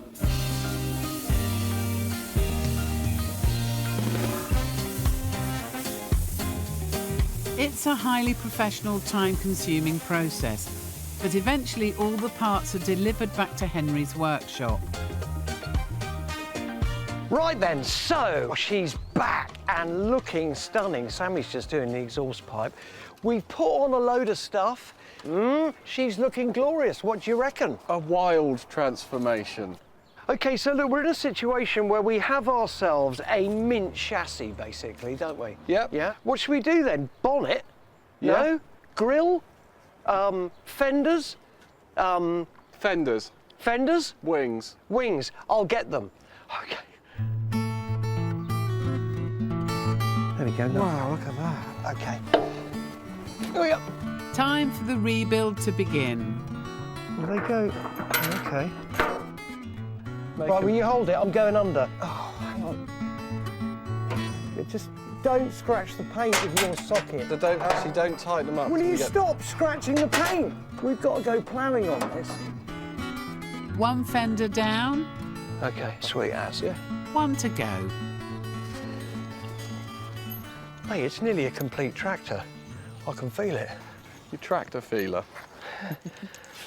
Yeah, in your own time. Oh, shush. With the tractor beginning to look like the real deal, Henry decides it's time to fess up to Sam on another major part of the restoration. So if we're going to get new tyres, it's the expensive bit of this, right? You understand that? Yeah. I thought it might be a great idea to actually get some actual wheels. What, some decent second-hand ones? They're brand new, sorry. I know. I know we're not restoring, in the right? interest of. But look, mate, when we're ploughing, okay, you imagine just getting that perfect furrow, right? Okay, you think to yourself, gosh, Henry was right. So what you're really telling me, is you just need to sort of buy a tractor by post. Mail order Massey Ferguson. Henry's new complete wheels and tyres have cost £1,000. OK, let go. No, don't be like that. I know what I'm doing.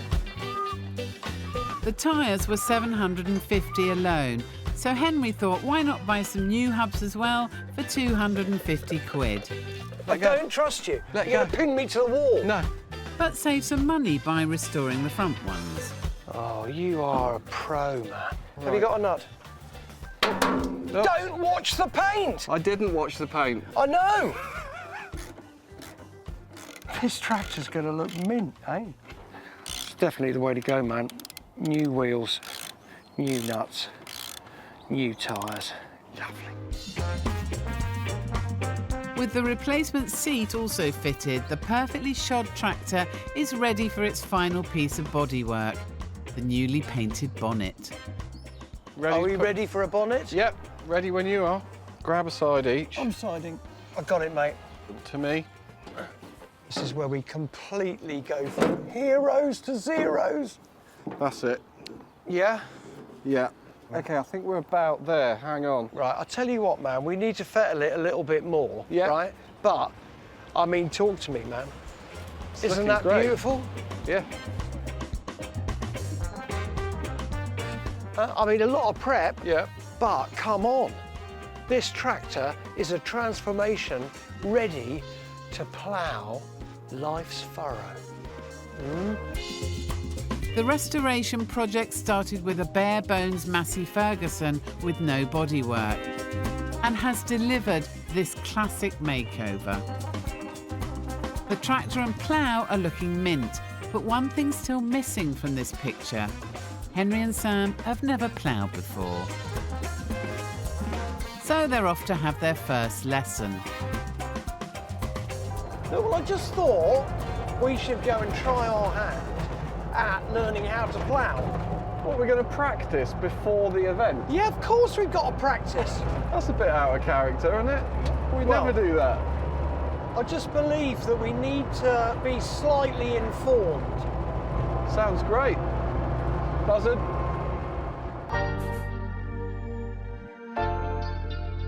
Nigel? Henry. Hello, mate. Nigel is a local farmer and championship-winning ploughman many times over. God, this means proper business. If there's one man to teach Sam and Henry how to plough in a straight line, it's him. You've taken on quite a challenge, I must admit. I know it's incredibly complex. Probably we just need to know the basics. Do we? Yeah. Do we? There's not a lot involved. We're going to be doing a bit of ploughing. Basically, you've got to get rid of all the residue from the previous crop. Right. So you've just got a clean area to put your new seed in. And you're getting rid of it by burying it so it rots down. That's it. Yeah. And also it acts as fertiliser. Yeah, right. So that all goes in. So it's fully organic, basically. Yeah. Yeah, which he would like because he's a hippie. See, what are those poles? Ah, they're sighting poles. Oh, you aim at it. That's it. Okay, mate. All right. Hey, look, I can't wait. Hey, look.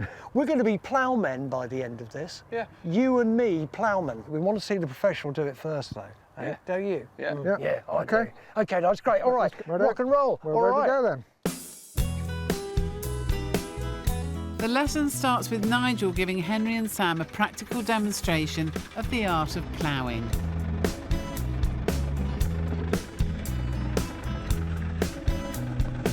The judges will be looking for perfection from the very first furrow ploughed, the opening split. And then it comes down to keeping the furrows uniform and straight, making sure all weeds and vegetation are buried out of sight by the ploughing process. And then finishing off with an even final furrow. That just looks utterly glorious. Is that it then? That's So what we you've just got to do.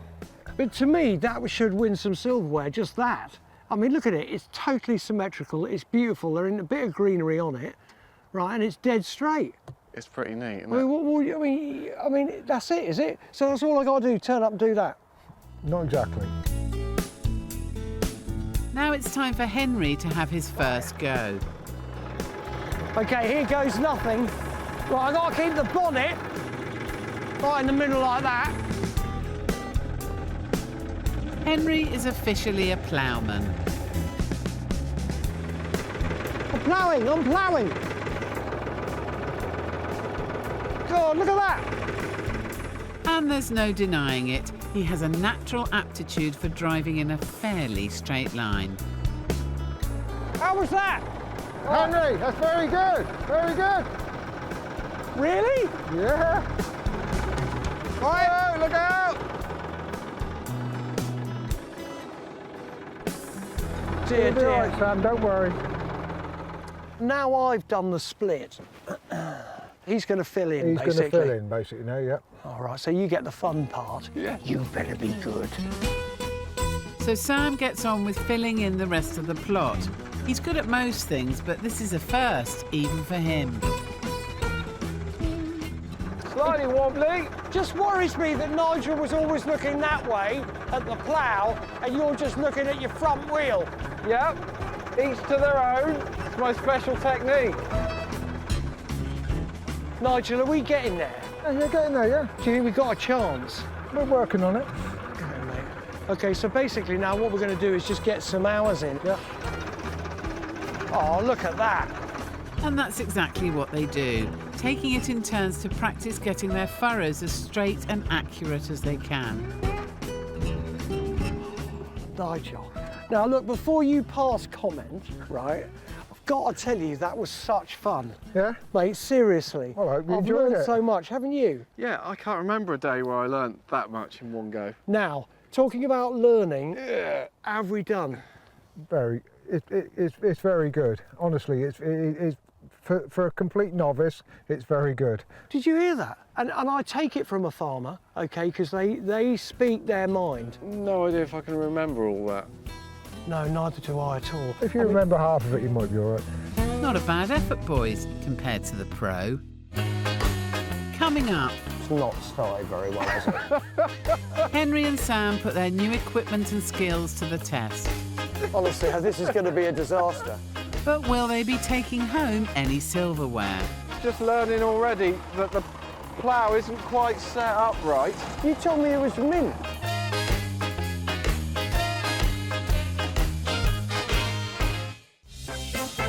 Henry and Sam have restored their Massey Ferguson tractor from its sorry beginnings to near mint condition. This is where we go from heroes to zeros. And their 2-furrow plough has been de-rusted, shined and repainted so that it looks like it's never been used. That's the thing with restoration. Perfection is something you can strive towards and never ever achieve. Finally, it's Judgment Day, at least in a ploughing sort of sense. Well, welcome to, well, D-Day, the Banbury and District Ploughing Championship. So we've arrived, that's got to be good, but I think there might be some issues with the plough already. Sammy, how are we doing? We're all right, but I'm just learning already that the plough isn't quite set up right. You told me it was mint. Oh no, it all works and it's all here, but this is the wrong way round. This is too far back. This one's too high. And this is supposed to be that one up, that one down, otherwise apparently it's all going to steer itself badly. So that will need sorting before they start ploughing. Honestly, this is going to be a disaster. The plough has been mounted wrongly, but thankfully the locals have saved the boys from potential disaster. It's not started very well, has it? Henry and Sam are heading over to the plot of land that they'll be ploughing in the competition. So do you know what's going on? Yeah, we're in the field. And their plough still needs to be fixed. I think the plough is set to plough in circles at the moment, apparently. Oh, is it? Yeah.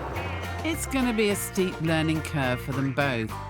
They've been entered in the novice category. I think they might have opened a very novice class for us. Yeah, I think we're the only people in that class. So it's not exactly a big field, given that the other farmers here have been ploughing for years. But the rules are the same for everyone. Each competitor is given a plot and will be judged on technical elements like the way they start and finish each furrow, how straight and neat the furrows are, and also their very first cut in the soil, known as the opening split. Oh man, here we go. Now look, right, this is our plot. So, X marks the spot, and we've got to just do arrow straight, right? And then we go down the other side to create our... Get off! Oh, thank God. How far wide is our plot? 12 yards. Okay, so it's a 12-yard plot. That's what we're going to create, isn't it? Yep. But they can't start until Sam has made final adjustments to the plough, though the other competitors are already well into working their plots. I'm getting quite nervous, only because I just want to get going. Once Sam's fiddled with his nuts, we can get on the ground. Meantime, though, look at these pros doing it. I mean, that is just the most lovely thing. I can see why it gets so addictive. And now Henry just wants to get started. The deal is, right, you have 4 hours to create your plot. So there is a time limit, and we're 40 minutes in and we've done nothing. Finally, the plough is fixed. OK. Let's get on with it, we're late. All right. All right. After planting their sighter poles to make sure they plough in a straight line, our newbies can finally start, a full hour after everyone else. Go! Just do it! In. This is good. It's Sam who makes the first cut, or opening split. Sam, this is... Keep straight, keep straight.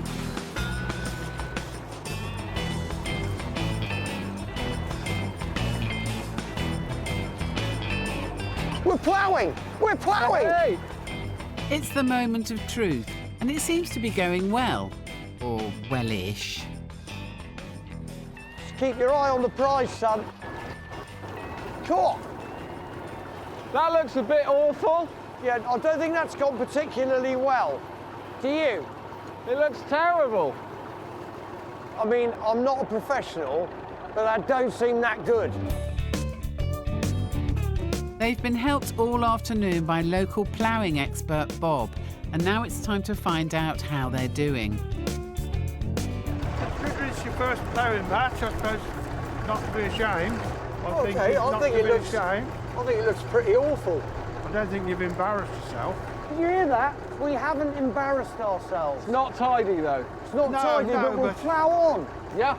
Let's plough on. Yeah. So maybe not quite a ringing endorsement, but there's a long way to go. And after a few runs by Sam... OK. It's Henry's turn. Over to you, Salubrious. Just look and learn. So you know what you're doing? No.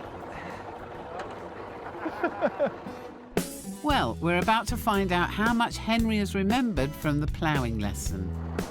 Good? Yeah, good. Looks good. Why is that so much neater than mine?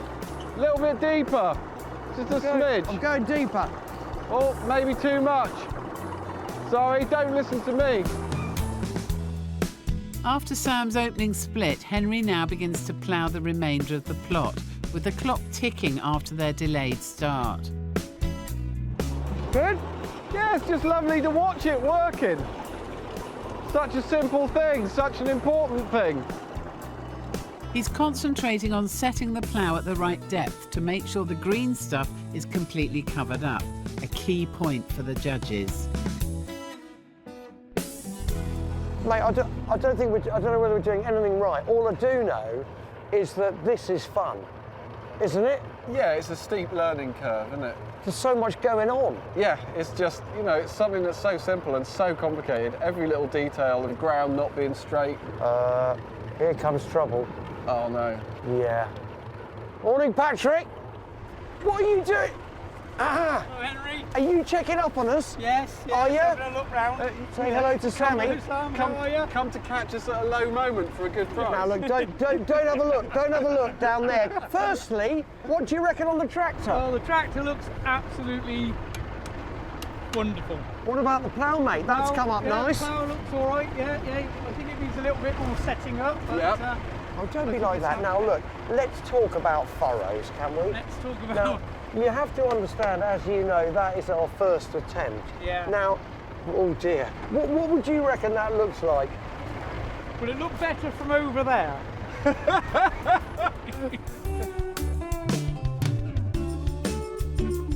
So Patrick's still not swinging them any deals, but Henry and Sam are keen to hear what the judges think about their morning's work so far.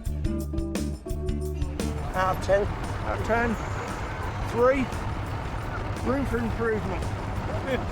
I'll blame Sam. All of it. There's only one thing for it, and that's to get straight back in the saddle and keep trying.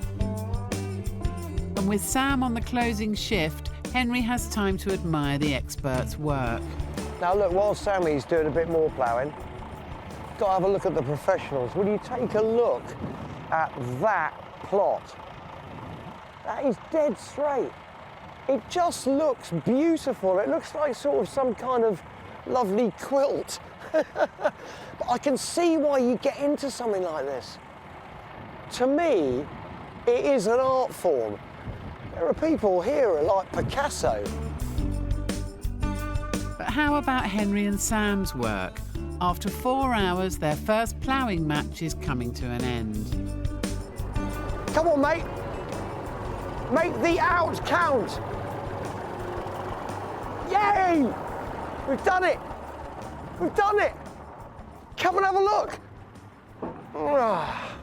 What do you think? Well, the funny thing is, I reckon the last 2 passes I worked out how to use the equipment, I reckon. Oh, what, so you're saying that the rest of it ain't that good? The rest of it's awful. I'll tell you what, man. I think for a first attempt, that is a total shambles. But at the same time, man, that's not what it's about, is it? It's about having such a wonderful day with such great people. Yeah. You know? So that's their view, but what about the man who taught them to plough in the first place, Nigel? Mate, I'll tell you what, now what do you reckon? Well, it's a little bit of a mess, to be honest, isn't it? What? Well, look at it. I mean... You said it's a little bit of a mess. I thought you might have been able to do a little bit better than that. Look at come on. The last few are together. Yeah, are they? I think we just got the hang of it in the last 4. Oh. I mean, there isn't many novices here today. No? No. Oh. So you could be in for a... You never know. You might be in for a runner-up in the novice class if it's just us. We could be. If it's just us, we can make runner-up.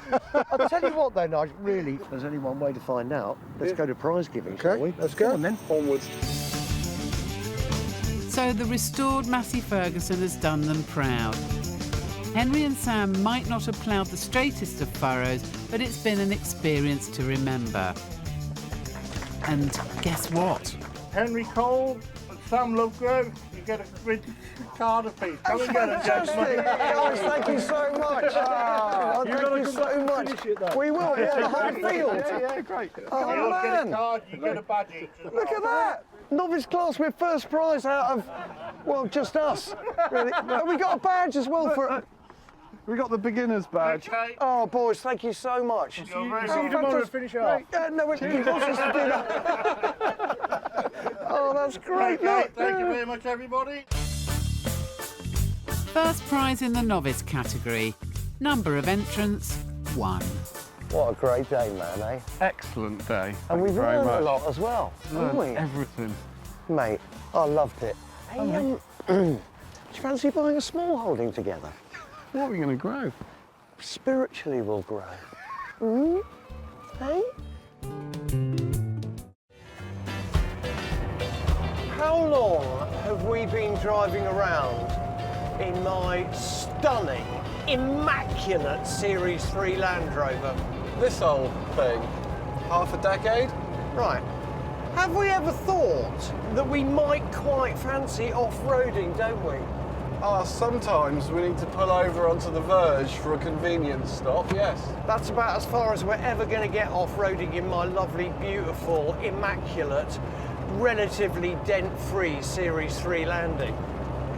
But would we like to? The answer is yes, we would, because we've never done proper off-roading together. Right. That's a very round the houses way of addressing the situation. Yeah. Henry and Sam are planning to join the thousands of drivers who regularly take their cars and trucks across the mud and slime of the British countryside. And the classic vehicle for that kind of fun is the Land Rover. I've got a plan. Oh. Now, I know this geezer Nick who sells military vehicles. Yeah. And he rang me the other day and he goes, how's about you buying an off-roader I've got, a Landy? He's trying to offload an off-roader at you. You're absolutely right, and I've bought into it massive because he says it's rather lovely, it's built for purpose, and it doesn't need that much doing to it to go rural, to throw ourselves at the countryside. What do you reckon? He's a salesman, right? Yeah. Okay, just checking. It's an absolute goer.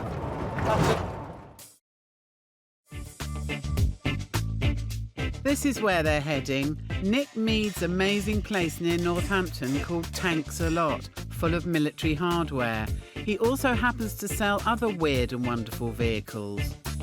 Mate, I tell you what, man, that's a view you don't see very often. Obviously, he likes a tank or two. I mean, it does look a bit like the Battle of the Somme, doesn't it? That's but at mad. the same time, have you ever seen a vista like that? Hey, let's go off-roading. Nick's over here, come on.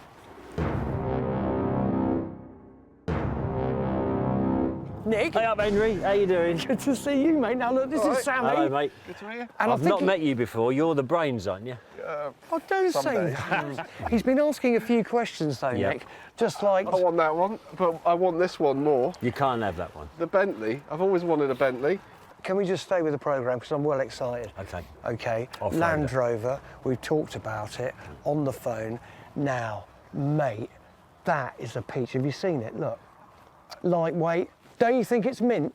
Hey?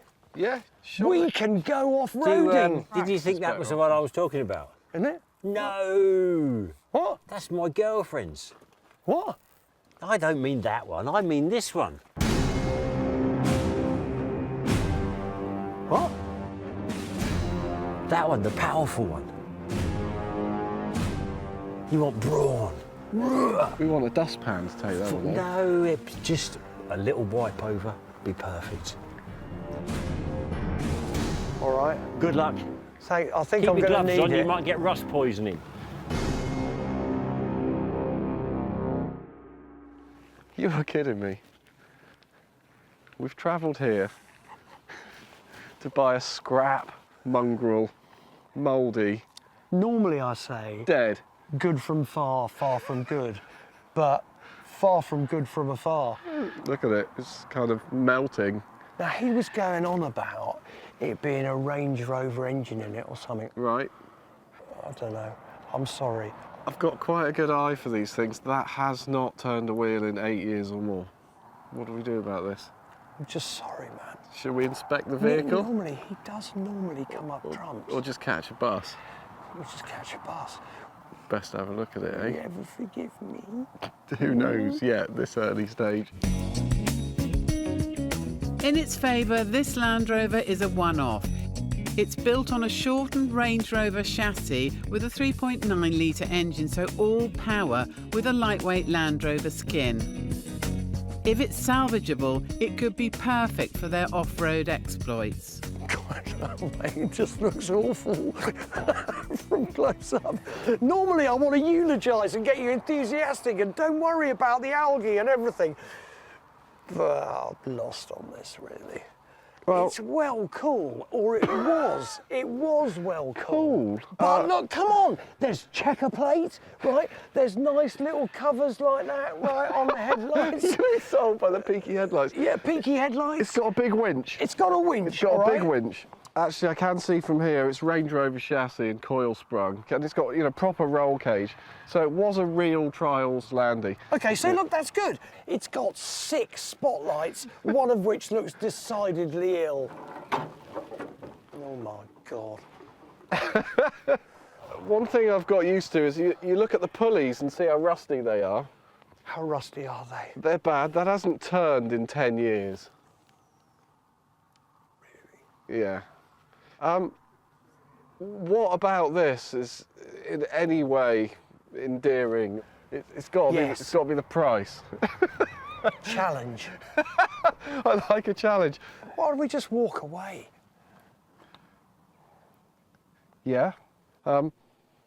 Let's get underneath and see how much rot it's got. Well, why don't you have a little rummage underneath, right? I'm going to have a look round the back. Oh my God. Sammy, I'll tell you what, David Attenborough would love it round here. Yeah. It's horrible.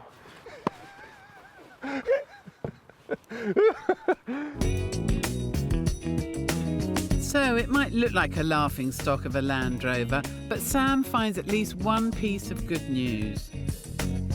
Unusually, what?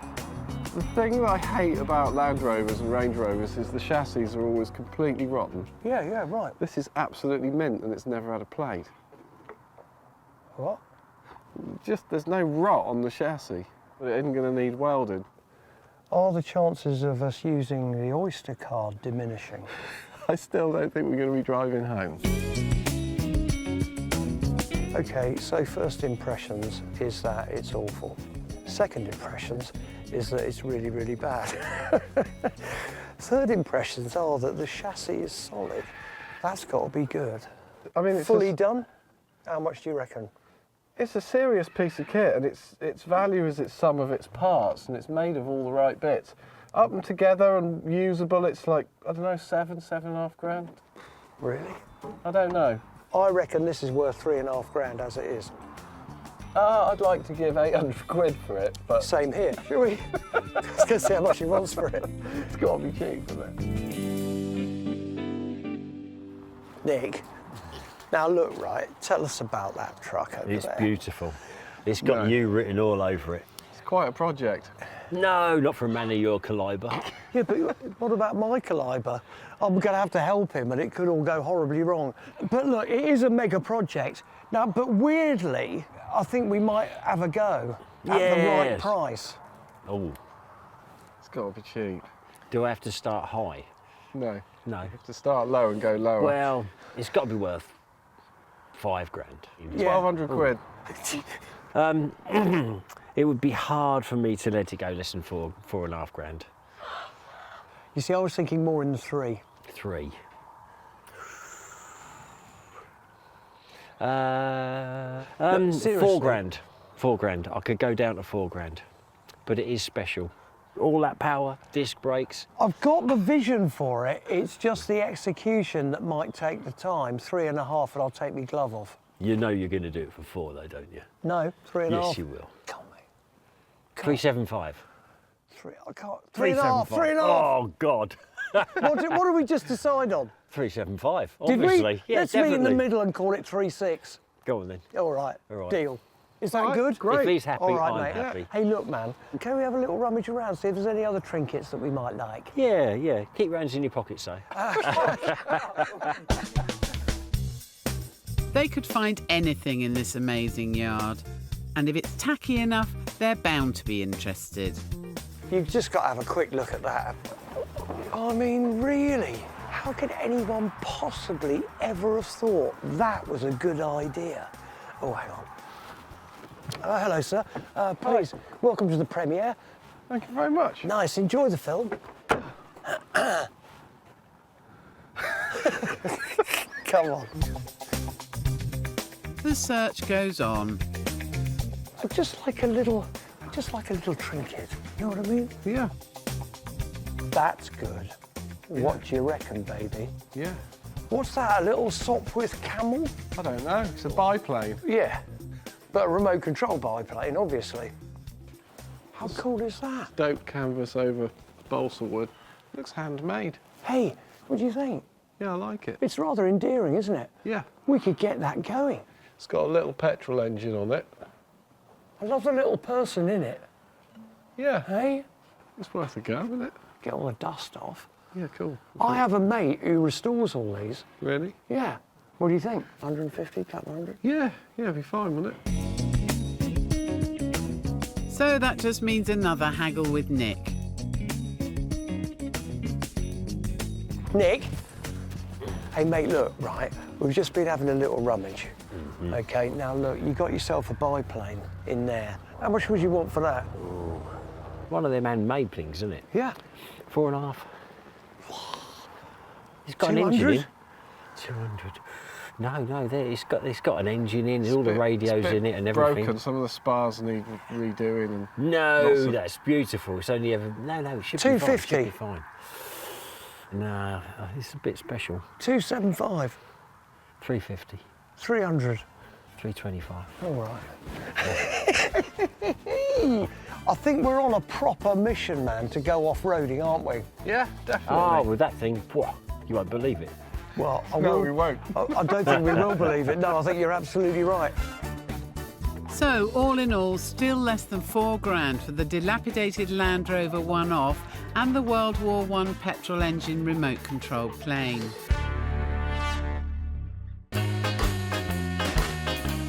Coming up, It looks better not in the hedge. the boys get down to work. That's proper compost, isn't it?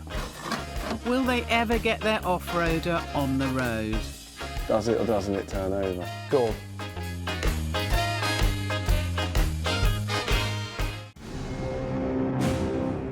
Henry and Sam are planning a major off-road challenge on one of the UK's toughest courses. Have you ever seen a vista like that? And they found a decrepit old Land Rover to do up for the job. What? Look at it, it's kind of melting.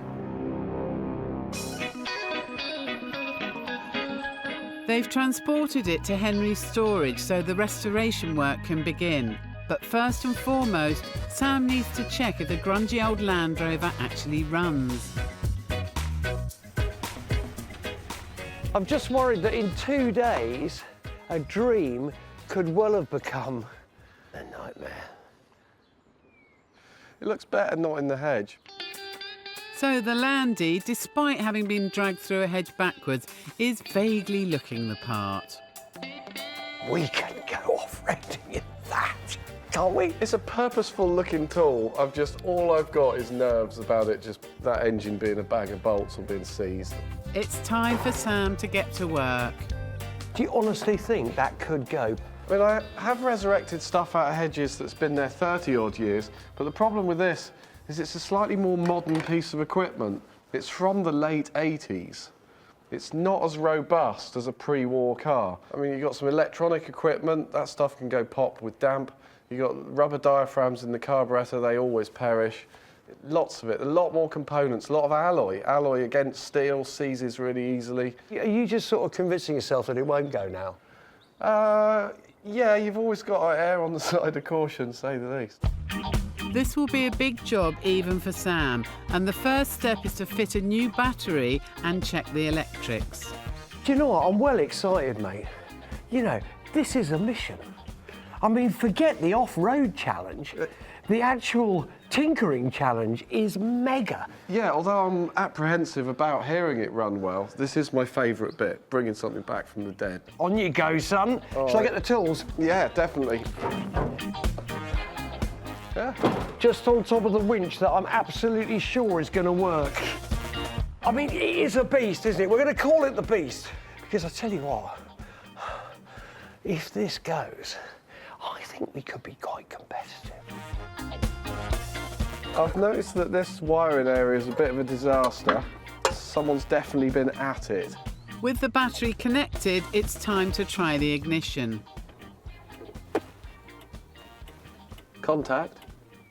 Some of the wiring actually is still connected. The Land Rover interior is deliberately kept rough and ready, as serious off-road driving often means water pouring into the cab. Oh my God, it's like a helicopter. Which is why the controls are in a strange place. What's that? Some of the electrics are working, including this jerry-rigged ignition light. Oh my God! And there's also power going to the wipers. Oh, it's really scratching the glass. I know, let's stop. I really think this is something. Do you know what I mean? I mean, look, you got Range Rover seat. No, you're kidding me. How's that for reliability? Just trying to find the live feed for the ignition, basically. So somewhere in here is a little electronic ignition module. Someone's chopped all the wires and there's a plug missing off it, and the coil was in the footwell. So I'm just trying to sort of loosely hang the wiring together to get a spark out of it. Sam's an expert at this. Please don't try it at home yourselves. Do you know, as he snuffles away here, talking about coils and ignition diddlers and all that kind of stuff, the bottom line is that orange light works. I mean, the windscreen wipers work. I mean, it can't get better than that, can it? Will it actually go? Oh. Sam still can't be sure if the Land Rover will actually start, but at least if he gets the ignition system working, he'll be able to test whether the old Range Rover V8 engine turns over or not. After 2 hours of checking all the connections, at last he's ready to try it out. Have you connected it up? It's all connected and ready. Here's the wire in my hand. Does it or doesn't it turn over? Go on. No Mate! way.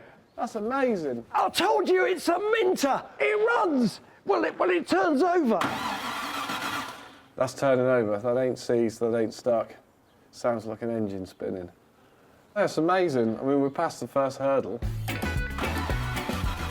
The mere fact the engine is turning over is a real result. It ain't seized, and the starter motor works, and the solenoid works, and some of the wiring is vaguely connected. We are winning. OK, spark. I've put the right wires in the right place, again, just to splash on the battery. But rats have eaten the insulation off the HT leads. Don't worry about a small rodent, man. Hey, they've only done the insulation. I don't think this one was small, looking at the teeth marks. All right, big rodent. But rats or no rats having eaten through the HT leads, Sam is determined to get this car going. Hey, look at that. What, really? Mate, that's a spark. That's a huge spark. Not just a spark, like half-inch spark. Do it again. Mate, that's mega. Look at that. That's huge. Having found a spark, Henry and Sam's next job is to check that fuel is running properly to the engine. All right. Yeah. Oh, look at that. Oh, mate, it's absolutely gushing out.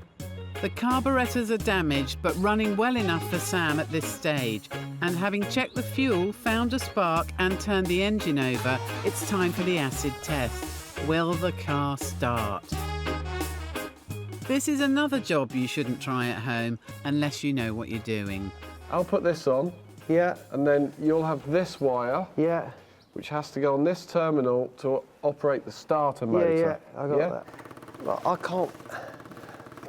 You got it? Sam, this is a little bit embarrassing. You're a bit weird, aren't you? Yeah, hang on. Shall I do it? I'm just trying to find the right linkages. OK. Yeah, go for it. You ready? Yeah. Come on, baby! Just keep it cranking. Come on, baby! No oh way. My God! No way. Oh, that seems a bit weird. Yeah. It runs! It runs! That's amazing. Oh my God, it runs! It runs!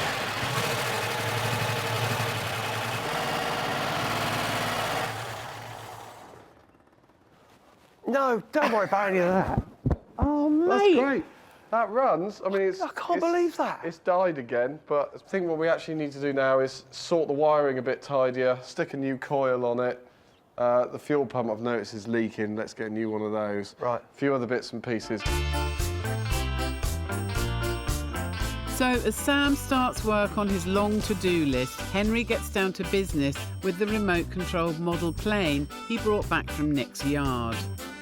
He's decided to give the 20-year-old Sopwith Pup World War I replica a thorough clean. Look at that, will you? Before sending it to a model airplane expert who'll then restore the controls and 4-stroke petrol engine in the hope that it can fly again.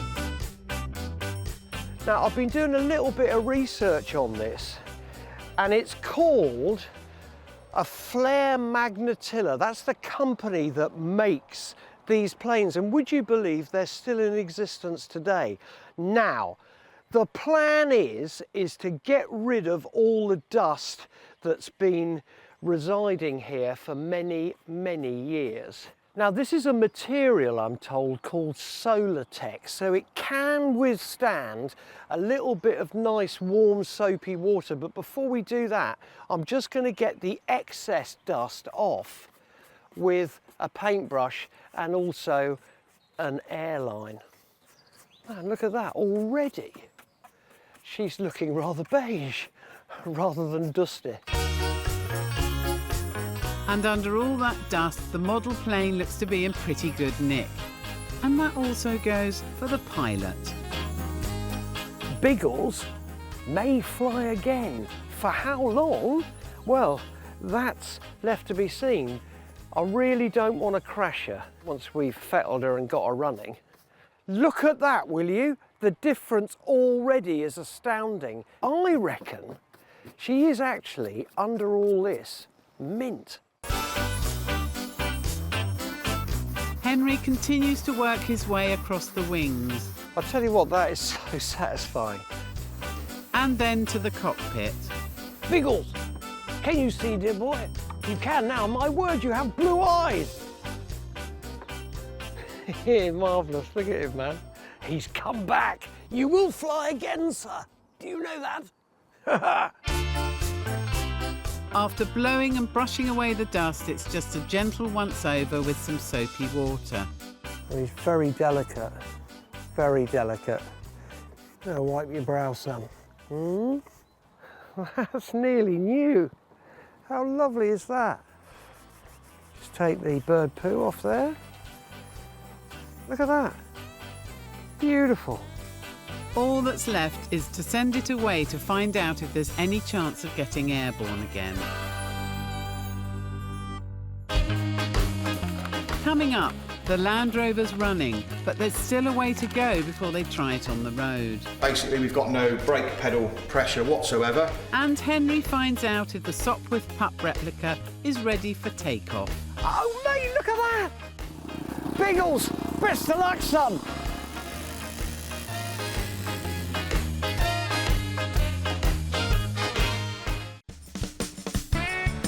Henry and Sam have bought a battered old Landy Range Rover mongrel to take on a brutal off-road challenge. Oh my God, it's like a helicopter. It's a beast of a car. They've managed to get it started. It runs! It runs! That's amazing. Oh my God, it runs! It runs! And now they're getting ready to finish the restoration. Sam has fixed the twin carburettors and changed the fuel pump on the Land Rover, as well as tidying up the electrics. It means the 3.9-litre engine is running smoothly. I never thought after day one we'd be saying we got a runner. It's now time to see how the car scrubs up. Right, jet wash.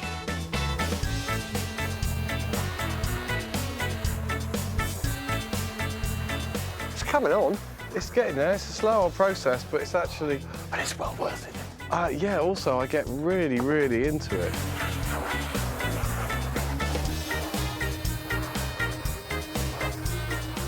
I'll tell you what, it's hugely satisfying, this. Taking all this algae and liching off. Oh, look at that. Oh my God. More of an archaeological dig than a cleaning exercise, isn't it? That's proper compost. Don't make a mess. I won't.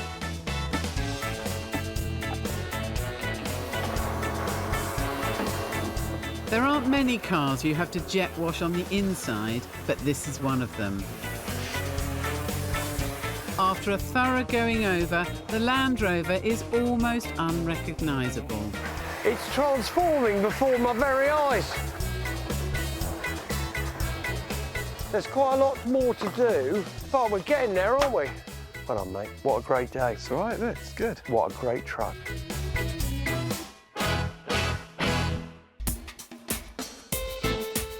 With their heavy-duty off-road challenge ahead, Henry and Sam have decided to take no chances with the brakes and have sent the Land Rover over to four-wheel drive specialist Lee. In fact, the brakes are so soft that they're almost not functioning at all. Basically, we've got no brake pedal pressure whatsoever. The pedal's actually going all the way to the floor.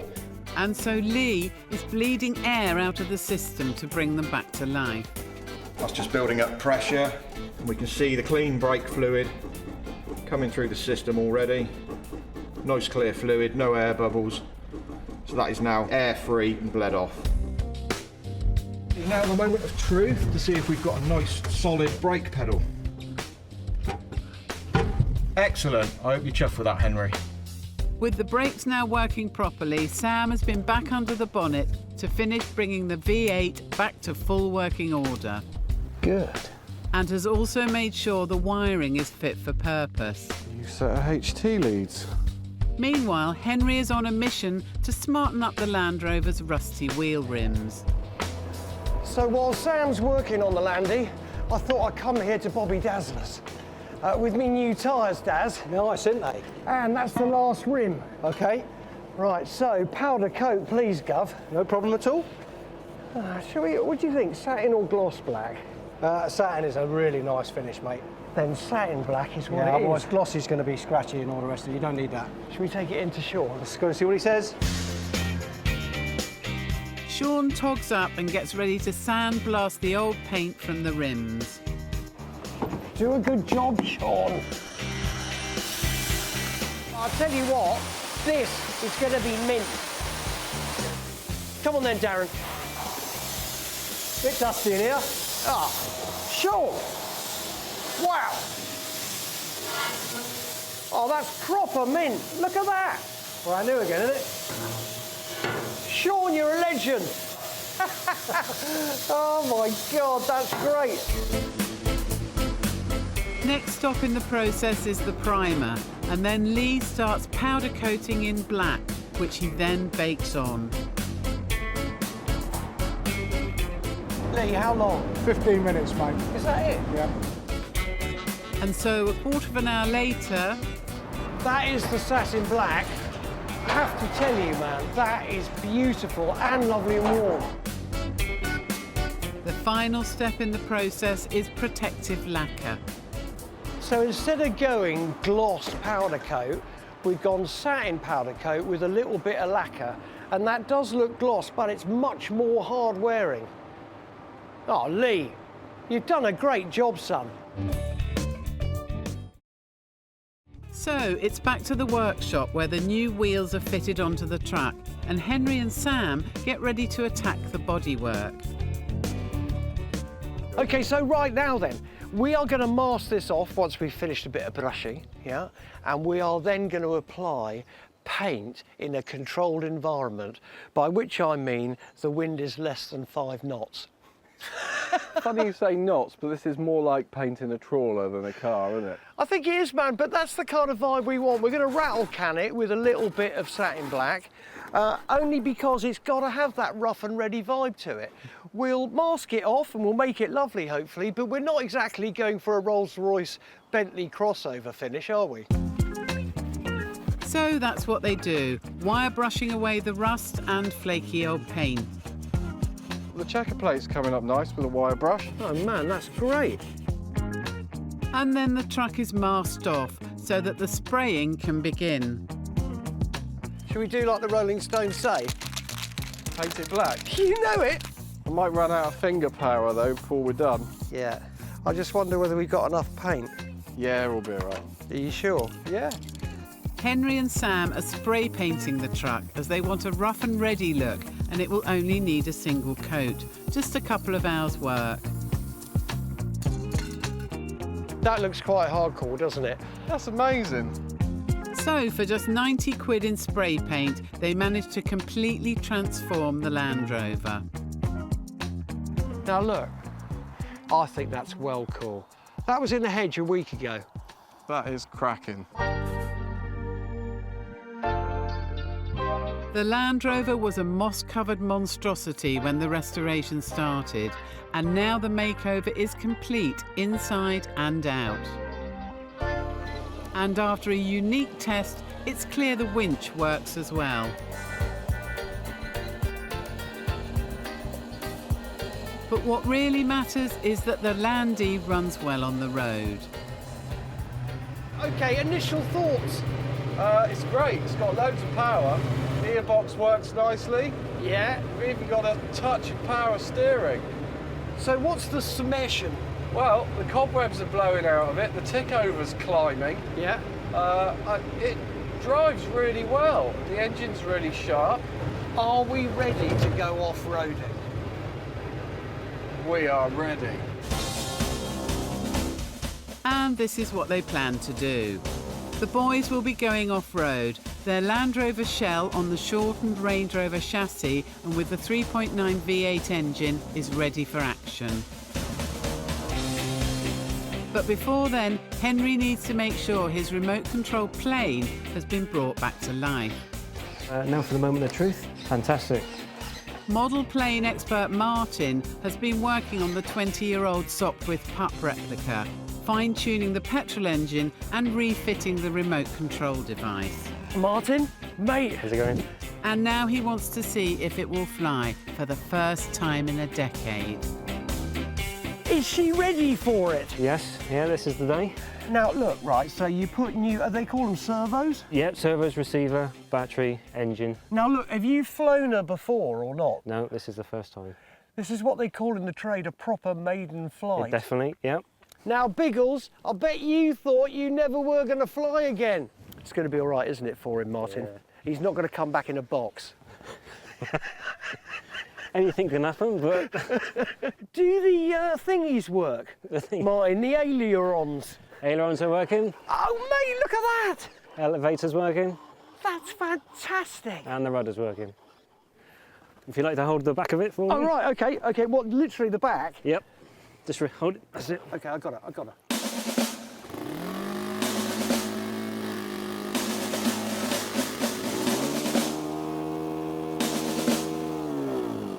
Biggles, best of luck, son.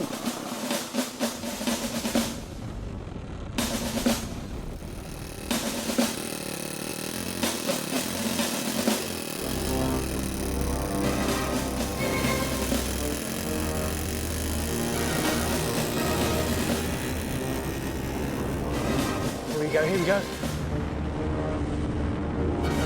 She's airborne! Oh, mate, she's away! That's fantastic! Glad you're happy. Oh, look at her! Isn't it just great to see that? You would have thought this would have never flown again, and there she is. What is it about us, right, at our age? You get such pleasure out of getting stuff like this flying. What makes it for you? Are you concentrating? I am, yeah. I thought you might be. Yeah.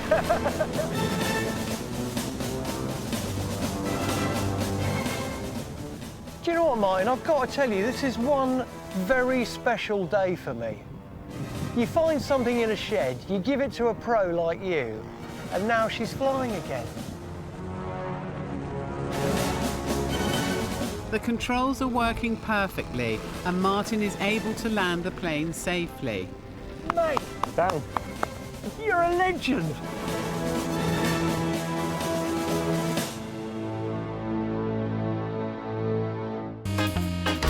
Coming up, the boys take their restored Landy back to its natural habitat. What happens if it rolls? How do we get out of here? And they're in for a bumpy ride. Got it? Cool. Oh, you're right. Blimey, yeah, I think so. But will the beast last the course?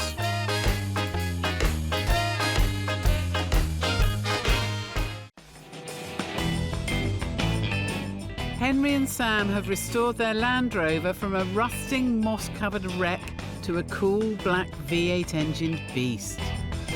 That was in the hedge a week ago. That is cracking. And now it's time to put their off-roader to the test. They've been planning a suitably brutal challenge and have come to the Billing Off-Road Lakeside course near Northampton. People travel from all over the world to put their vehicles through this mix of mud, water and steep terrain. But Henry and Sam want to show that the Landy is a match for any off-roader on the planet. What do you reckon? It's raining. Hey, look, that's part of off-roading, the rain. We're here, we've got boots, we've got waterproofs you haven't, we've got matching fleeces, haven't we? His and his. I've got the hat, I've got the compass, but most of... Hang on, you were supposed to be wearing a furry hat, weren't you? I thought this was way more Land Rover. Could I clunk you with our off-roading thermo mug?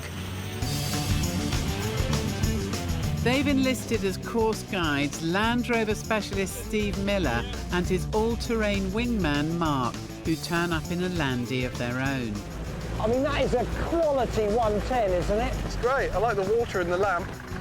They've been somewhere already, look. Oh, yeah, they have, haven't they? Steve! How are you, man? Good to see you, man. How are you? Yeah, very well, Lovely, thank lovely. you, very well. Hello, This is my mate Mark. Hello, Mark. How are you? That's Sammy. It's a wet and miserable day in Northampton, perfect for the slippery, muddy course. But first things first. Have you got a car? Yeah. It looks a bit clean at the moment, mine. We'll soon change that. Yeah, we'll soon change that for you. Now, what are we going to do? We've had a little look round already this morning, and there's mud, there's hills, water crossings, mud runs, everything you want. Henry and Sam will each take a go on the 2.5-mile lakeside course and will then put their beast through its final test over the infamous mud run. What happens if it rolls? How do we get out of here? A 30-metre stretch of sludge with varying depths between 1 and 6 feet. Well, obviously, if we spill it off the side and go in the lake deep, you don't get out without the other one. All right, mate. It's a monster challenge, and they'll need a monster amount of skill or luck to get through it. We're going to just take it No, easy. I know. I'm just really quite nervous. Don't be. Oh, well, I am. It's a tough assignment, and it's meant to be, as course founder Richard Arrowsmith makes clear. Well, it's designed for a standard vehicle, but it all depends on the weather, of course. When we have rain, it can be quite taxing, even for the expert. Just go slowly, don't use excessive throttle, and just look ahead of yourself. Look beyond the bonnet and drive accordingly. So that's the strategy. And first to follow Mark and Steve around the Lakeland course is Sam. And that means Henry riding shotgun. They don't know what's ahead of them, do they? They just don't know what's ahead of them. Let's show them. Hey, it's going to be okay. They've never driven their Land Rover off-road before, and they're throwing themselves in at the deep end. Hopefully not in a literal sense. I've every faith in you, mate. Every faith. Go. Let's do it. Oh, my word. Oh, dear. Hey, hands off. Oh, that's power on, that's good. Let's do some off-roading. I reckon we should really mess them up. Let's do it. Having survived the first incline, they're on their way. The Range Rover-powered Landy is firing on all 8 cylinders and eating up the terrain. So far. Now we're off-roading, hey? Now we are This is proper off-road, isn't it? Oh, blimey, that's quite a... Oh, right, this is your first proper test.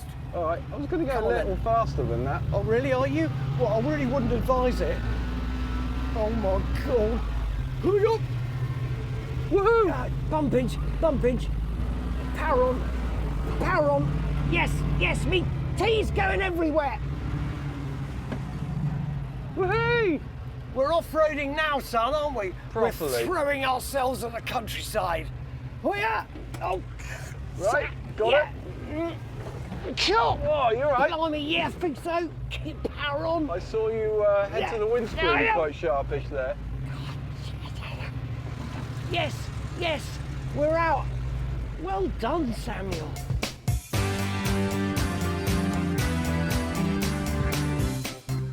And this is what off-roading's about. Absolutely. A couple of old Land Rovers, no creature comforts, no heat. Certainly not in one of these anyway. Blimey. Right, bit of traction, bit of goodness. Those tyres are working beautifully. Look at that, we're in the river. Oh, well done, mate. That's great. Right, next. And next is a true test of the Landy's suspension. Those look like logs. Should we be going over these? Yeah, be all right. What? Oh, blimey. That's that. Oh, yeah. Blimey. More than the average sleeping policeman. That was amazing. Blimey, I've got to tell you, man. I'm really quite getting into this. That was tree style, that was. What? Sam's made sure the vehicle has survived the first run, and now it's Henry's go. Right, my turn. Don't even scratch it. To take the off-roader around the track. I'm scared now I'm a passenger, isn't that Don't weird? be scared. It's all good. Okay, let's go. Just keep off the clutch. I'm off the clutch. Power on. Hold it in gear, Sammy. Yep.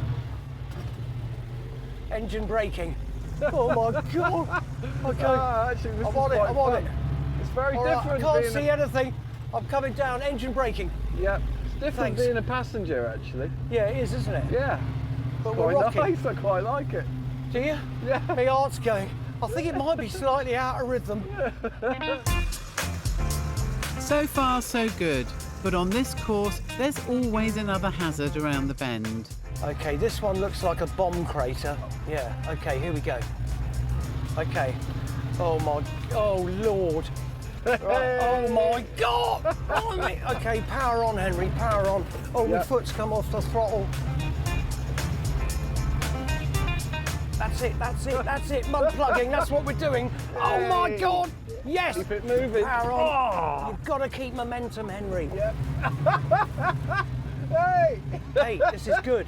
This is good. Oh, that was great. All I right. like that. Hang on. What was that? Bushes? Bushes bouncing? Rocks? Caught? Blimey. Power on, power on. Nice. Power on, mate. Don't worry about it. Nicely done. We're all done. Nicely done. Oh, God. We're off-roading, Sammy, you and me. Much as I was kind of taking the mickey with the thermoses and the compass and all that, I can see it now. It's a lot of fun. This is good laugh. This is good laugh. So the car and both Henry and Sam have survived their first real off-road experience. What a great thing, mate. This is a proper truck. What a magic stick. But their biggest challenge is still ahead. Now, come on, what do you reckon? That is great. Hey, we're off-roaders official. Now, look, honestly, how have we done so far? So, yeah, you're doing okay.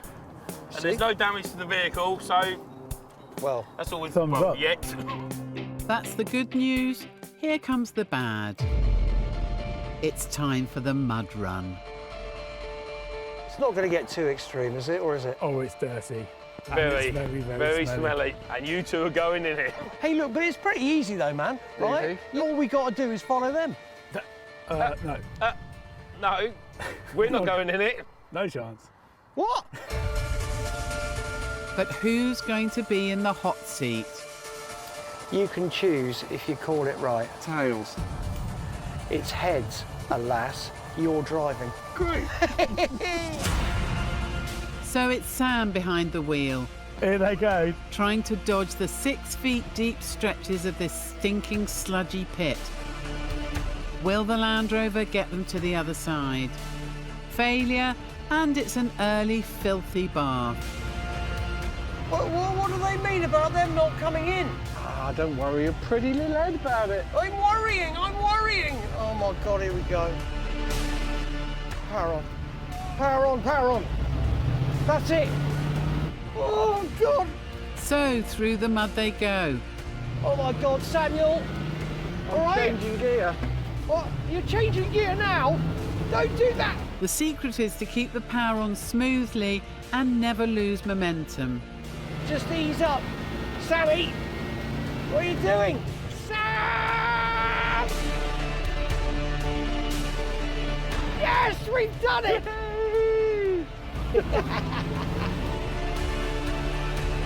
They've done it.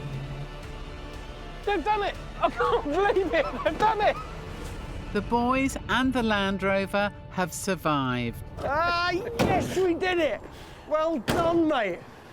Now, I can't take any credit for that, obviously. I was just hanging on for grim death. But, man, it's such fun. I can see why you're into it, man. We didn't think you were going to make that. Really? Yeah, we had a bit of a bet on, and did you? I lost. Oh, thank you so much. Brilliant. Come on, then. Great. Let's go, boys. Cheers. See you later. Thank you so much. See you soon. See ya. So the restored Land Rover has been a triumph, transformed from an algae-covered disaster to truly an off-road titan that the boys will be using again and again. Now we've mastered the off-roading. Yeah. Do you fancy coming camping with me for the weekend? What, camping out? Yeah, we're camping out. What We to take the do? Land Rover, we could make beans. That's really weird. Yeah. It's a typical day in the office. Sam's working on a bike while Henry waits for a phone call from a dealer called Liam. Oh, that could be good. Could be, couldn't it? Yeah, Eh? get it, yeah. Liam, how's it going, mate? Have you got any nice trinkets? What? A motorbike in a suitcase? Are you having a laugh?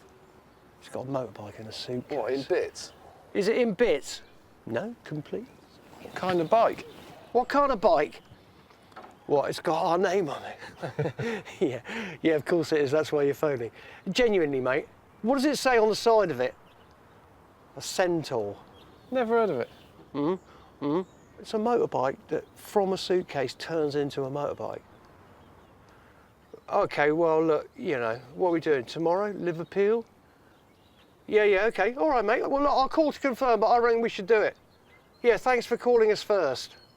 I'm probably going to regret saying that, aren't I? All right, mate. See you later. Bye.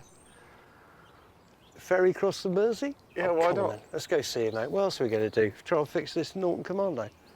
Well, yeah. So they're off in search of a mysterious bike that folds away into a suitcase. While Sam swats up on motorcycle history, Henry gets excited. Now look, right, Liam's going to have everything. I can feel it. He's going to have a petrol pump. He's going to have everything possibly I would ever need. He's one of the youngest dealers in the business, but he's already gained a reputation for having quirky taste and an eye for a rarity. Quite what his folding bike is going to look like, who knows, but there's only one way to find out. 5 hours later, they reach Liverpool. Come on, come on. I You're don't know why I'm excited? so excited about this. No. Now look, the thing you need to know, right, apart from whatever bike this is in a small suitcase, Liam does have some other lovely trinkets. All right. Well, because you know, that's what he deals in, man. There's trinkets, there's pumps, there's all kinds. Come on, let's go. Liam? Oh, how you doing, mate? Good to see you, man. That's Sammy. Hi, mate. All right, nice to meet you. See, look, Emporium. How come you're into all this stuff? Oh, well, it's hard to say, really. Since I was 12, I just remember going down to the scrapyard, buying stuff. And then I finally got enough to buy a unit, and then it just got out of hand like this. But isn't it a revelation to have a young person like Liam wheeling and dealing in the stuff that we love, because we're venerable? Yeah, great. Hey, now look, right, tell us about the suitcase bike. Well, I got it in a job lot full of stuff, and I don't know too much about it, to be honest, but I knew it would be right up your street, so I thought I'd give you a call and see what you thought about it. Hey, mate, that's fantastic. I think you hopefully may have come to the right place, or at least we have, anyway. Where is it, mate? Down there? Yeah, it's just through here. Well, look, we'll have a look. Hey, do you fancy, it's been a long drive, mate. I'll go do you put know it what I round mean? for you. Cheers, mate. All A right, brew would be cheers. glorious. We'll see you in a sec. See ya. Oh, look at that. Oh, my God. Mate, what? It's half a bike. Yeah, that's weird. It's not what I expected. It's a Centaur. Oh, yeah, you read the label. Nice. Look at that. Oh, look. Blimey, it is a motor. Hey, that's mad. Look, there's a headlight, front end, handlebars, isn't it? Can't see a front wheel. Oh, hold that. Ah. I think that might be something to do with it. Really nice. I think they were handmade, weirdly, for pilots or something, to go in aircraft, I seem to remember. Hey, let's get it outside and have a good shifty, shall we? Let's have a proper look. Mate, See if it's all it's here. a flying suitcase bike. That's what it is. Nice, mate, nice. The Centaur suitcase bike was a typical piece of 1960s American ingenuity. Retailing at $379, a lot of money in those days, it was a go-anywhere bike which could be folded away and taken on a boat or a plane. This one doesn't look as if it has been used for a very long time, but if anyone can get it running, it's these two. Look at that. Blimey, man, that is crazy. I have never seen anything like it. So you reckon it was for a plane or a pilot? Just got this vague recollection of seeing an advert for these, and it was someone getting out of a little Cessna with one in their hand. The suitcase bike weighed in at 45 kilos, had a 3/4 gallon tank and could be assembled in less than 2 minutes. I think that's it. That's it. Was it twist and go? Yeah, I think so. Was that a brake? Yeah. So there's 2 brakes, so there's no clutch, so it must be just twist and go. Look, what's this we see here? Oh my God, there's rear pegs. Hop on, hop on. You see? What do you reckon? Well, we could really travel some on a bike like this. Man, travel? We could go on holiday. Did you say holiday? What, like time off? Well, we'd not necessarily be time off. It's more like a sort of convoluted test ride. Oh, you mean I'll be constantly spannering a broken scooter all day? Well, that's up to you, son. Do you know what I mean? Suitcase goes there. Mate, it's crazy. I wonder how much he wants for it. What do you think we should bid on it? Very little. 500 quid? Come on then. Cool. You should have made the tea by now. Can I just park it like that? I think so. I don't think it's fussy. Come on then. So what's it going to set Henry back? A small wad of 50s or a whole suitcase of cash? That's a good brew, isn't it? Yeah. Nice. Tried it yet. How much would you say you'd want for that? Well, I was after 1,200 for it. I was thinking more sort of the 800-y, kind of 750-ish mark. Oh, couldn't go near that. Can we say, look, mate, I'm taking my glove off. Let's call it £1,000. And I'll tell you what, to soften the blow a bit, why don't we say £1,000 as long as I buy something else? Yeah, I can do that. Do a deal. We haven't told him what we're going to buy either. Right. Hey! He hasn't told you the price. No. Yeah, that's true. We're just going to have a giggle with It'll it. be do fun. it up a bit, and we'll have a laugh, won't It's we? a very unusual item. Yeah, you can't pass up something like this, and you're right, it was spot on for us, actually, wasn't it? Yeah. Yeah? Yeah, that's fine. Hey, now look, mate, I'm going to take my tea, and I'm going to have a rummage around with Sammy. All right, mate, we'll see you in a little bit. All right. Liam's unit is a cornucopia of clutter. For Henry and Sam, it's heaven. That's you and me. Look, hey, that's very smiley hippie-like. Yeah. And that's me scared. Liam's got all kinds of pumps, from vintage tyre pumps to early skeleton petrol pumps. But the pump that Henry has spotted is on a slightly bigger scale. I saw it the minute I came in. Just position yourself about there-ish, right? Okay. Now, it's a Beck meter, right? It's a tall one, and... That's rough as rats. No, but it's solid, mate. Beck meters are much sought after. Fully restored and painted, they go for £3,000 upwards. You're obsessed with petrol I pumps. can't help it, mate. It's a disease. Look at the nice chrome cowl here, like overhang canopy type thing. Come on, let's see if Liam will do us a deal, hey? Do you know what I mean? Shall I go and get him? So the suitcase bike costs £1,000, but will Liam pump up the prices for the Beck meter? Now, Liam, how much is it? It is 1,300. Could I do a £1,000 for that, mate? Obviously, I did say, because we'd done £1,000 for the bike, it would seem churlish not to do £1,000 for both, each. £2,000. I could do 1,200. Let's do a deal. Come on, mate. 2,200 of your finest British pounds. All right? You happy with that? You're making him happy. So. Yeah, mate. Look at that. Fine. Grin all day, mate. Yeah. So what a day. A 1960s folding motorbike and some 1930s automobilia. For Henry and Sam, it's £2.5 grand well spent. Coming up, Henry and Sam strip down their suitcase bike. If this works, I'm going to stand outside and sing a song.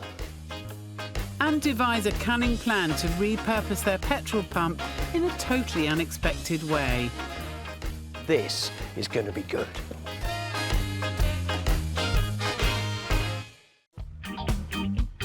Bike nuts Henry Cole and Sam Lovegrove have just been up to Liverpool, where they bought themselves a motorbike which folds out from a suitcase. Nice, mate, nice. To find a suitcase bike that I've never seen in like 30 years of trying, that's got to be a result. It was amazingly easy to put together. I mean, you could see in use, it only takes a couple of minutes to turn it from a suitcase to a bit of fantastic transportation. To Sam's disgust, they've also come away with £1,200 worth of vintage petrol pump. It's a dirty, great big, ugly old, solid lump of a scrap petrol pump. What is he thinking? Now both items are back at Henry's gaff, ready for restoration.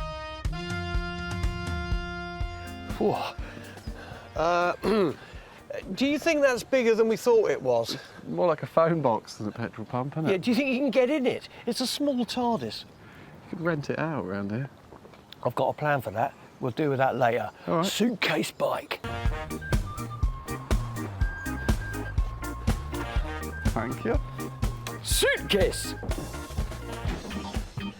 So am I right in saying, right, this was used in light aircraft as transportation when the pilot got to wherever they were going? Yeah, absolutely. You know, so from places, you know, rural areas of America, you'd have landed your plane in the middle of a field. You'd need to get into town or wherever you needed to go. So. Oh yeah, see, I keep forgetting that it was actually ostensibly American. Yeah. Right? So even if you landed at one end of the field, that was 20 miles to the other end. Yeah, absolutely. And very little infrastructure. You think places like Alaska or Canada or something. I could just see myself on this with you, man. Perhaps at some holiday destination. So look, I think that is the challenge, isn't it? Right? We've got to get this going, test ride it, restore it, do what we do with it. Yeah. But then you and I need to go on a holiday together on it. Yeah, I mean, you know, the ultimate experience with this is to get away with it just representing your luggage. Hey, how exciting is that, man? We can plan our holiday, but before we do that, we better get it going.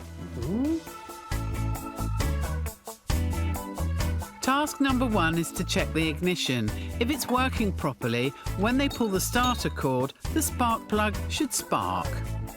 All right, so shall I pull it so you can see? Yeah, ready? Take 1. No. Oh, just thought it could be easy today. There's no sign of a spark, so next they disassemble the engine to check the rest of the mechanism. Cam in the middle of the rotor that opens the switch that is the points. At the same time, the magnet in the flywheel passes this bundle of wires, generates a large current, and as the earth releases, it lets the current go through the plug lead. Creates the spark. Sam cleans the points and they get ready to try again.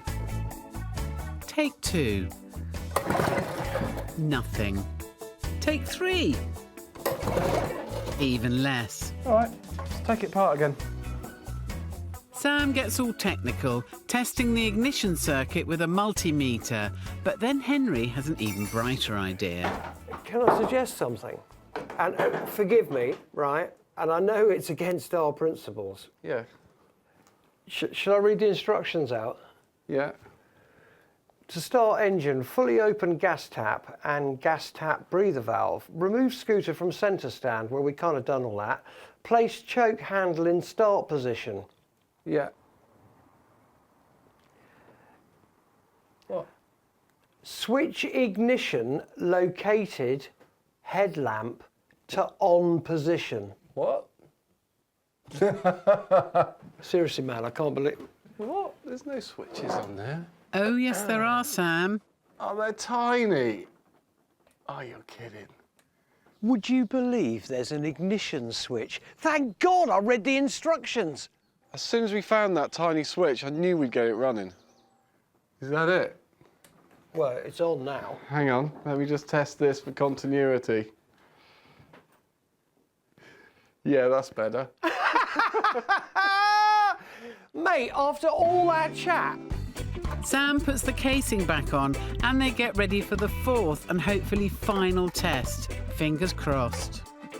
If this works, I'm gonna read the instructions from now on. I'm gonna stand outside and sing a song. All right, go. I still don't believe there's gonna be much of it. Ah, look at that. I'll just be leaving. It was a huge, dirty, great spark. Bingo.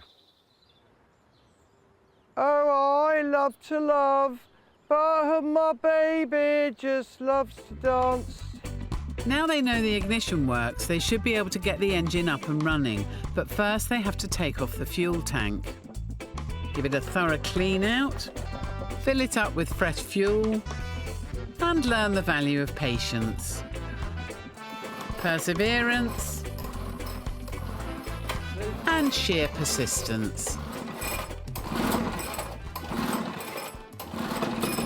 Yes!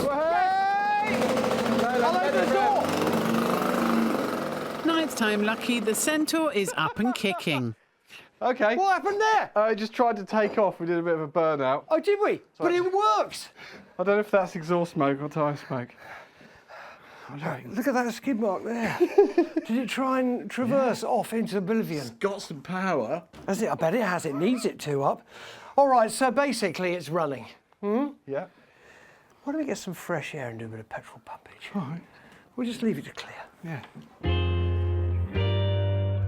So after 2 hours, they've done the hard part. The engine's running and the shed has been fumigated at no extra cost. Next challenge, the petrol pump.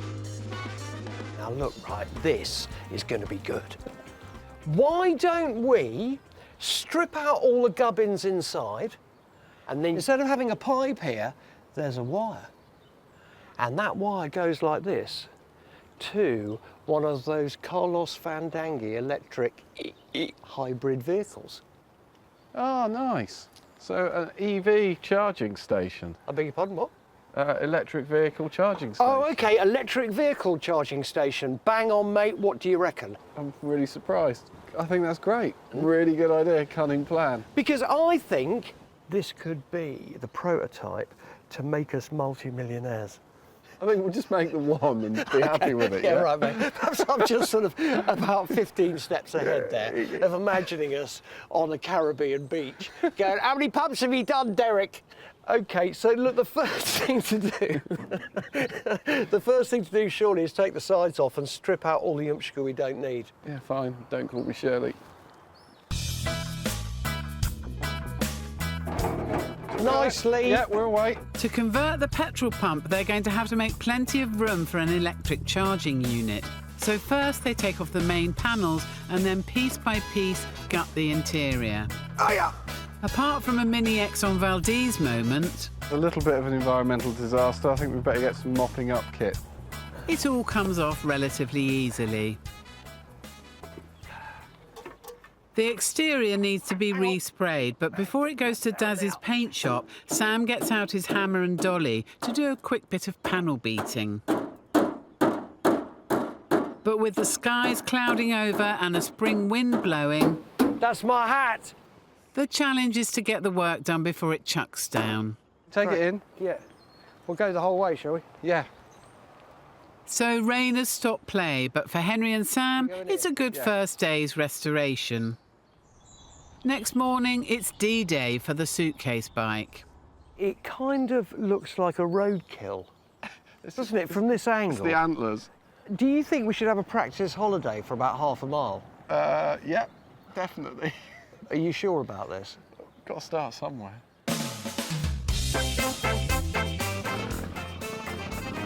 Get on, get on! Think holiday thoughts. We're all going on a summer holiday. No, don't do that!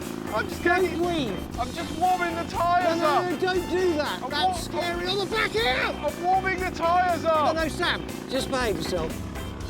According to the manufacturer's blurb, the Centaur had a 5-horsepower engine, a carrying capacity of 400 pounds, and could run for 100 miles on a single tank. Its top speed was a brisk 40 miles per hour. Not that this Centaur seems to know it. Hello. Hello. I'll tell you something. Going uphill will be an issue. There needs to be somewhere flat. Come on. What a great test ride. I'll tell you what, the engine does need a little bit more fettling, but basically it goes. It's amazing. Stop it. Hey! That is the most extraordinary thing I think I've ever been on the back of. It's quite slow, isn't it? It's exceptionally slow. How fast do you reckon we were doing? Oh, 7 miles per hour, maybe 8. There is a bit of a... bit of play in the road. Probably, yeah. I think it's probably the road surface, especially when you went over the middle with all those stones and stuff. I was just prepping for an off-road experience. I was imagining, you know, we might end up somewhere like in the bushes and somewhere volcanic, you know, high up, high altitude. I think you're pushing your luck, mate. Eh? I think the closest we could get is the Isle of Wight. And that would be a long ride. Round the Isle of Wight, obviously, after we put it on a plane and fly there. Has the Isle of Wight got any volcanoes? It's quite a point. We should find out. Should we go home?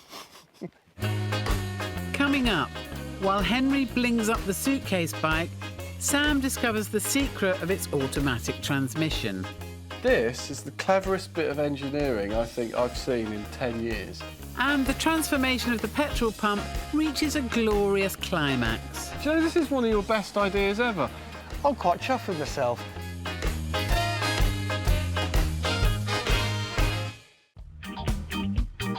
Henry and Sam are restoring a 1960s novelty, a suitcase that transforms into a motorbike. Now, I'll tell you what, right? This is the craziest motorcycle I've ever seen. They've just done a test ride and now Henry wants to take it away on holiday. The idea of riding anywhere other than a scrapyard on this thing fills me with terror. As a side dish, they're also planning to transform a vintage petrol pump into an electric vehicle charging point. For once, Henry has had a truly inspired idea. That's pretty amazing. First task today, bling up the bike and get it running more smoothly.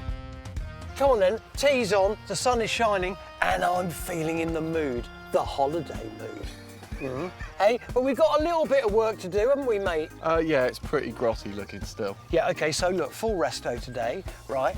I've got some chrome bits to show you. Really? Yes. And then also, once we've done that, we can get on with the petrol pump. And I can talk to you about the clutch. That was a mystery.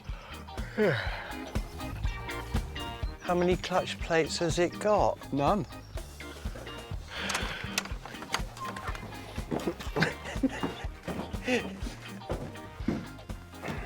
Now look, right, it may not look much, but I've got some things to cheer you up. It looks worse than last time I saw it. Look, look.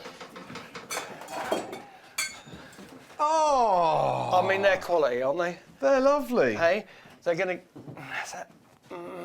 Now, if you think that's exciting, white grips.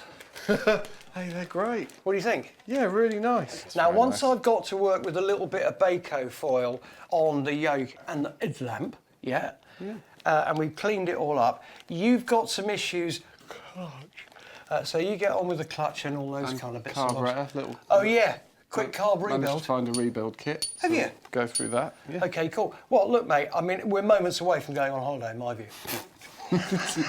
Yeah, moments. Many of them. Yeah, many moments. Henry gives the yoke a once-over with a wire brush and then rubs a little polish into the headlamp. But the real magic happens when he enlists a well-known kitchen essential. Tin foil, water. There is a chemical reaction that goes between the tin foil and the chrome. Really? Look. Wow. It's not going to be like it's been re-nickeled or chromed like we've just done with the handlebars, but still... That looks great. It's got a bit of original patina. I like that. Isn't it? Right. Nice. I'm going to rebuild the car, get on with You some get technical. on with it. Hey, nice one, Sammy. While Henry carries on with the clean-up, Sam rebuilds the bike's carburettor. During the test ride, it kept cutting out. Every time I opened the throttle, the carburettor diaphragm was really worn out.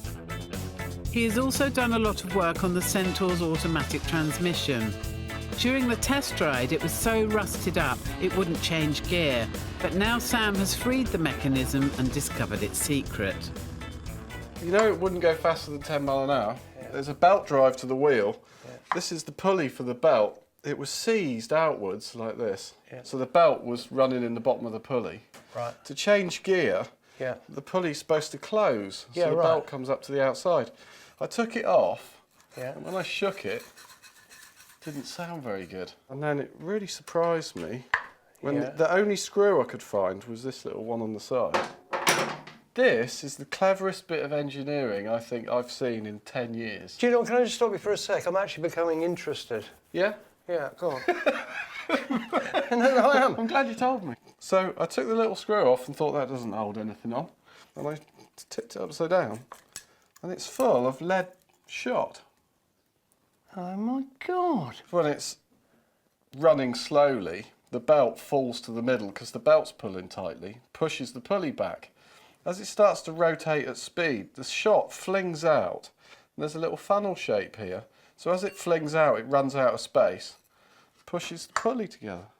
I mean, it's so simple. It's like proper American farmer technology. Engineering lesson over, Henry's next task is to paint a few parts of the bike that are too far gone to be cured with a ball of Baco foil. First, he sprays the forks with some rattle can silver, then he moves on to the front wheel. The key to any of this is don't do what I normally do, which is get overexcited and put too much on and make it run, but prep it properly, and I've sanded that down with wire wool, etc., and got rid of as much surface rust as possible. And then the finish, as long as you don't do a Henry and make it run by getting over exuberant, is rather lovely. While Henry's doing the suitcase bike, the petrol pump has gone out to Daz's paint shop for a full-blown respray. The body of the pump and the panels have already been shot blasted and primed, and now Daz is trying to sort out all the little imperfections. There's a few scarring marks and that, but I'm no miracle worker, but I'll do my best with what we've got here. So yeah, fine. It's looking good so far. I'm just going to knock this off a little bit more, and then we're going to prime it. After masking off all the brass elements, Daz sprays on a second primer coat of acrylic paint. And then once it's dried, he gives it a light sanding to prepare the surface for the main coat. On the primer, you've got some little imperfections on it where it's just stood up. So this is knocking all the imperfections down, so it's really nice and smooth for me. And then obviously the top coat then will lay down nice and smooth. And that's what we're trying to do.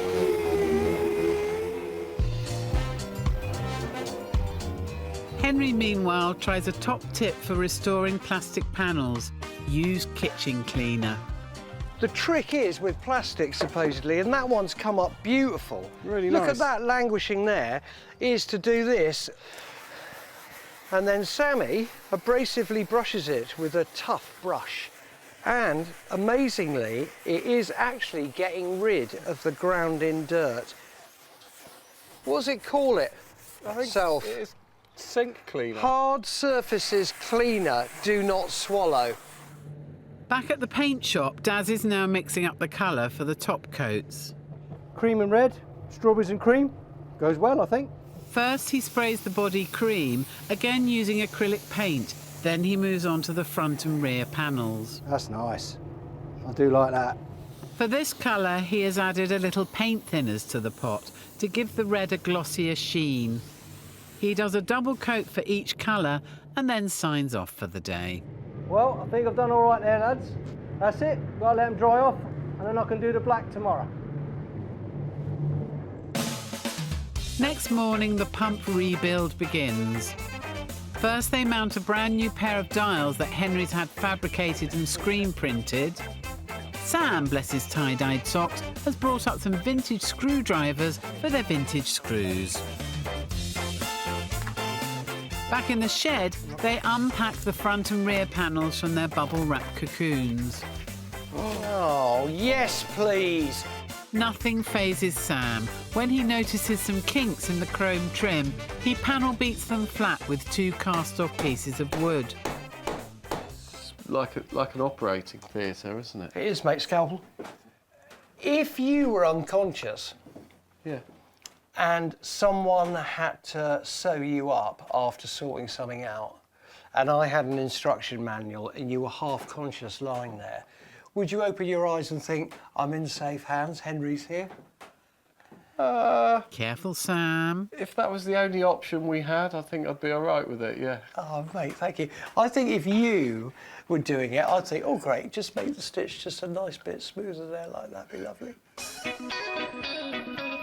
It's not enough just to smarten up the outsides. If it's going to work as an electric charging station, they need to figure out the wiring. OK, so cable comes out of here. Yep. Right? Yep. Yeah? Yep. And then what?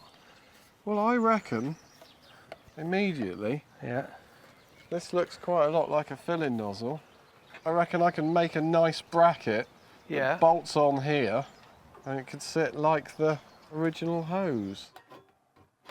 Sam grabs his tin snips, cuts the shape out, and in just a few hours has welded it, painted it, and fitted it to the pump's carcass.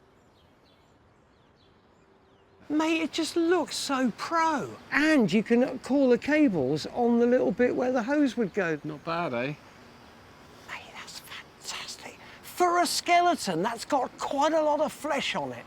Yeah, could use a bit more skin, though. Should we, Yeah, shall we adorn it with skin? Let's get them. Yeah. The beautifully painted panels are next to go on.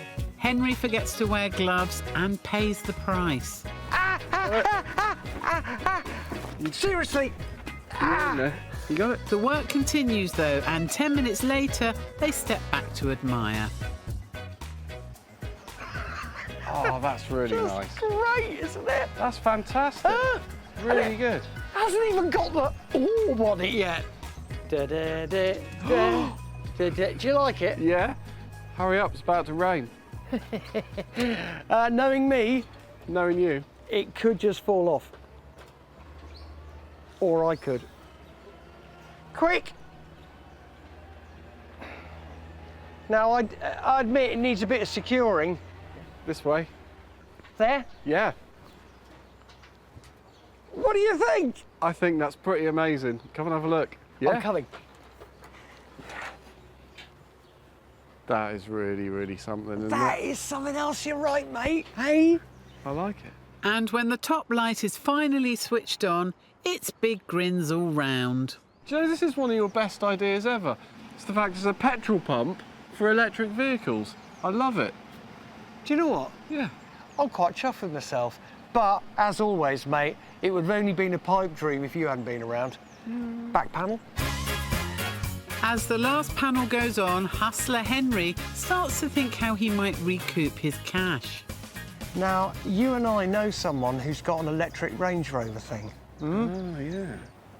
Spencer, my dear boy, has an electric Range Rover. Yeah. Now, he's going to come round tomorrow morning. Yeah. We're going to plug it up, see if he likes it. And do you know what? I might just be able to shift it if he likes it a lot.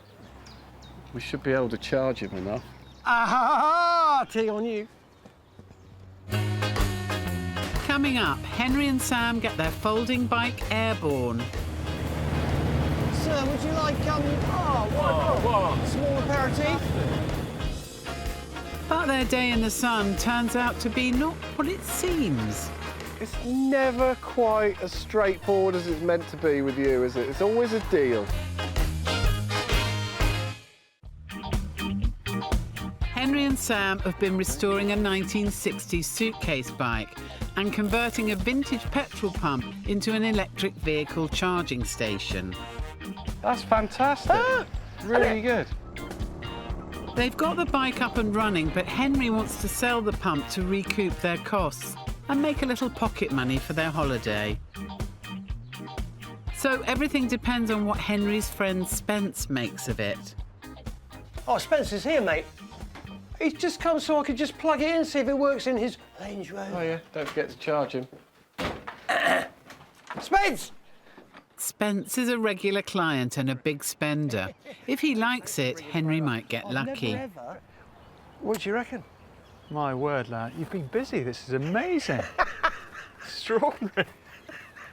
Look, don't sound so excited. Get the flap open. Right, OK, so look, right, old petrol pump from the 30s has been transformed. You ready for this? Go for it. Look, watch. Ready? Look! The lights are on! Is it going to go green? Good God. What do you think? It works.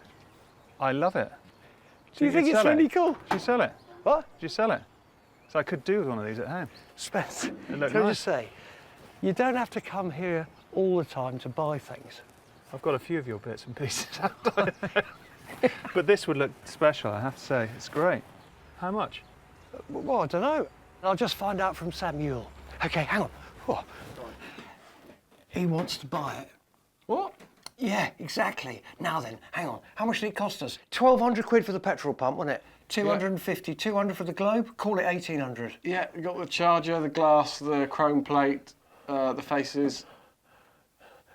That's it, isn't it? Is it? Cables, light bulbs. Fuck. Call it 6 grand. We'll Good give it a luck. go. Why not, hey? He's a property developer. I want 6 grand for it, Spence. Holy. Mate, look, Might have it's to, taken an awful lot of resto, right? And, you know, there's an awful lot of equipment in it. I'll take a bid, mate. Well, do you know, I think I might be able to get away with 5.5 with the wife, I think. Do you think? Yeah, mate, I think that's a really good idea. Do you think I'll end up with a divorce? Hopefully not. Hey, if you do, you can always come and live here. I mean, I could just get Alan Milliard out of that shed. Yeah, true. What do you Good. think? Mate, thank you. I'll have it wrapped and sent to your house. Perfect. Cheers, Spence. Good man. Love you, mate. You're always here for a deal. So? I had to do a little bit of a deal. Have you overcharged? Yeah, 5.5 grand. Oh, nice Mate, work.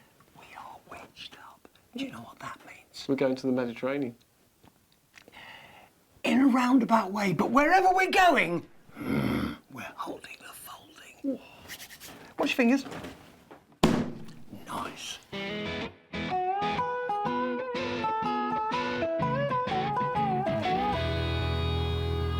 I'm gonna kill you. Look, it's not what it seems, right? OK? My mate Steve, admittedly, he used to be Barry Sheen's teammate, but he's got a little plane, all right? And, look, we get the bike in the back, no problem at all. It's all sweet, mate. Steve Parish. Top rider Steve Parish was a 1980s wild man, famous for his daring style. Now, apparently, he's a reformed character. He's now a pilot, he's responsible. Now he has a quiet life flying his funny little plane. All right, and it's just a little hop to the Isle of Wight from here into Weston. This is going to take me quite a while to understand the words that have just come into my cavity of a head. Yes, you heard right. Instead of flying off to the Mediterranean, Henry's arranged a day trip to Queen Victoria's favourite island, the Isle of Wight.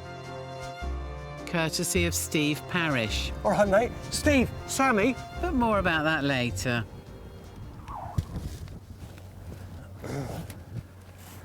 He's normal. He is normal. Is that tennis racket or a fly swatter? It's a fly swatter. All ready? Yes, mate. Sure? Don't be worried. He doesn't look it. Come on, he'll be all right. He'll be all right. Don't worry. So, stage 1 of their holiday challenge has been completed successfully. They found a pilot to take them and their suitcase bike on a short flight. So, we're on the plane, and we've got our little motorbike in the back. Steve's taking us to the Isle of Wight. The sun's shining. What's not to like? Oh yeah, I feel like Biggles. It's a brief hop over the Solent, but this is no budget airline. In a minute, I'll be passing through the cabin with some refreshments.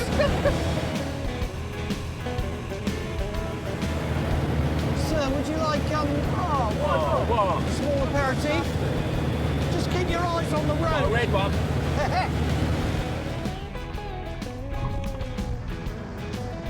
50 minutes later, Plummet Airways touches down. Now, mate, there we go, look. We've arrived. Now, come on, tell me you enjoyed that little trip. That was nice, yeah, nice experience, and look, the sun is out. Yeah, and Steve, I mean, he's not that crazy, is he? Well, he got us here. Steve, thank you so much, mate. Absolute pleasure. We haven't done the accounts or anything. No, don't worry, we know where it's at, don't we? Yeah, sweet as. Now, look, right, I've cut a deal with Steve to pay for the flight. He's doing a book tour over on the island, and I'll hand out a few leaflets. But don't tell Sam. Thanks, Steve. Thanks. Have a lovely time, Hey, boys. look, be lucky. Don't worry about me. What? How are we getting home? Can we start it? Yeah, all right. Come on then, let's start it. We're on. The holiday starts here, Sammy. You ready? Ever ready? Holiday! Woohoo! Yeah! Cheers, Steve! So it's stage 2 of their Centaur challenge. Can they spend the whole day on the bike without any breakdowns, mechanical or nervous?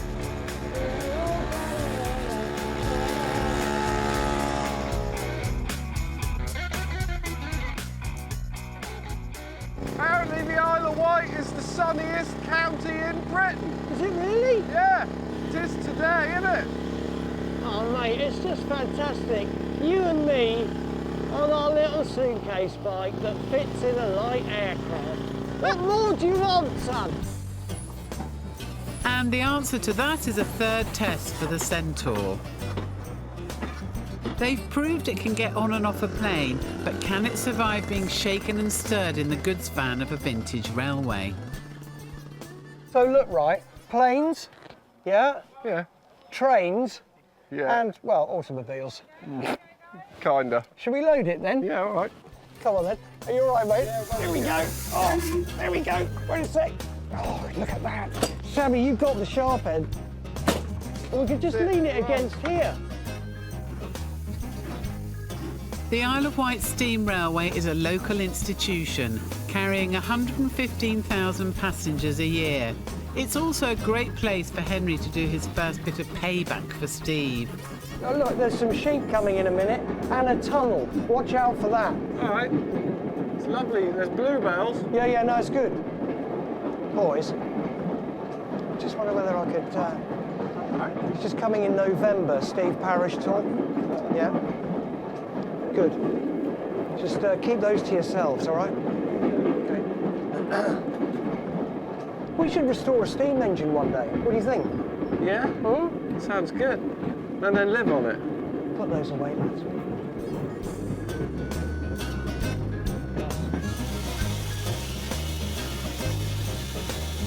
Thank you. Right, hang on, Sammy. I'm there. 6 minutes later, they arrive at Wootton Station. You got him? Yeah, we got him. That's it. Lovely. The Centaur has passed its third test, rolling off the train like a seasoned commuter. For its fourth and final challenge, Henry has planned something special, a ride out with some mates. Now then, do you fancy a little trip to see my mate Vince? Yeah, sounds good. I thought we might go out for a ride with people on some motorcycles. So welcome to Vince's Emporium. There he is, look. Ha-ha! Vince! Wow. How are you, mate? Yeah, I'm good. That looks good. Well, it's kind of good from far, but far from good, probably. We've had a few issues, haven't we? Yeah, it's coming together. But we're here on holiday, Vince. You came down the road, and we've got to come and good pop to in and see say you. hello. This is Yes. Sammy. All right. Nice to meet you, Sam. Nice to be here. Now, Sam, Vince has an emporium. Now this is a holiday surprise I didn't expect. Look at this mate, lot. a little shed rummage. And why don't you? And there's a lot to rummage. Vince is an old pal of Henry's. His shop is chock full of bikes as well as odds and ends of all description. It's also an ideal place to distract Sam. Now I've just seen something caught my eye for the journey home. While Henry does a little more payback. Now, boys. OK, now look, right. Look, Steve Parish on tour. Right, Steve Parish on tour. Right, take a leaf for it. Tell your friends, tell your friends. His second retirement tour, or? I think it probably could be his third. Yeah. Yeah. OK, but just keep it away from so it doesn't happen. OK, I'll just go in there and pretend. Oh, God, no, don't put them away. Right, boys, hey, look, I'll see you in a little minute. See you in a bit. Oh, have you bought something? I found childhood revisited. How much are these? Those? Yeah. Tenner? Just for you. I know don't what's give coming change. next. I know what's coming next. Look Vic. at that, lovely. That's nice. What? Yeah, thank you. Well, he's actually paid you. Yeah. What, in cash? These are mine. Is it dry? It's a bit, How are we feels a going to bit fit sticky. those on the bike? Those will go on my coat. Don't worry about that. No, they won't. I'll be holding them, won't I? Thanks. Nice offer. The lads out there below, they're nice people. We thought we might go for a ride out, what do you reckon? I mean, we may be a little slow. They may have to stay in first gear, but it could be nice. Yeah, great. Yeah?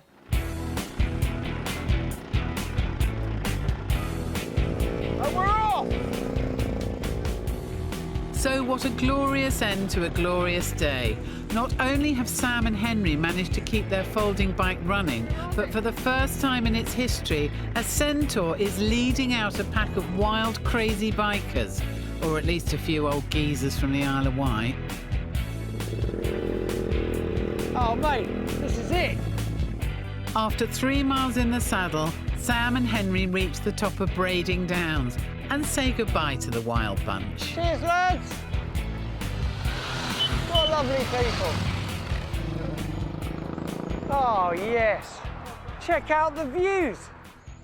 It's the highest point on the east of the island, a fitting end to their trip, and a final opportunity for hustler Henry.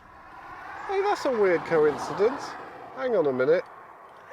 You put that there. Is that why he gave us a lift? Yes. So we're actually on an errand. Look, the deal was straightforward. He gives us a lift over here, right? I'll hand out the odd leaflet. You weren't meant to see that, I'm sorry. It's never quite as straightforward as it's meant to be with you, is it? It's always a deal, hey? Well, of course, mate, that's what I do. I live and breathe it, son. Hey, I'll tell you something, though. The good news, we got complimentary tickets to the gig. The bad news, though, I'm afraid, is we're going to have to ride home. All the way home on that? But you can read your magazines. Grab those. Come on, let's go. It's going to take forever. Come on.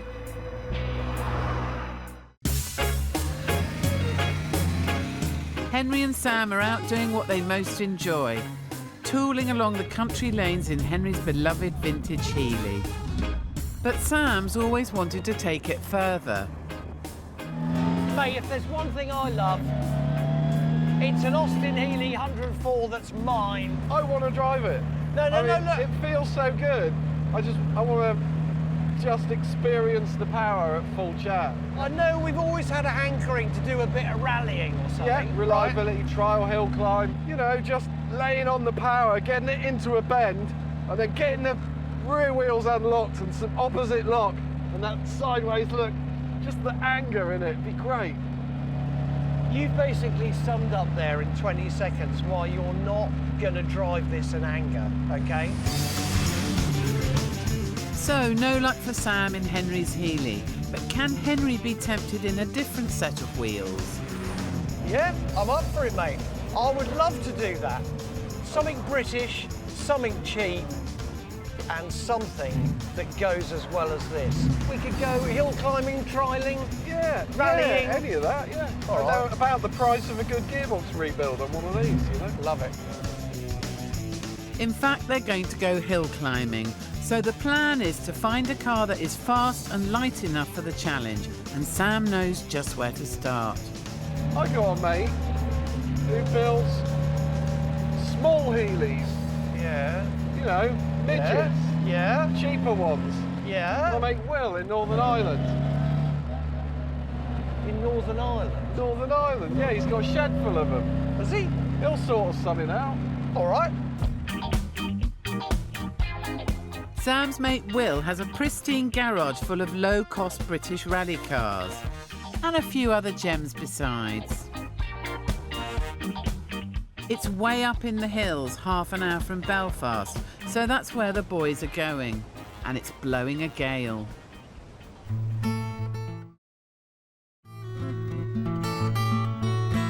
Hey, Will. Morning, Sam. Nice to How see are you. you? Good to see you too. Well, I'm Henry. How are you, mate? Hi, Henry. Pleasure to meet you. Hey, look, I had a bit of a nightmare. I've lost my hat. Bit windy. It is windy this Now, morning. look, Will, OK, now he's banging on about us going on a rally, right?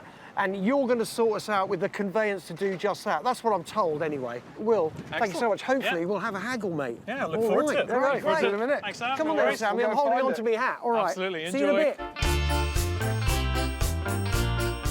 Wow, look at this. Mate, holy moly. Hardest. I'm so excited. I've just lost my footing. Step. Look at that. When do you see a Lamborghini motorcycle? Hey, never. It's actually a Kawasaki. Underneath it is, Yeah. isn't it?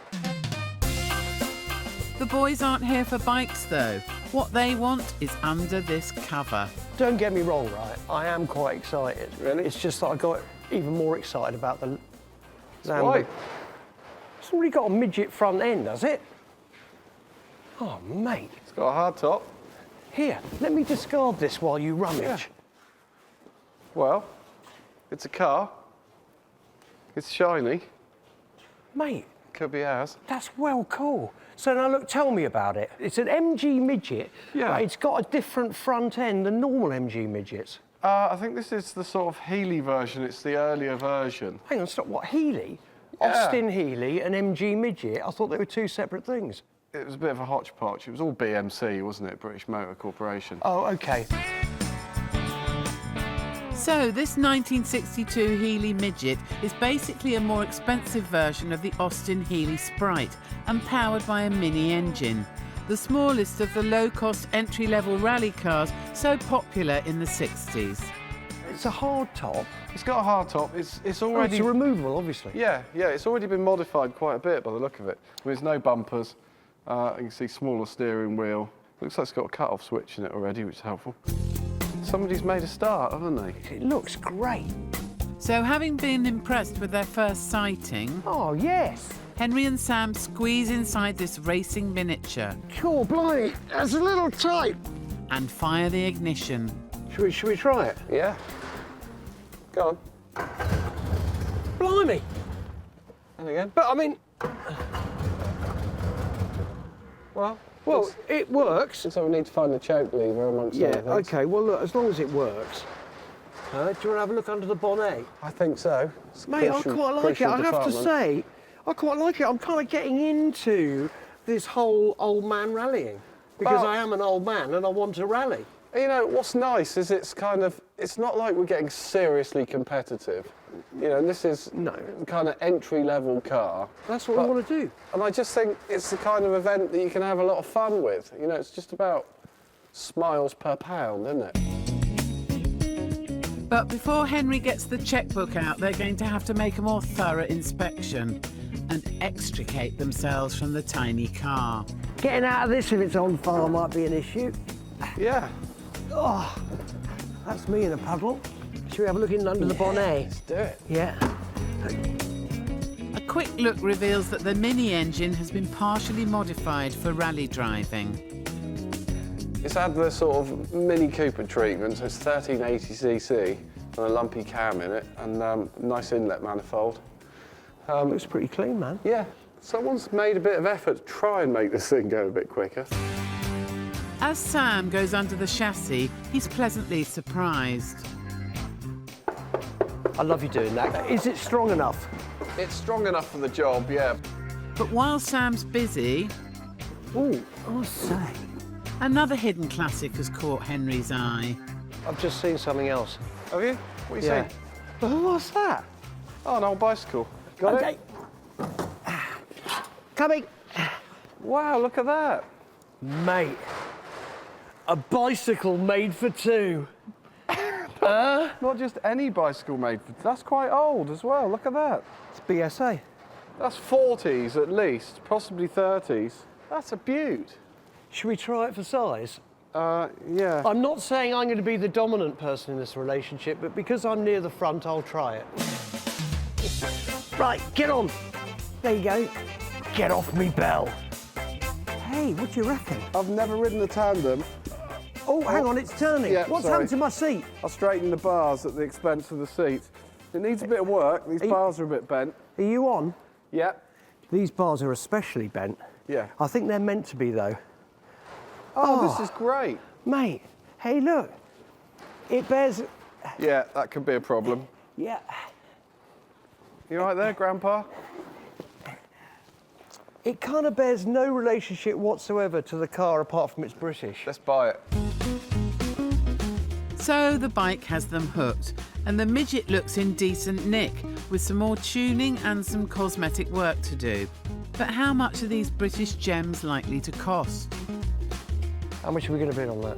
I'm really out of touch with prices, but I mean, it's a bargain at four and a half grand, and it's probably going to be dearer than that. Don't know. I reckon it's going to be more kind of late. Well, maybe late fives. Yeah. How much for that? Oh, I've no idea. For a fun factor, I mean, I'd give 100 quid for it. I was going to say about it. 150. Yeah, just because it's great. Sometimes stuff just jumps out you. It's got to be worth at least 2 vintage bicycles, isn't it? Yeah, of course it has, mate, because it is 2. So now it's time for a double haggle. Now, Will, can I just shake you by the hand first off, mate? Because I'll tell you what, this shed is incredible, hey? First, the Healy midget. What would you be considering to sell it for, price-wise? Well... That basically interprets, how much is it? How much is it? I reckon, well, we were kind of... Because obviously I know it's going to a good home and you guys are going to use it in anger, which would be important to me. Oh, yes. Probably about 6.5, I think would be the best we could probably do on that, yeah. That's a bit steep for Henry. Would you be interested in a bid of 5.8? Oh, you're close now, but it's starting with the wrong number, unfortunately. So need to come up just a bit there, I think. This is harder than expected. Time to try another tactic, I think. We found something rather interesting under a tarpaulin over there. Yes, you would never know what you'd find underneath the cover around here if you look long enough. Right, okay, yes. Well, this is great. This is even more clearing getting done. This is good. Would you consider a situation where we gave you 6,000 of your finest British pounds, including the bicycle? Including the bicycle? So close. I think there could be a little bit of a bump in that. Sounds like they're getting warmer. Because you're probably doing me a favour in taking the bicycle away. That, you know, we can probably do a little bit of something on that. I reckon about 6.2, and we should be there for the pair. Surely now. Go on, mate. 6.2 it is. Well all done. right. That's Hey, good. look. Thank you. We're bicycling. We're going to cafes. Yeah. We're rallying. Yeah. What more could you want out of Northern Ireland in a shed? That's it, yeah. Well, You've got a thank bit of you work so to do. much. Hey, yeah, we've got a lot of work to do, especially on the bicycle. And a lot of pedalling, hopefully. The jury's still out on how much work there is to do on the midget, but it's obvious the tandem alone is going to be a big restoration job.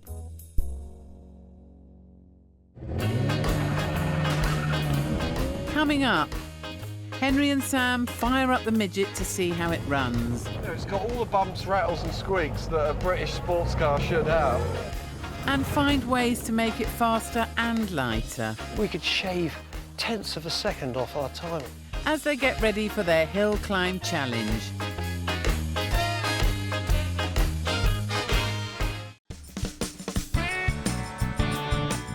Henry and Sam have bought this MG Healy midget.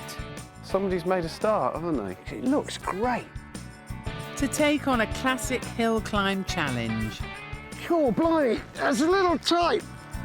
And now they're taking their new car for a test drive. The midget was last driven competitively only a few months earlier, so this is a strange restoration project for Henry and Sam. Nice! But they want to get the most out of the car for their high-speed hill climb, so a test drive will tell them what they need to know about how it runs. This is a lot of fun, this thing, and I'm only sitting in the passenger seat. Yeah, it seems Doesn't it? right, doesn't it? You know, it's got all the bumps, rattles and squeaks that a British sports car should have. Yeah, but those are compulsory. Doesn't feel like it's going to let us down. Engine-wise, it actually feels okay, sounds okay. No rattly noises, no knocks, can't see any smoke out the back. So I think it's all carburation, probably a bit of ignition, maybe look at the cam timing. So that means there's a slight misfire Sam will have to fix. Heeley midget racers had their glory days in the early 60s, winning in their class at the RAC Rally and the Monte Carlo Rally. MG produced under 10,000 Mark I cars like Henry and Sam's. Standard models had a top speed of nearly 90 miles per hour, and at 689 quid, even in those days they were value for money. Back at the workshop, Henry and Sam are trying to get the new car rally ready after their test drive. Have I got something rather lovely for you? Check this out. How about a bit of that? Hey? Well, that's your roll cage, isn't it? Don't you like that satin black vibe? Yeah, I do. Will it fit? Well, it says MG. Eventually, yeah. Let's get the roof off. Yeah, let's do it. Nice. The midget's hardtop is coming off. Oh, that's nice. We're good. Well done, mate. Are you sure it's not connected to the B post, C post, E post? With the lid off, the midget immediately looks more like the rally car they wanted. Oh, look at that! Soft top-tastic! Instantly made me realise. Yeah. These have got to come off. Yeah, that's easy enough, mate. Hey, great, so look, right, even just taking the hard top off has transformed this vehicle, hasn't it? Yeah, nice. So if we can get the roll cage in by hook or by crook or by angle grinder, we're really then beginning to make a difference. The boys are going to try the roll cage for size. It's needed for safety just in case they turn the car over. And they start by removing the windows. It's all coming off nice, isn't it? Right. Yeah, smart. Yeah. But as the work progresses, Henry has another idea, this time cosmetic rather than safety. Why don't we do just a stripe that runs all the way over, not over the glass, obviously, yeah, and down the back, either left or right side, but just two stripes, give it that racing vibe. Yeah, why not? We could shave tenths of a second off our time with that stripe. Do you think? Yeah. Ah. With the roof off, the inevitable happens. It starts to rain. And so it's undercover for the rest of the day. How are we doing on that side? Bad? Yeah. Once inside, they remove the seats to make room for sizing up the roll bar. Oh, wow, well done, mate. There's one out. Oh, one to go. One to paint. Turning the midget into an open-top racer will make a huge difference, and not just to how it looks. It's really fantastic. It's the cheapest way to modify a race car. It's all about power to weight ratio, brake horsepower to kilos in weight. Yeah. So it's quite expensive to raise the brake horse. But if you go down in kilos, the equation just gets better. It does, doesn't it? So we've discarded 2 bits of carpet and put in a very heavy roll cage. I think the roll cage is lighter than the hardtop. So they've checked to see if the roll bar is going to fit. Yeah. That's kind of going to work, isn't it? Yeah, I think that's quite close. We just need bolty-bolty. But then before securing it, turn their attention to the Go Faster stripe. How's that for you? Yeah, don't wander too much as I'm it not goes wandering. down. The first step involves masking off the centre line for the stripes. Yeah, that's great. That's Mate, good. that looks really good, actually, doesn't Yeah, it? yeah. So we'll follow it through, follow it onto the rear. And so they mask up the back of the car. Is that centre? Yeah, spot on. And have a final check on whether it works. Let's go with that. OK, that looks good. The next step is to mask off the 2 stripes with 5 separate strips of tape. Don't pull too fast. OK, mate. I've noticed a bit of micro blister under the paint. And when that is done, they peel away 2 of the strips. It's nice, that bit. So that is where the stripe's going to go. Blue's going to go in here. Yeah, lovely. Beautiful. The rest of the car is masked off to protect the bodywork, and it's time for the spray paint. Do it. Yeah. They've chosen a classic British blue to match the off-white. I'll tell you what, that is a lovely colour. Yeah, it's great, isn't it? Beautiful. It's going to take Sam 2 coats in total. It's all right, isn't it? Oh, mate, that's really pucker. We'll just give it half an hour and then pull the tape off. And 30 minutes later, it's time to reveal the midget's new look. OK, this is it, man. This is the big one. Yeah. All right. Yeah. Gently.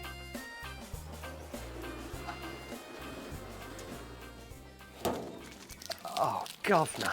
Isn't that lovely? Oh, governor. That is fantastic. Oh, mate. Look at that. Is it faster yet?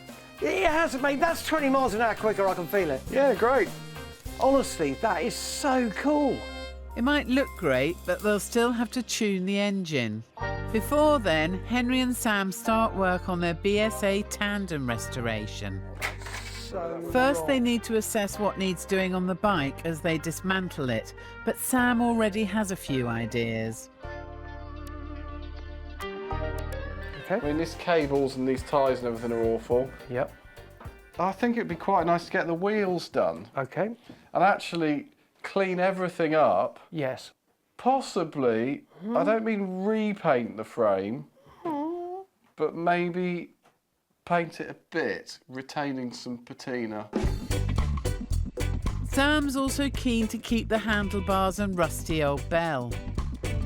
So what we're basically saying is we're going to give it a sympathetic restoration, get rid of all the stuff that's pretty much, I'm just going to like these. Yeah. Sort out the wheels. Yeah. You want to keep the bell that's utterly revolting. Basically, what we're saying, it's a bicycle made for two, for me and you. Yeah, great. It's the kind of thing that people will see, laugh at, get on the once, and then catch a bus instead. Absolutely. The first tandems were designed and built in the late 1800s. The Birmingham Small Arms Company was one of the early developers of both tandems and solo bikes. BSA eventually sold its bicycle business to Raleigh in the 1950s, making Henry and Sam's tandem one of the last this great British manufacturer ever built.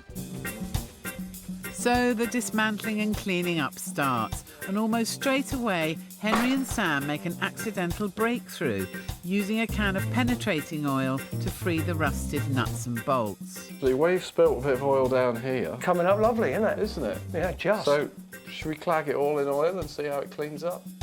The oil is actually cleaning off the decades of wear and tear from the frame. Maybe you can see, OK, it's a little bit rusty, but it's coming up nice, man. Yeah. Just rub it through. Oh, yeah, I quite like that. I know it's still rusty, but it's very honest, isn't it? Yeah, it is honest.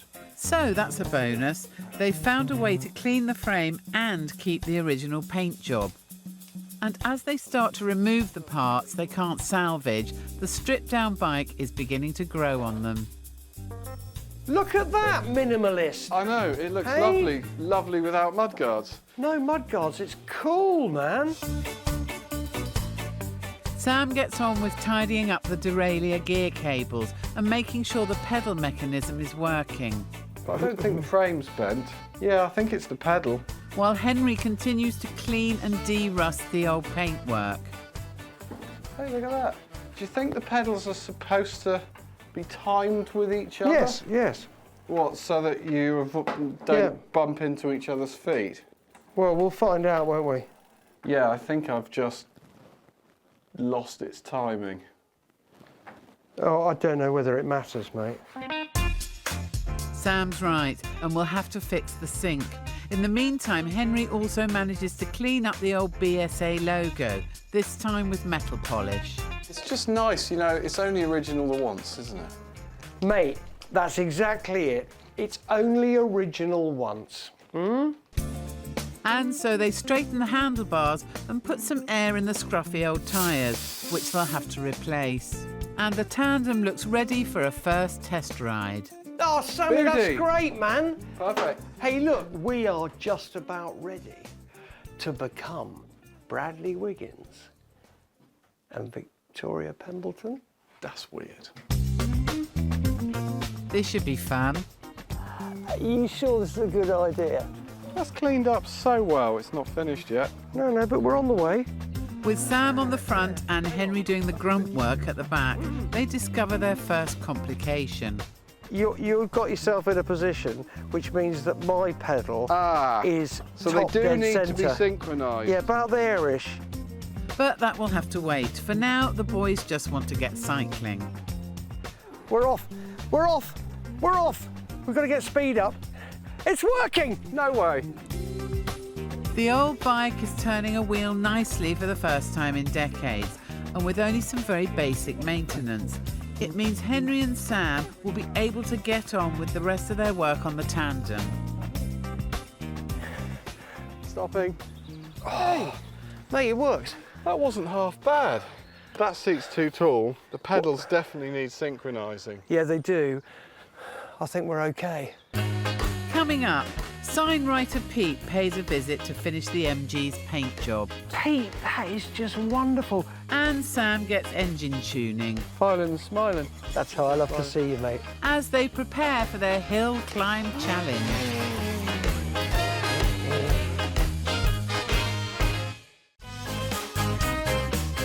Henry and Sam have bought a low-cost British rally car. Looks pretty clean, man. Yeah. They've stripped off the hardtop roof and given it go faster stripes. Mate, that's 20 miles an hour quicker, I can feel it. Yeah, great. They want it to look and feel the part for their run on the Prescott hill climb in Gloucestershire. Henry and Sam want period-style circular number decals for their new car, or roundels as they're known. Sign writer Pete has arrived at the workshop and is sketching out a template. Ha! How you getting on, mate? Good. Just on your drawing, Henry. If you only had one number on the vehicle, I would just do it off the brush. But because there's three, we want them all to look the same. One's on the doors, one's on the bonnet. So we do a drawing and then they're all exactly the same. What do you reckon on that kind of font? Yeah, it looks lovely. Do you reckon? Yeah. What do you reckon on colours? It'd be really nice if we can have a black circle with the white numbers in the middle. That's traditional, isn't it? Yeah. That's quite British, isn't it? Yeah, I It think seems so. to me to be so. Yeah. Pete, We can do that. is that happy? Yeah, no problem at all. OK, so now look, Pete, so if you get on with that then, OK. right, we're going to get in there and get involved in a tandem. Lovely. So while Pete gets on with the new numbers, Henry and Sam are finishing off their Tandem restoration, and Henry has been shopping. The wheels are nice. The wheels are lovely. A set of brand new white wall tyres are fitted to the BSA, but now they need to finish the job. Now then, what are we going to do with our bicycle made for two that is a sympathetic restoration? Throw it all back together and get out there. Yeah. It's kind of weird doing a kind of sympathetic restoration rather than a ground up. Yeah, definitely. And I actually really like it like this with the originality of the frame. All right, saddles ahoy! Henry's already given the saddles a quick clean. Now they're put back onto the Tandem. Mine's done now. Yeah, it's looking good. And now they're in place, Henry tries an old family trick to bring the leather back to its former glory. Boot polish. My old man used to do this. Oh yeah? What, boot polish on everything? Boot polish on furniture. Oh, as in You pick know. the right colour and it'll Yeah. fill in the cracks. Yeah, and it just gives a nice sort of vintage shine to stuff. OK, there we go. Look, they're kind of looking nice, aren't they? Yeah. Old patina, but got a nice little bit of cared-for shine on. Next, it's the original handlebars. The boys are using padded tape to recreate the grips.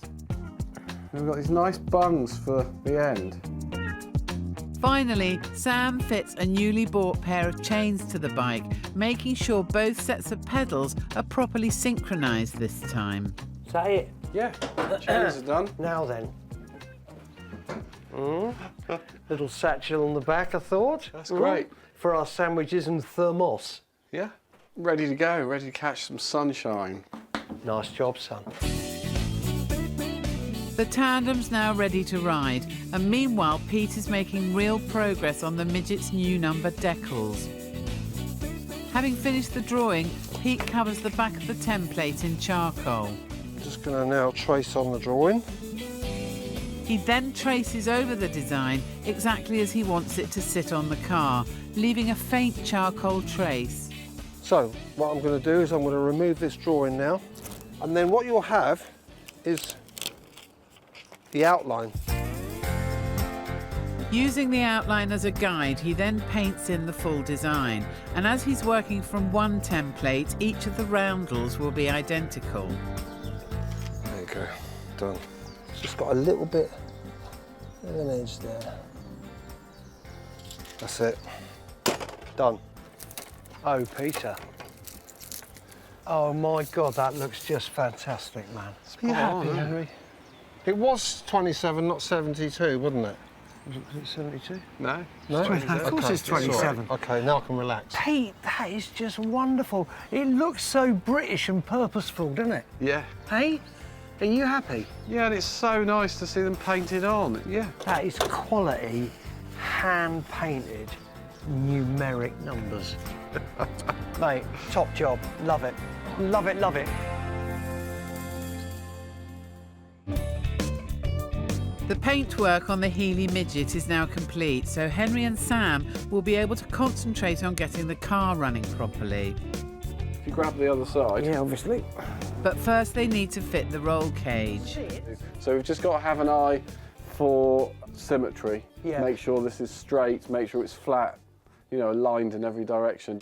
So Sam carefully welds the support brackets into place, and after Henry rattle cans them black to match the rest of the interior, I think that's looking all right. The roll cage is bolted on to the brackets. Next day, the car is rolled out from the workshop and is revealed in all its glory. Are you all right that side? Yeah. Careful! Always. Come on, mate. Look at that. Right, about there-ish. Nice. How's it look? Come on, man. We're going racing. But now Sam needs to get the MG's engine running properly. Mate, get onto the bonnet. Let's get on with it. All right. It was misfiring on their test drive, so he's under the bonnet trying to find the problem. He first of all removes the rocker cover and checks the valves controlling the air and fuel intake. Well, look at that.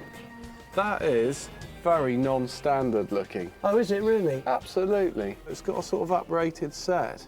How can you tell? They're slightly chunkier in their design for their strength, but possibly a bit less material so the weight is down. Right. The push rods look like they've been quite highly finished, so I don't think they're standard either. Yeah, this thing's working well, you know, it's obviously got a modified head. With the valves tuned for high performance, Sam needs to look elsewhere for the misfiring problem. When he opens up the carburettor, he spots something not quite right. I think I found the root of our little misfire. There's an accelerator pump operated by the throttle linkage. This little arm here goes up and down. Right. When you accelerate, and it injects fuel like a little squirt, like a pair of water pistols, right, straight into the carb, just to give you an extra bit while you're putting the load on. Right. Well, this one's leaking. Look. See it? Squirt out of there. All right. So let's take this out and see what's going on under the... Ooh. Look, I can actually see there's a little gap there. There is, yeah. Is that in the casting? Yeah, it's like a little defect. So Henry finds a new washer that will fix the problem, and as usual, that means Sam doing all the work. Smiling and smiling. I like it, mate. That's how I love to see you, mate. He then fits it, and that's hopefully problem solved. Oh, great. Doesn't leak. Mate, fixed. Fantastic, man. Shall I put it all back together again? I would. The midget is now tuned for its debut on the hill climb at Prescott. All that's missing, one crucial accessory. And the final piece of the jigsaw is what I've always dreamed of for hill climbing, some fog lamps. Will you take that tool out of your hand and get some work done? I've been sat here for hours waiting for these. Well, we only just walked from over there. Oh, it seemed like a really long time. The fog lamps are a classic rally look, so first they measure up. Drill a set of holes for the bolts. Nicely done. Thank you. Mount the lamps. Going exceptionally well, isn't it? Well, mine is. And finally stand back to admire. Happy now? Yeah, mate. It's a dream come true. We've now got fog lamps, eh? We just need some fog. Well, we've got to wire them in yet, haven't we? Yep. Go on then. And once the wiring is threaded through to the lights, hey presto. Oh, God, that was so easy. They're everything I ever dreamed of, son. Sammy, you're a genius. My spotlights have come to life. Now we can go out in the fog. The midget has been checked and is running well enough for the hill climb, and looks $1 million compared to when they bought it. And now the boys are ready to hit the road on their newly restored Tandem. So the sun's out and the jury's out, innit? Yeah. Can this Tandem actually facilitate us traversing rather nicely? I am concentrating so hard. They're already finding it's not like normal cycling. I think the trick is on the back to not do anything at all. Yeah, act like a fridge. Speed is an issue as well, in that they don't like it. This is only first gear, there's another 2 to go. I'll tell you what, mate, shall we just stay in this gear? I think so. So it's hard to ride, even on a quiet country lane. Would we actually want to use this on a regular basis? Pretty frightening. And after a stressful half hour, the boys finally decide tandem riding might not be for them. Deploy? No, I'm deployed. Yeah, OK, we've deployed. We're stopping. Whoa. Time for a cuppa. Now look, right, did it pass the test or not? Still got all my digits and my knees are intact. I have to tell you, I thought it was one of the most frightening things, only because it's completely uncontrollable. Basically, if you're not absolutely rigid as the stoker on the back, you're in trouble. You have to ride it back. No, we'll leave it here. Prescott, here we come.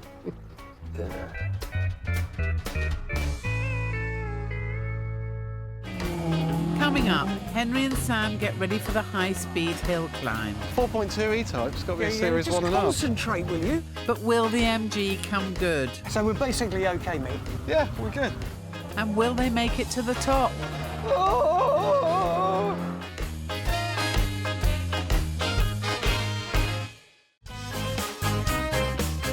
Sam and Henry have bought this classic MG Healy midget. It looks so British and purposeful, doesn't it? Yeah. And having spruced and tweaked it, I think I found the root of our little misfire. they're ready to go. Oh, God! Yeah, mine's faster than yours. It's weird, isn't it? Because we started out thinking, let's get something rather like the Healy that you could hammer. Yeah. Yeah? And actually, they're pretty close. It's good, isn't it? I'll tell you what is weird, though, mate.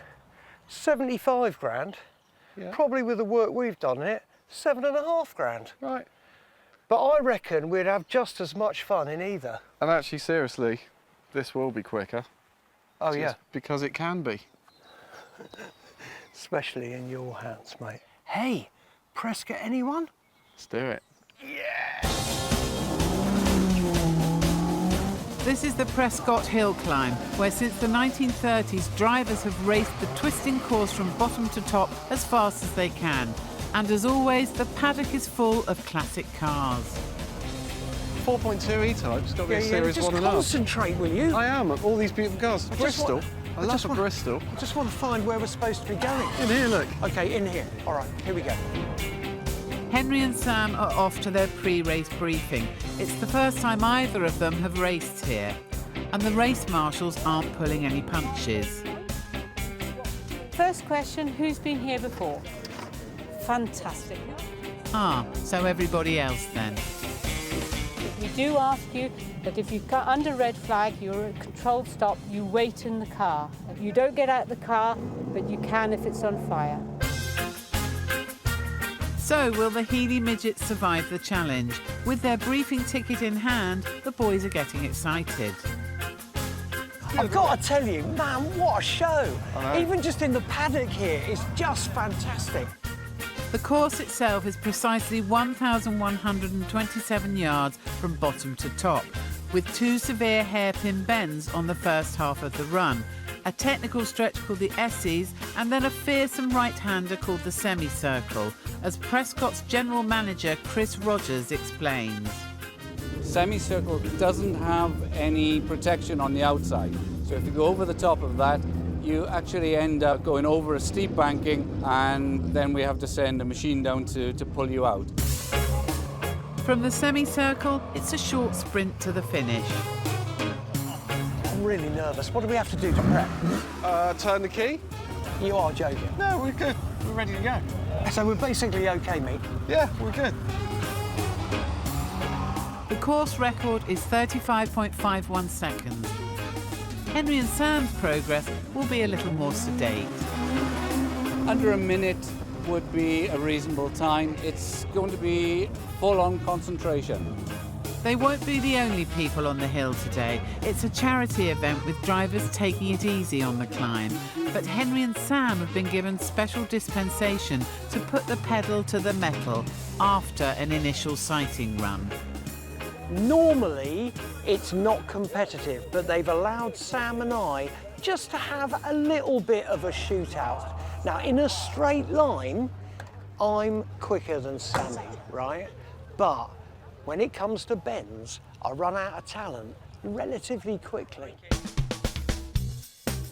As they get ready to check out the hill, the Healy midget seems to be ticking over nicely.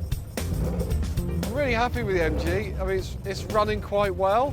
I don't know, I'm not feeling the pressure today. Maybe that's a huge mistake. Maybe it's about to let us down. We're about to find out as Henry gets ready to take them on a sighting run up the hill. Let's do this. Are we ready?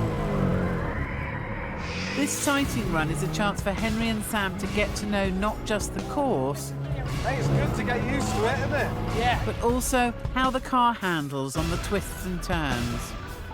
Now there's a hairpin coming up. They get just this one practice run I've lost. Up here. before each having a go for real in their head-to-head duel to see who is the fastest. Oh, she's not doing that well. Drop it down another gear, maybe. And this is the dreaded semicircle, taken carefully on this run. Got it. This is an endless sweeping right-hander. Oh, that's first. Don't go off the edge. And then it's the finish. Ready? Ow! Not bad. 122.59. Well, considering I missed 14 gears. Nice. Yeah. 122.59. So that's 20 seconds over the 1 minute target time, but still a decent practice run. And at least the car has come through unscathed. So that was the sighting lap. I Yeah. kind of know what to expect now. Yeah. Next, it will be Sam's turn, this time racing for real. Just do yourself a favour and be nice. But first, he gives the MG a quick once-over to make sure the fuel intake he fixed during the restoration is running properly. And it is. The Bugatti Owners Club bought the Prescott estate in 1937, specifically for this kind of racing. Sam is a Bugatti nut, and with a short break before their head-to-head, Henry decides to let him visit the on-site museum. Okay, look, I know there's 20 minutes before the runs, right? So I know you want to come here. I know you've been badgering me. So look, we'll have a whistle-stop tour. Go on, get in there. Go on, son. They're being shown round by Angela, who looks after the exhibits. Hi, great to meet you. So this is a 35A, and the Bugatti Type 35 is probably what most people imagine when you say the word Bugatti. What do you think it is about the Bugatti marque that is so appealing? I'm very biased, so, you know, this is my opinion, but it's a unique combination of beauty and performance. Whether they're single-seater sports cars or the larger saloon cars, they're just beautiful. Sam's definitely smitten, though they're a bit beyond the boys' usual price range. I just need a piece to start off with, and then I'll And build the rest around just it. something to give me the DNA, and I'll recreate the rest. You like think you can grow it Frankenstein. in a lab Yeah, somewhere? definitely. Yes. Yeah. But Henry's worried about the clock ticking down to their head-to-head, and he's keen to get going. Oh, come on, mate, really? Oh, look, you do realise we've got a car to drive, don't you? Empty your pockets. You haven't nicked anything, have you? Oh, I've got some rescue bits coming, a menu. It's race time, and even though it's a relaxed charity day for everyone else, the boys have been given permission to put their helmets on for the big showdown. They're taking it seriously. Good luck. All right, just enjoy it, OK? Remember, keep it pinned. Keep it between the hedges. You're that side. First on the hill is Sam. Oh, God. And he's immediately gunning the smooth-running MG as he tries to get close to the 1 minute mark. Remember, it peels round hard to the left, hard. Hard! Oh! He takes the first left-hander in third. Brakes! Brakes! Don't turn in too quick! Oh! And even hangs the back out after the hairpin. Oh, Sammy! So, don't get on, I don't want this. Into the second hairpin, he drops down to first gear, keeping the revs high. That's it! This is tough. Oh. Don't know the corner, don't know the circuit. I'm feeling sick. Getting it, better. What? This is the S's. Woohoo! Oh, this is great. He's through the S's and just has the semicircle to negotiate. This is a blind bend. It's a blind bend, Sam. It's blind. It's blind. And then it's foot down all the way to the top. Oh, no. Okay. Okay. 1:10. Oh, nice. Oh, 1:10. 1 minute, 10 seconds of fear. Oh, my God. So not quite the 1 minute time Sam wanted, but still 10 seconds faster than the sighting run. And as they line up for Henry's turn, it's getting tense. This time is a little bit in anger and like, you know, mate, you're a hippie and you've done 1 minute, 10 seconds. And I'm going to get nowhere near it. But there's only one thing for it. Here we go, Sammy. Already he's pulling out the stops to beat Sam's 1 minute 10 time. Are you talking to me or what? That's third gear. I know. Left. Left some more. And then drop it down a gear for this hairpin. Drop it down now, get it on the revs. Tuck it into the apex midway. Now, get into there, go over there. Sam's also playing his part as co-driver. Nice! There we go. Nicely done. Now you're going to have to drop for first for this. First, bang it in. So far, he's almost exactly matching Sam's time. Yes! And he's getting faster. Nice. Keep it in second, power on a little more. Second here. Yeah, keep it in second, but don't be scared of the throttle, it's got more beans. They're at the S's now, and Henry needs to keep the pressure on. Right, a little bit more power. Okay, nail it. Now we've got an endless right-hander. Don't overcook it, get into the apex. Now into the grass. And then the high-speed semicircle. Wow, you're doing very nicely. Nice, man. Yes, stop the clock. No. 109.72. You're joking. Yeah! Oh, my God, really? Yeah, nicely done. That was really smooth. Do you know what, mate? Can I just tell you? Yep. You were just the best co-driver then. Oh yeah, you like that? Mate, I'm so sorry I let you down. Thank you so much. You are welcome. Honestly, I quite man. enjoyed doing that. So, with a little help from his best friend, Henry has won the Heeley Midget Showdown. They didn't really threaten the 1 minute mark, but car and drivers have made it through.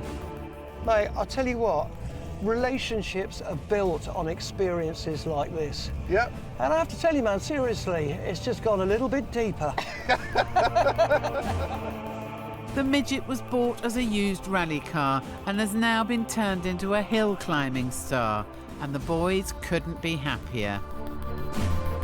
Oh, top geezer, Sammy. Nice. Shared another magic moment together, hey? Very cool. Hey, look, now we've done hill climbing. Yeah. Do you fancy coming away for a mountaineering weekend? What, in this? You never know.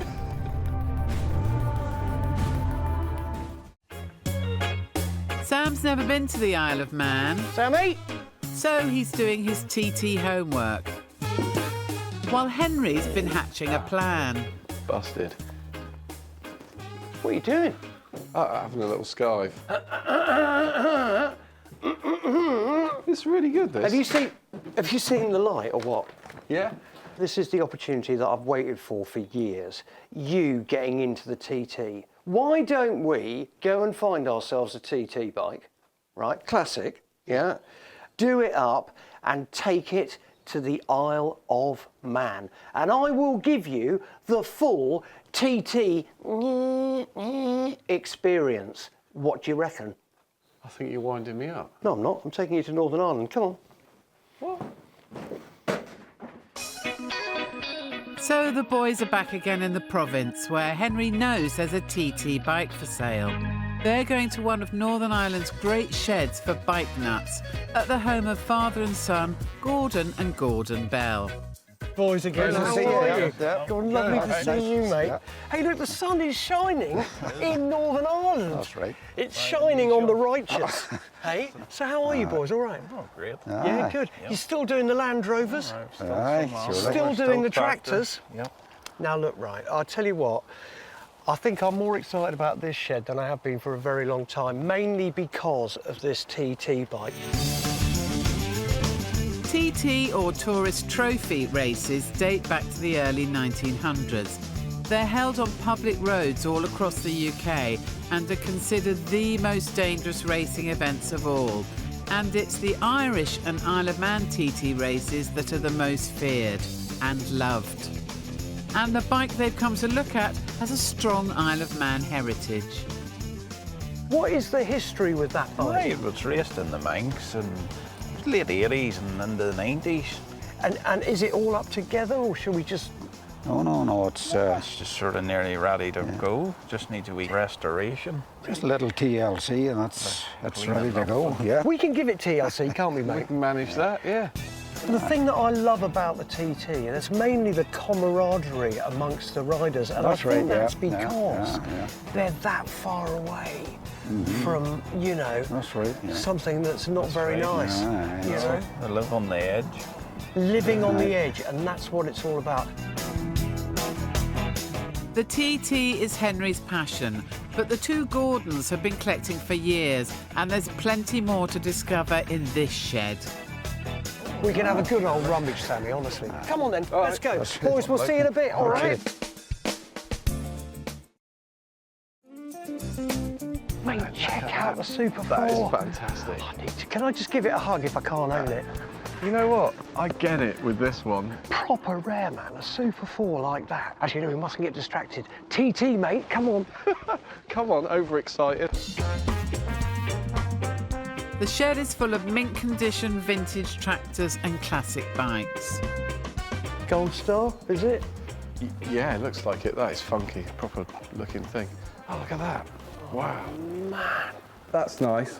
It's like circa 1921 Triumph H. That's lovely. Sammy, look, we mustn't throttle. get distracted. Number 74 is what All we're right, looking for. let's have a look. There it is! All right. Just have a look. It looks as good as I thought it might.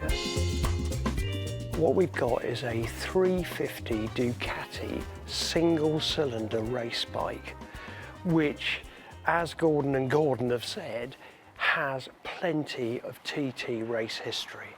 Oh, it looks gorgeous, Sammy. What do you reckon? I don't hate it.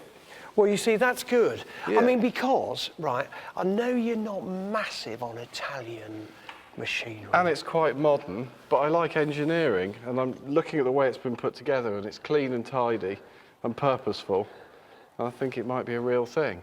It's lightweight, but it's still a real motorcycle. It's not an absolute tiddler. No. I think it looks smart. You know, I'm looking at it now, and I fancy a ride already. Oh, good. Well, you see, look, we're getting there, aren't we? Yeah, yeah, hey? yeah. Mate, I think it's just lovely. Number 74, it always was my lucky number. Do you think it has compression? Yeah, I'll start and see if it has some gears. And how many.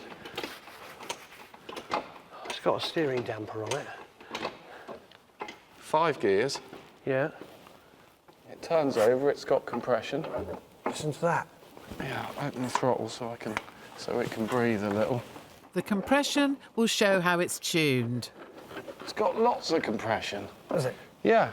Well, it would have, wouldn't it? It's probably relatively high compression as a race bike. Yeah, but it gives you a bit of an indication as to whether it's, you know, we know it's been raced. So is it worn out, you know? I'll tell you what's interesting, okay, rather than normal, okay, this is, you know, pretty mint as it stands. Yeah. So the key restoration with this, basically, is to get it running beautifully. Yeah. And find out, obviously, how hard it's been raced. But as always, cost is key, and a racing Ducati with TT provenance won't come cheap. Is it worth coming to Northern Ireland? That depends how much it is. I reckon anything below 5 and we're all right. I know nothing about these kind of things and their values, but that would seem okay to me. I would think so. The Ducati seems to be all that Henry had hoped for, but now he's here, he's not finished. Oh man, this is Trinket Town. There just might be some other trinkets. I like this. No, that's not a trinket, mate. It is. That's a race bike. That is lovely. What's now, that? please, will you cast your eyes on that? Now, I'm guessing that the actual picture is replica. Yeah. But the frame looks real. Oh, it might just be the bottom of an old crate. Yeah, but either way, man, isn't that a beautiful thing? Yeah, it's lovely. For anyone's little man cave? Yeah, I really like it. But that's not all. Ready? 1, 2, 3. That's great. Is that real? Yeah, man. That is a mega... Well, it's a tilly lamp, isn't it? You know what that's for? What, lighting things? Yeah, but it's like a road worker's lamp from a very long time ago. You know, paraffin probably, pump up. So like a blow lamp, but with a mantle or even a bit of limelight. I don't care, it's beautiful, isn't it? I really like it. That's really great. OK, so now look, right, trinket-wise, we've got that Farmall sign. Yeah. Right, which we can get going. We've got the tilly lamp. Yeah, that's amazing. That'd be a nice bit of memorabilia as well, wouldn't it? So with a couple of trinkets and the race bike, time to do a deal. Boys, I've got to tell you, we've had, as ever, the best time, haven't we? Yeah, really good. Now, look, apart from the bike, right, there are a few other trinkets I want to talk about, but let's just start. Now, has this been hotted up proper? I mean, it's a proper race bike, proper thing. Oh, yeah. It's the real deal, It's the real basically. deal. How much do you want for it? I've got a lot to say. It could be worth maybe 5,000. 4? Nah, couldn't take 4, no. Light at 4. No. I think maybe 4.5, maybe. Halfway. Halfways, meet you halfways.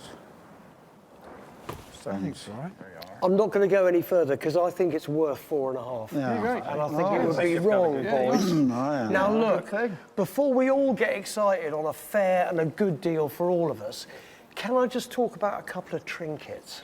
Yeah.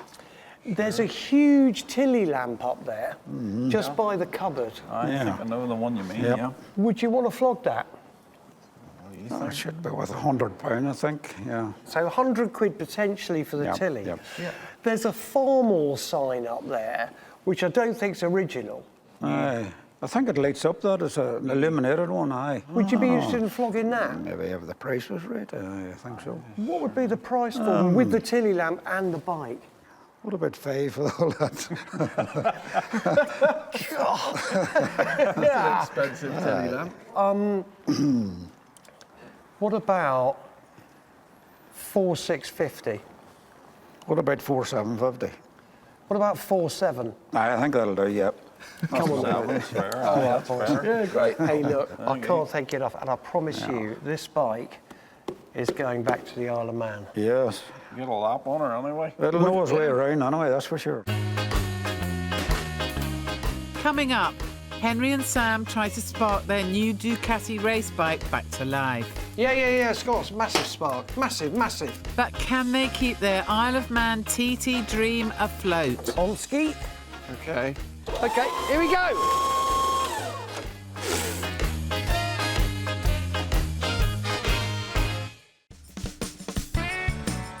Henry and Sam have bought a classic Ducati race bike. TT, mate, come on. Come on, overexcited. To ride at the Isle of Man. I promise you, this bike is going back to the Isle of Man. But can they get it going? The Ducati has been brought back to the workshop. It's been 6 years since it's been used in anger, so the boys now want to see whether they can get it running. What are we going to do with it, mate? It's a race bike, it's highly tuned, rather like me. Well, our usual theory would be throw some fuel in it and give it a whirl. Yeah, let's get going. I'll get the starter. No. I'm feeling with this, I've had a little look. If it is as highly tuned as it's supposed to be, I can't know what's coming. We need to be a little bit more careful on this occasion. Yeah. We need to make sure the oil's getting round. We need to rotate it, have a little look through the plug hole. Yeah. Just make sure everything's happy. And that means getting it onto the workbench so that Sam can get at the 350cc engine. So they start to strip the Ducati down. I'll tell you what, that is the joy of race bikes, isn't it? That everything's easily removable, potentially. Do you know what I mean? Yeah. You know? Yeah, I mean, it's, you know, it's to service it in a pit stop. First job is to take off the fairing. Which way are we going? Forward or? Forwards, yeah. Well, there we are. Now, that is what they call in the trade quick release. Isn't it? Next, it's the fuel lines. Straight to tank off. So that the aluminium tank can be removed. There you go. Say thank you. Thank you. Sam wants to check if there's a spark, and so starts by removing the plugs. It's quite interesting. That is a racing plug. See the tiny little electrode in there? Oh, right, yeah. They use iridium because I think it does something that increases the spark. Yeah. Oh, okay. But when he looks inside the cylinder head, Sam finds a real surprise. It looks very clean in there. In fact, I have to say... What? That is so clean. Yeah. There's no oil in it. It doesn't look like it's been run. Oh, really? That looks like a brand new piston. Could be great. Could be amazing, could be a real problem. It's so clean that it literally looks like it's had a reborn, a new piston and never been started. Which either means it's race fresh and ready, or it had a major catastrophe, someone did the bare minimum fixing and ran out of it. No. They did the bare minimum fixing, then flogged it. Maybe, yeah. And then someone, after 6 years of it languishing in a shed or whatever, however long it was, buys it. Yeah. So the piston may have been replaced because the engine had seized or blown up. And if that's the case, they won't know if it's been properly repaired until they start it up again. Next checkup is the state of the oil in the sump. Oh, look at that. It's got oil in it. Yeah. Doesn't look too bad. No, it's got some sort of cruddy deposit up the stick a bit, but the oil itself's quite clean. So that's good. It looks like a synthetic caster race. It's a caster racing oil. I thought that was just for 2 strokes. It was the original sort of 2-stroke oil, but actually it's vegetable oil from the castor bean, and it doesn't burn until you're over 600 Celsius. So it's really good for racing engines under a lot of load. Also, it remains the sort of same viscosity up the higher temperature ranges. So I think we're okay now to rotate the engine and put a battery in it, see what spark we can get. First, they mount a temporary battery and test the plugs. Yeah, Scott's massive spark. Massive. And then they put the bike in gear and rotate the rear wheel to see if the spark can now be operated by the engine. Okay, rotate. Good. Yep. And as Henry turns the wheel, the engine does its job. Yeah. Excellent. So we've got, not only a spark, but an ignition-triggered spark. The oil's clean, the piston looks clean, it's rotating easily, right? It's not difficult to turn over. Not at all, yeah, no, it's fine. All right, so what do we do? Stick some fuel in it and see what happens? Yeah. Yeah, nice. Yeah. The bike is put back together. Ready? Yeah. Blimey, those alley tanks are so light and lovely, aren't they? It is beautifully made. And then it's outside to get it on the roller starter. On ski? Okay. But will the new piston hold up once the Ducati is fired back to life? OK, here we go! This is make or break for the Isle of Man dream. And the engine catches, but will it keep going? It runs! The Ducati is firing again, and so there's only one thing for it, a lap of the paddock. That's unbelievable! Straight out of the box, it runs! How cool is that? Hey! Tell you what, that's a bit of a result. Come on! That was a bit easy. That was a bit too easy, wasn't it? I'll tell you what. Yeah. That smells of Castrol. It does, doesn't it? Doesn't it? Hey? Cool. Now then, talk to me. Sounds as though it's a bit lumpy, but goes. Actually sounds really healthy to me. I mean, that's cold. Yeah. You know, there's no choke on the carburettor. I thought I was going to have to choke it with my hand, but it just fired right up. But look, the bottom line is we've got a runner. Yeah. You know? And we need to get some new tyres. I'll sort that out. Yeah. Yeah, we need to sort out the fairing, etc. Give her a good clean. I think some nice decals here, Ducati decals on the old tankage. Yeah. Yeah. We're going to fettle it, we're going to get it prepared, and we are going to the island. So the Ducati's not in as bad nick as it could have been, but Sam will still have to make sure the engine's tuned for the TT circuit. In the meantime, Henry's turning his attention to the rest of his Northern Ireland haul. Hey, look, the Ducati's getting on nicely, but we did get these 2 little numbers from Gordon as well. Now, I say little, that is a Tilly lamp, okay, and it's a floodlight. Now, these Tilly lamps were actually made from 1818. John Tilly invented this kerosene lamp. Interestingly, this one was made in Hendon. The company actually moved from Stoke Newington to Hendon in 1915. And that was because there was a huge market, dare I say it, in World War I. And actually the Tilly lamp became the go-to lamp and became the generic name for paraffin lamps. Now, for me, I could have a go at restoring this, but I know a geezer who does restore these, and I think it might be good to send it out to him. There are little things missing in it, like there's a mantle that should be halfway up the stem there that actually you light, clip in there, and that then heats up and then ignites the paraffin that gives the floodlight, but it's an incredible thing, and actually that size relatively rare.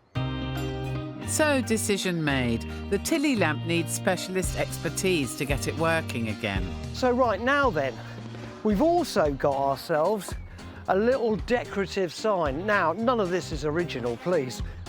Farmore was an all-purpose American three-wheel tractor produced between the 1920s and 70s, and now this frame is destined to hang in Henry's shed.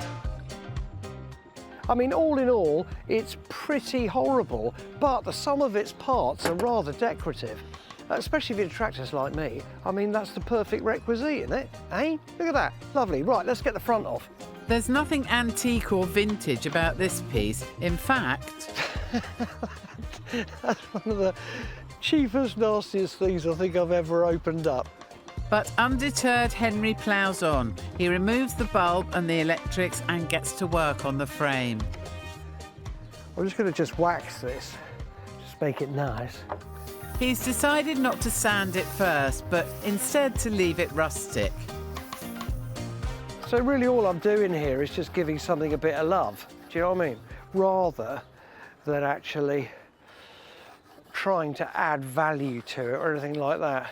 This is going to hang in my shed and be part of the natural decor. Right, buffage. Henry then buffs the waxed frame to give it an extra gloss. You can feel when it's ready when you put wax on, obviously, when the mop starts to slide around a lot. And that's what's happening right now. That's lovely, it's giving it just a little bit of sheen, you know, a little bit of love. Sam might even think it's old. And after half an hour, it's job done. Look at that in the light, look, that's just shining lovely, you know. Still got all the patina. After that, the frame is given some new bling. There we are. Nice little chain. The electrics and picture are put back in place. That goes like so. And the frame is hung in the man cave. Ready? Whoa! Hey, that's fantastic. Look at that. Hey, I mean, just a little, you know, accoutrement for my little shed. Coming up, Sam's back in the workshop as the restoration gets stuck fast. That's what it's all about, the right tool for the job, isn't it? Yeah. Eh? But the boys are determined to get their new bike back to the Isle of Man. What have you done? Nothing. What have you done?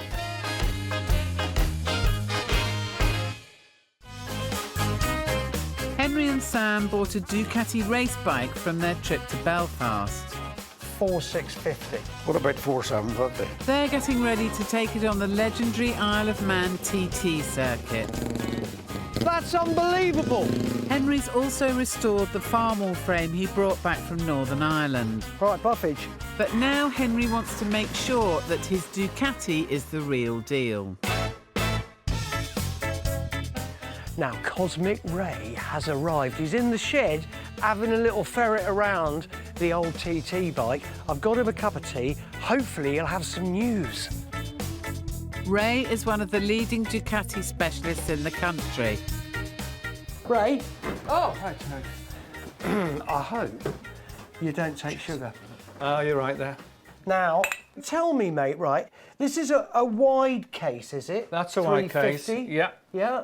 Definitely. And was it originally a road bike, do you think? It will have been a road bike. It certainly isn't a works racer or anything as fancy as that. So this was an original road frame as well? It was a road frame. It was probably a different frame to the engine. Those engines would blow and be rebuilt and swapped and changed regularly over the years. So if you're racing one of these, the chance of the original engine being still with the original frame is very, very slight. Yeah. I'll tell you what, we fired it up and it does sound gorgeous. We haven't ridden it much because the tyres are square, obviously, as you can see. But this was, what from, late 60s originally? The YKS came out in the late 60s. A lot of people then took the basic bike and stripped it down put an alloy tank on, put a fairing on, some rear sets, and you could race it. Absolutely. And they were very, very successful. In 2 years running, they won the TT production for 250. And the 350 is basically the same engine. So the bike is a serious bit of race kit, from a line with a true TT pedigree. And now Henry wants to make sure his new ride looks the part.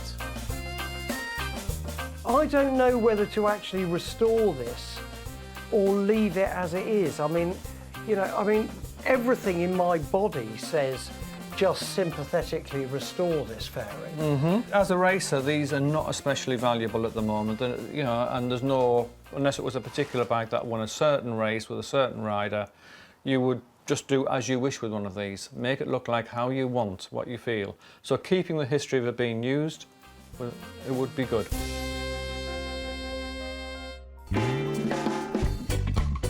The Tilly lamp has been sent to specialist restorer and collector Neil Smith. I've got something like 800 altogether, and this is probably about half of them in the shed here. Henry's asked Neil to get his lamp working once again. It's a classic paraffin burner. The fuel is pressurised to create a vapour stream, which then burns to provide light. It was probably used on outside work sites.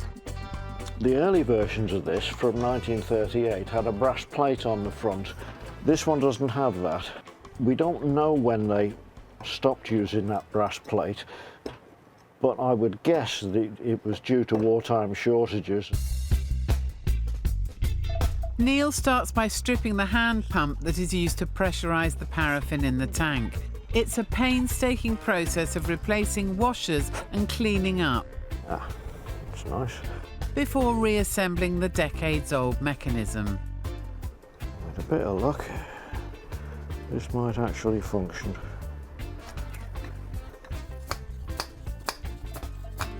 It still works. Perfect. So he can fit it back into the tank. These are steel tubes. The fuel jet or vaporizer gets the same treatment. And they get badly burnt at the business end. Getting old bits of rubber out of Tilly lamps is usually the worst job. But once cleaned and with the washers replaced, Neil fits the jet back into the lamp. He moves on to the 250 candle power burner. Just need to make sure that there are no spiders' nests in there. Reassembles it. Walk with these things, it's such a fine thread. And then puts on the mantle so that it's ready to light.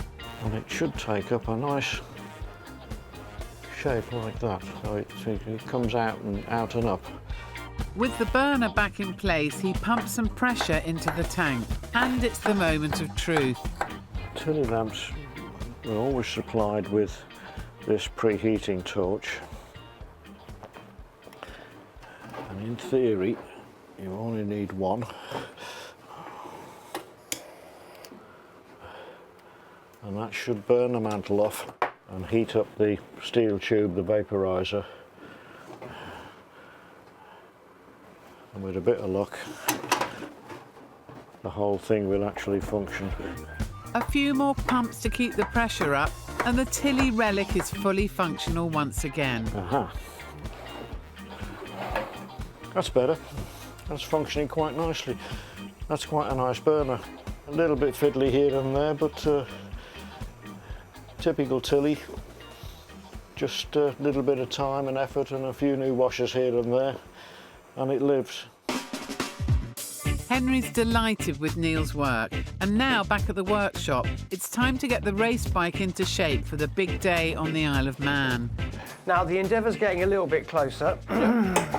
So, we need to accessorise, we need to clean, but there's always the problem with the Isle of Man, even doing a little trundle round it together. Yeah.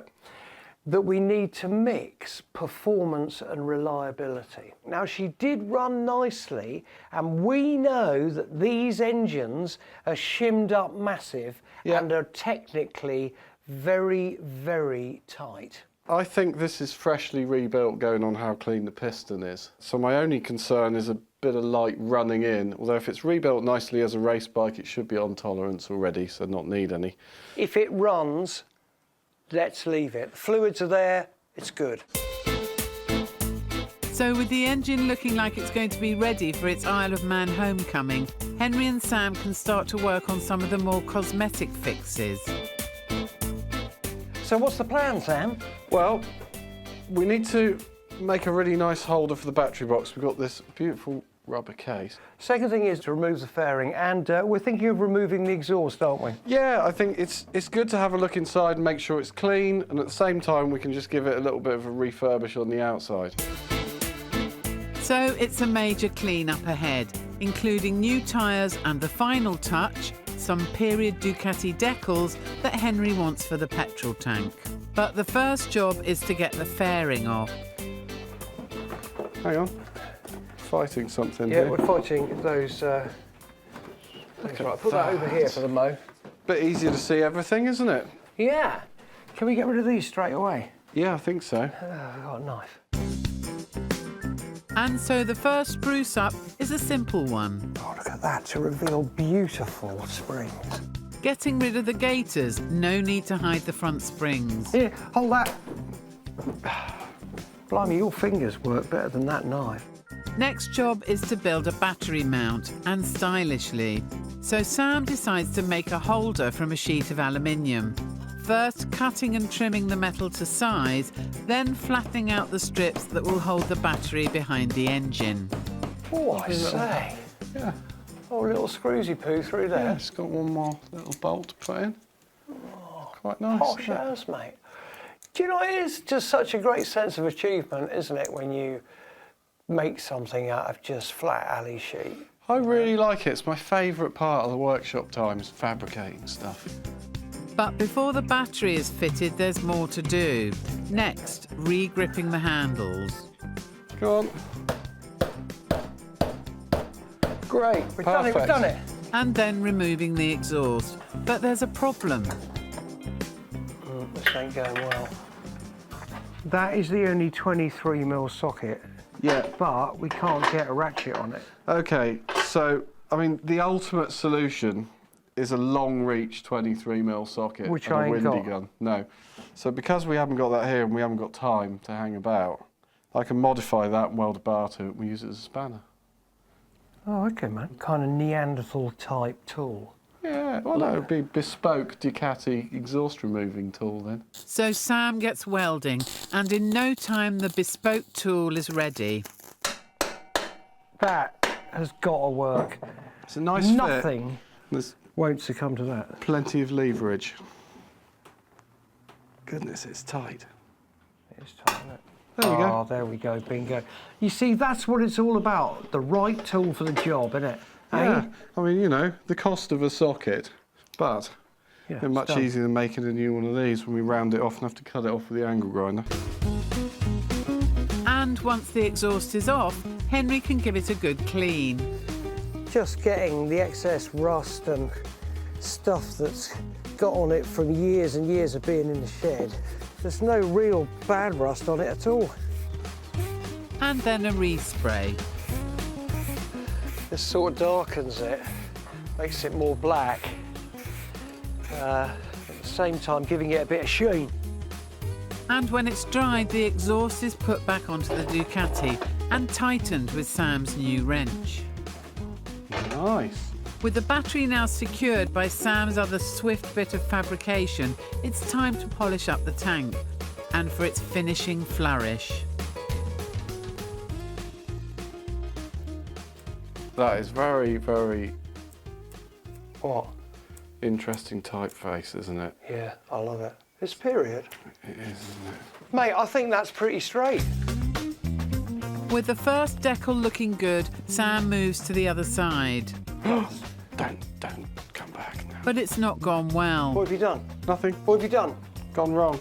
Has it? They don't have another sticker. How did that happen? So he's going to have to fix his mistake, or Henry's not going to be best pleased. OK, phew. Sam snatched victory from the jaws of defeat. Look, how's that for a recovery? Yeah, quite good. And all that's left to do is get the fairing back on. That slips on a little dream. Oh, mate. Is it looking any better? Oh, God, look. OK, look, we've got to clean the fairing. Yeah. But, mate, those grips, pipe and decal, hey, that's a beautiful thing. Let's go and use it for what it was designed for, shall we? Coming up, it's time for Henry to show Sam the magic of the Isle of Man TT racecourse. Anyone with talent gets air over here. And a chance to see how the Ducati runs back in its natural habitat. That is back in the hands of a stalwart. That's you.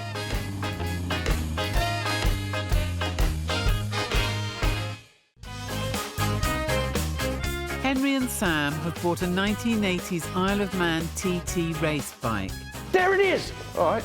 It's a Ducati 350, and they've had it verified as the real deal. It was a road frame, probably a different frame to the engine.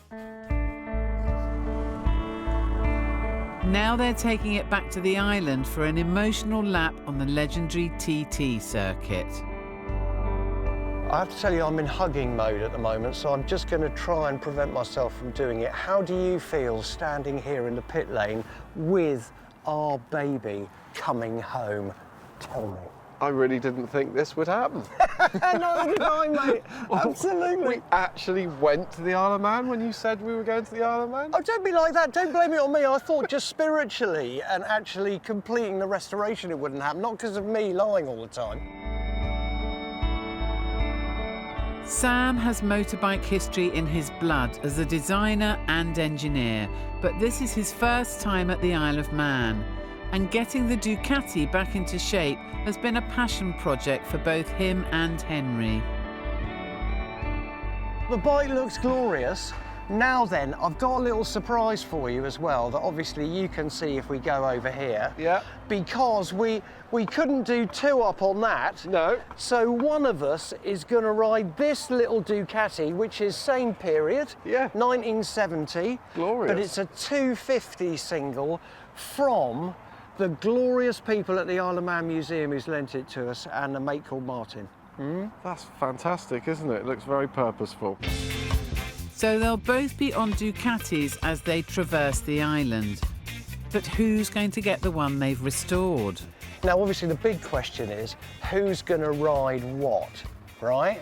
So, you get this right, you can choose. Are you ready? Yep. Go. Tails. Now, I have to tell you, I don't care whether that's heads or tails, because I think, because it's your first time here around this track, you need the full experience on the 350, and I'll bring up the rear, etc., on the 250. Great. Yeah? That Can I sounds just give you a really quick, good. sorry, mate, Yeah. it's just, forgive me, I might just get a bit emotional, because to me it's like coming home, man. This place is unbelievable. So this is what it's all about. The 37.73-mile Isle of Man mountain course. The TT racers do 6 laps. Sam and Henry are going to try just one on their Ducati racers, but they still need to look the part. So are you ready for this? Always. Should we get togged up and make like Wonder Woman? Do it. Are you ready for it? Ready? Seems pretty magic today. It Why is not? magic. 1, 2, 3, Wonder Woman! Hang on, you got to spin quicker. Spin a bit quicker. Go on, mate, that's it. And stop. You're there, my very own Wonder Woman. So, leathers on, the boys make their first tentative turns on the classic course.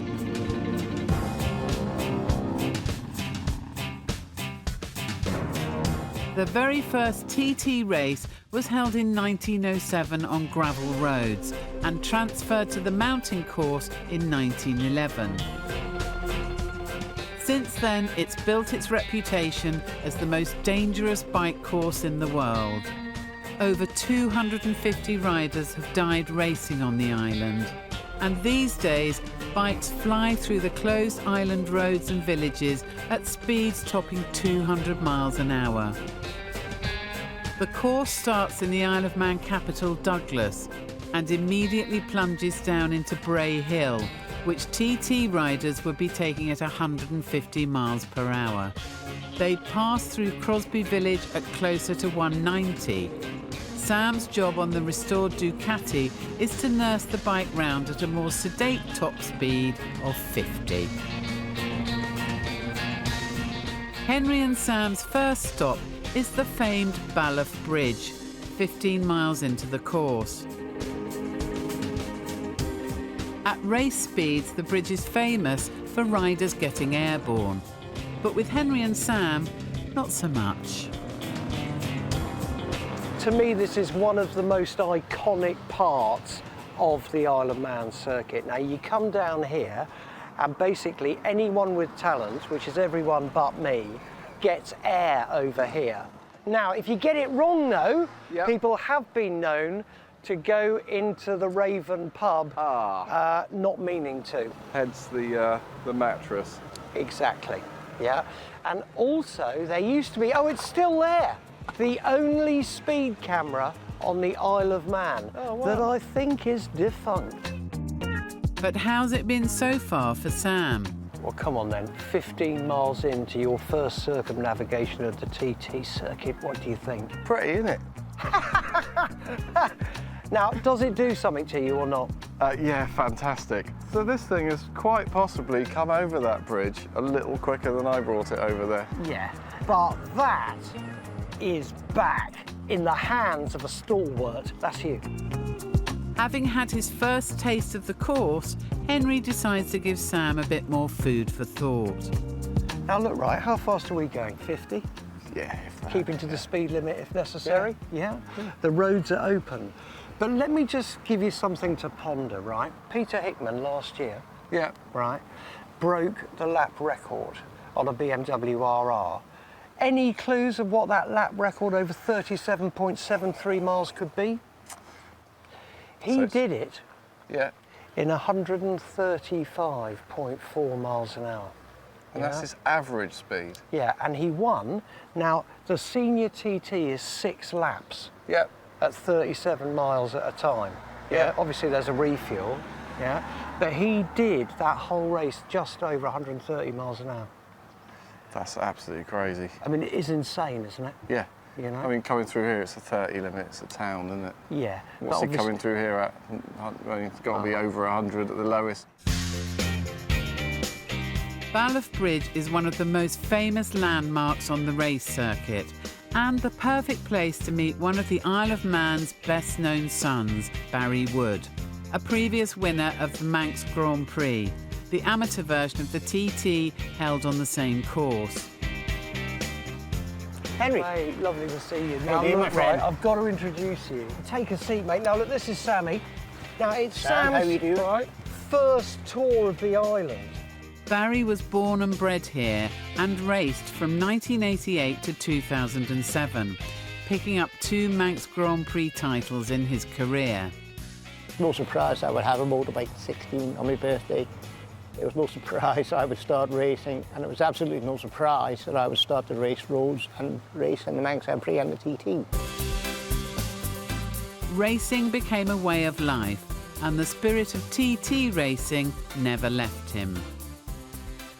If you do win any money, it doesn't go anywhere near to a fraction of paying for what you've had to pay for to prepare your bike or different things, you know. Even if you were racing for a wooden block with your name on it, if that's what you're racing for, with a Manx Grand Prix crest on, that's all that matters. And with that advice ringing in their ears, Henry and Sam get back in the saddle. They're heading to the Joey Dunlop Memorial, 26 miles in and near the start of the mountain section of the course.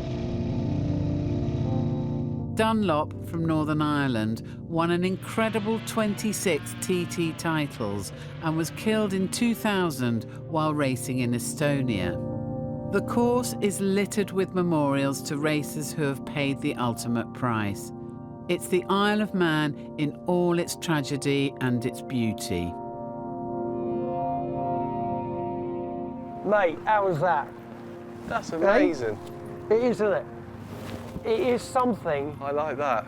totally different. Well, it's just coming up out of it all into this view. Yeah, it's just like a total transition, isn't it? Yeah. And that's what's amazing about this circuit, that you've got through the towns, down Bray Hill, roundabout, through the sort of, you know, lower reaches of the Isle of Man, and you come up onto the mountain circuit.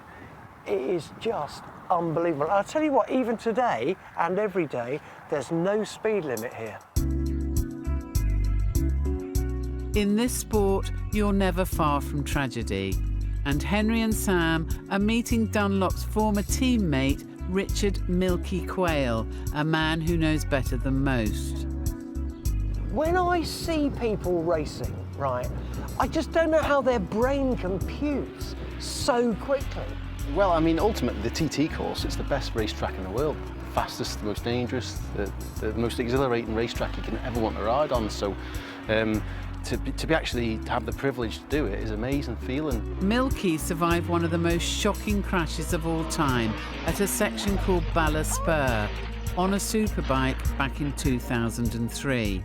The big bikes, they're just complete beasts. They are really, they're just like being sat on an Exocet missile. You know, it just wants to throw you off as quick as possible, which is obviously not the sort of thing you want to be feeling at 190 miles an hour. So I turned into Spur where I'd normally turn in, where I'd been turning in all week. And of course I turned in and I just caught my shoulder on the rock face on the inside. And that then pulled me off the bike. And then I hit the wall on the right, and then I flew through the air and hit the wall on the left. These days, he uses his experience to tutor new TT riders. There's so much to learn. And if you were Albert Einstein came here to do the TT, you wouldn't be able to take the information in. There's just too much information to take in one small dose. You know, you've got to literally do your homework. You've got to come here, serve your apprenticeship, do your time. And ultimately, that's why it takes 4 to 5 years to get in a position where you come from a complete novice to get in a position where you're going to win the TT. From the Joey Dunlop Memorial to the finish line in Douglas is another 11 miles of mountain riding. In the TT itself, it's a chance for riders to go flat out. For the boys, it's a chance to take in the breathtaking views and reflect on a job well done on their classic race bike. I'll tell you what has been amazing today as well, not only the weather, the experience, but that motorcycle. Yeah. I really, really, really like that motorcycle. Yeah. We actually did it, and we did it on that bike. Once went round in anger, now went round at a rather lovely, convivial speed. Really nice. But we've done it with a great mate here.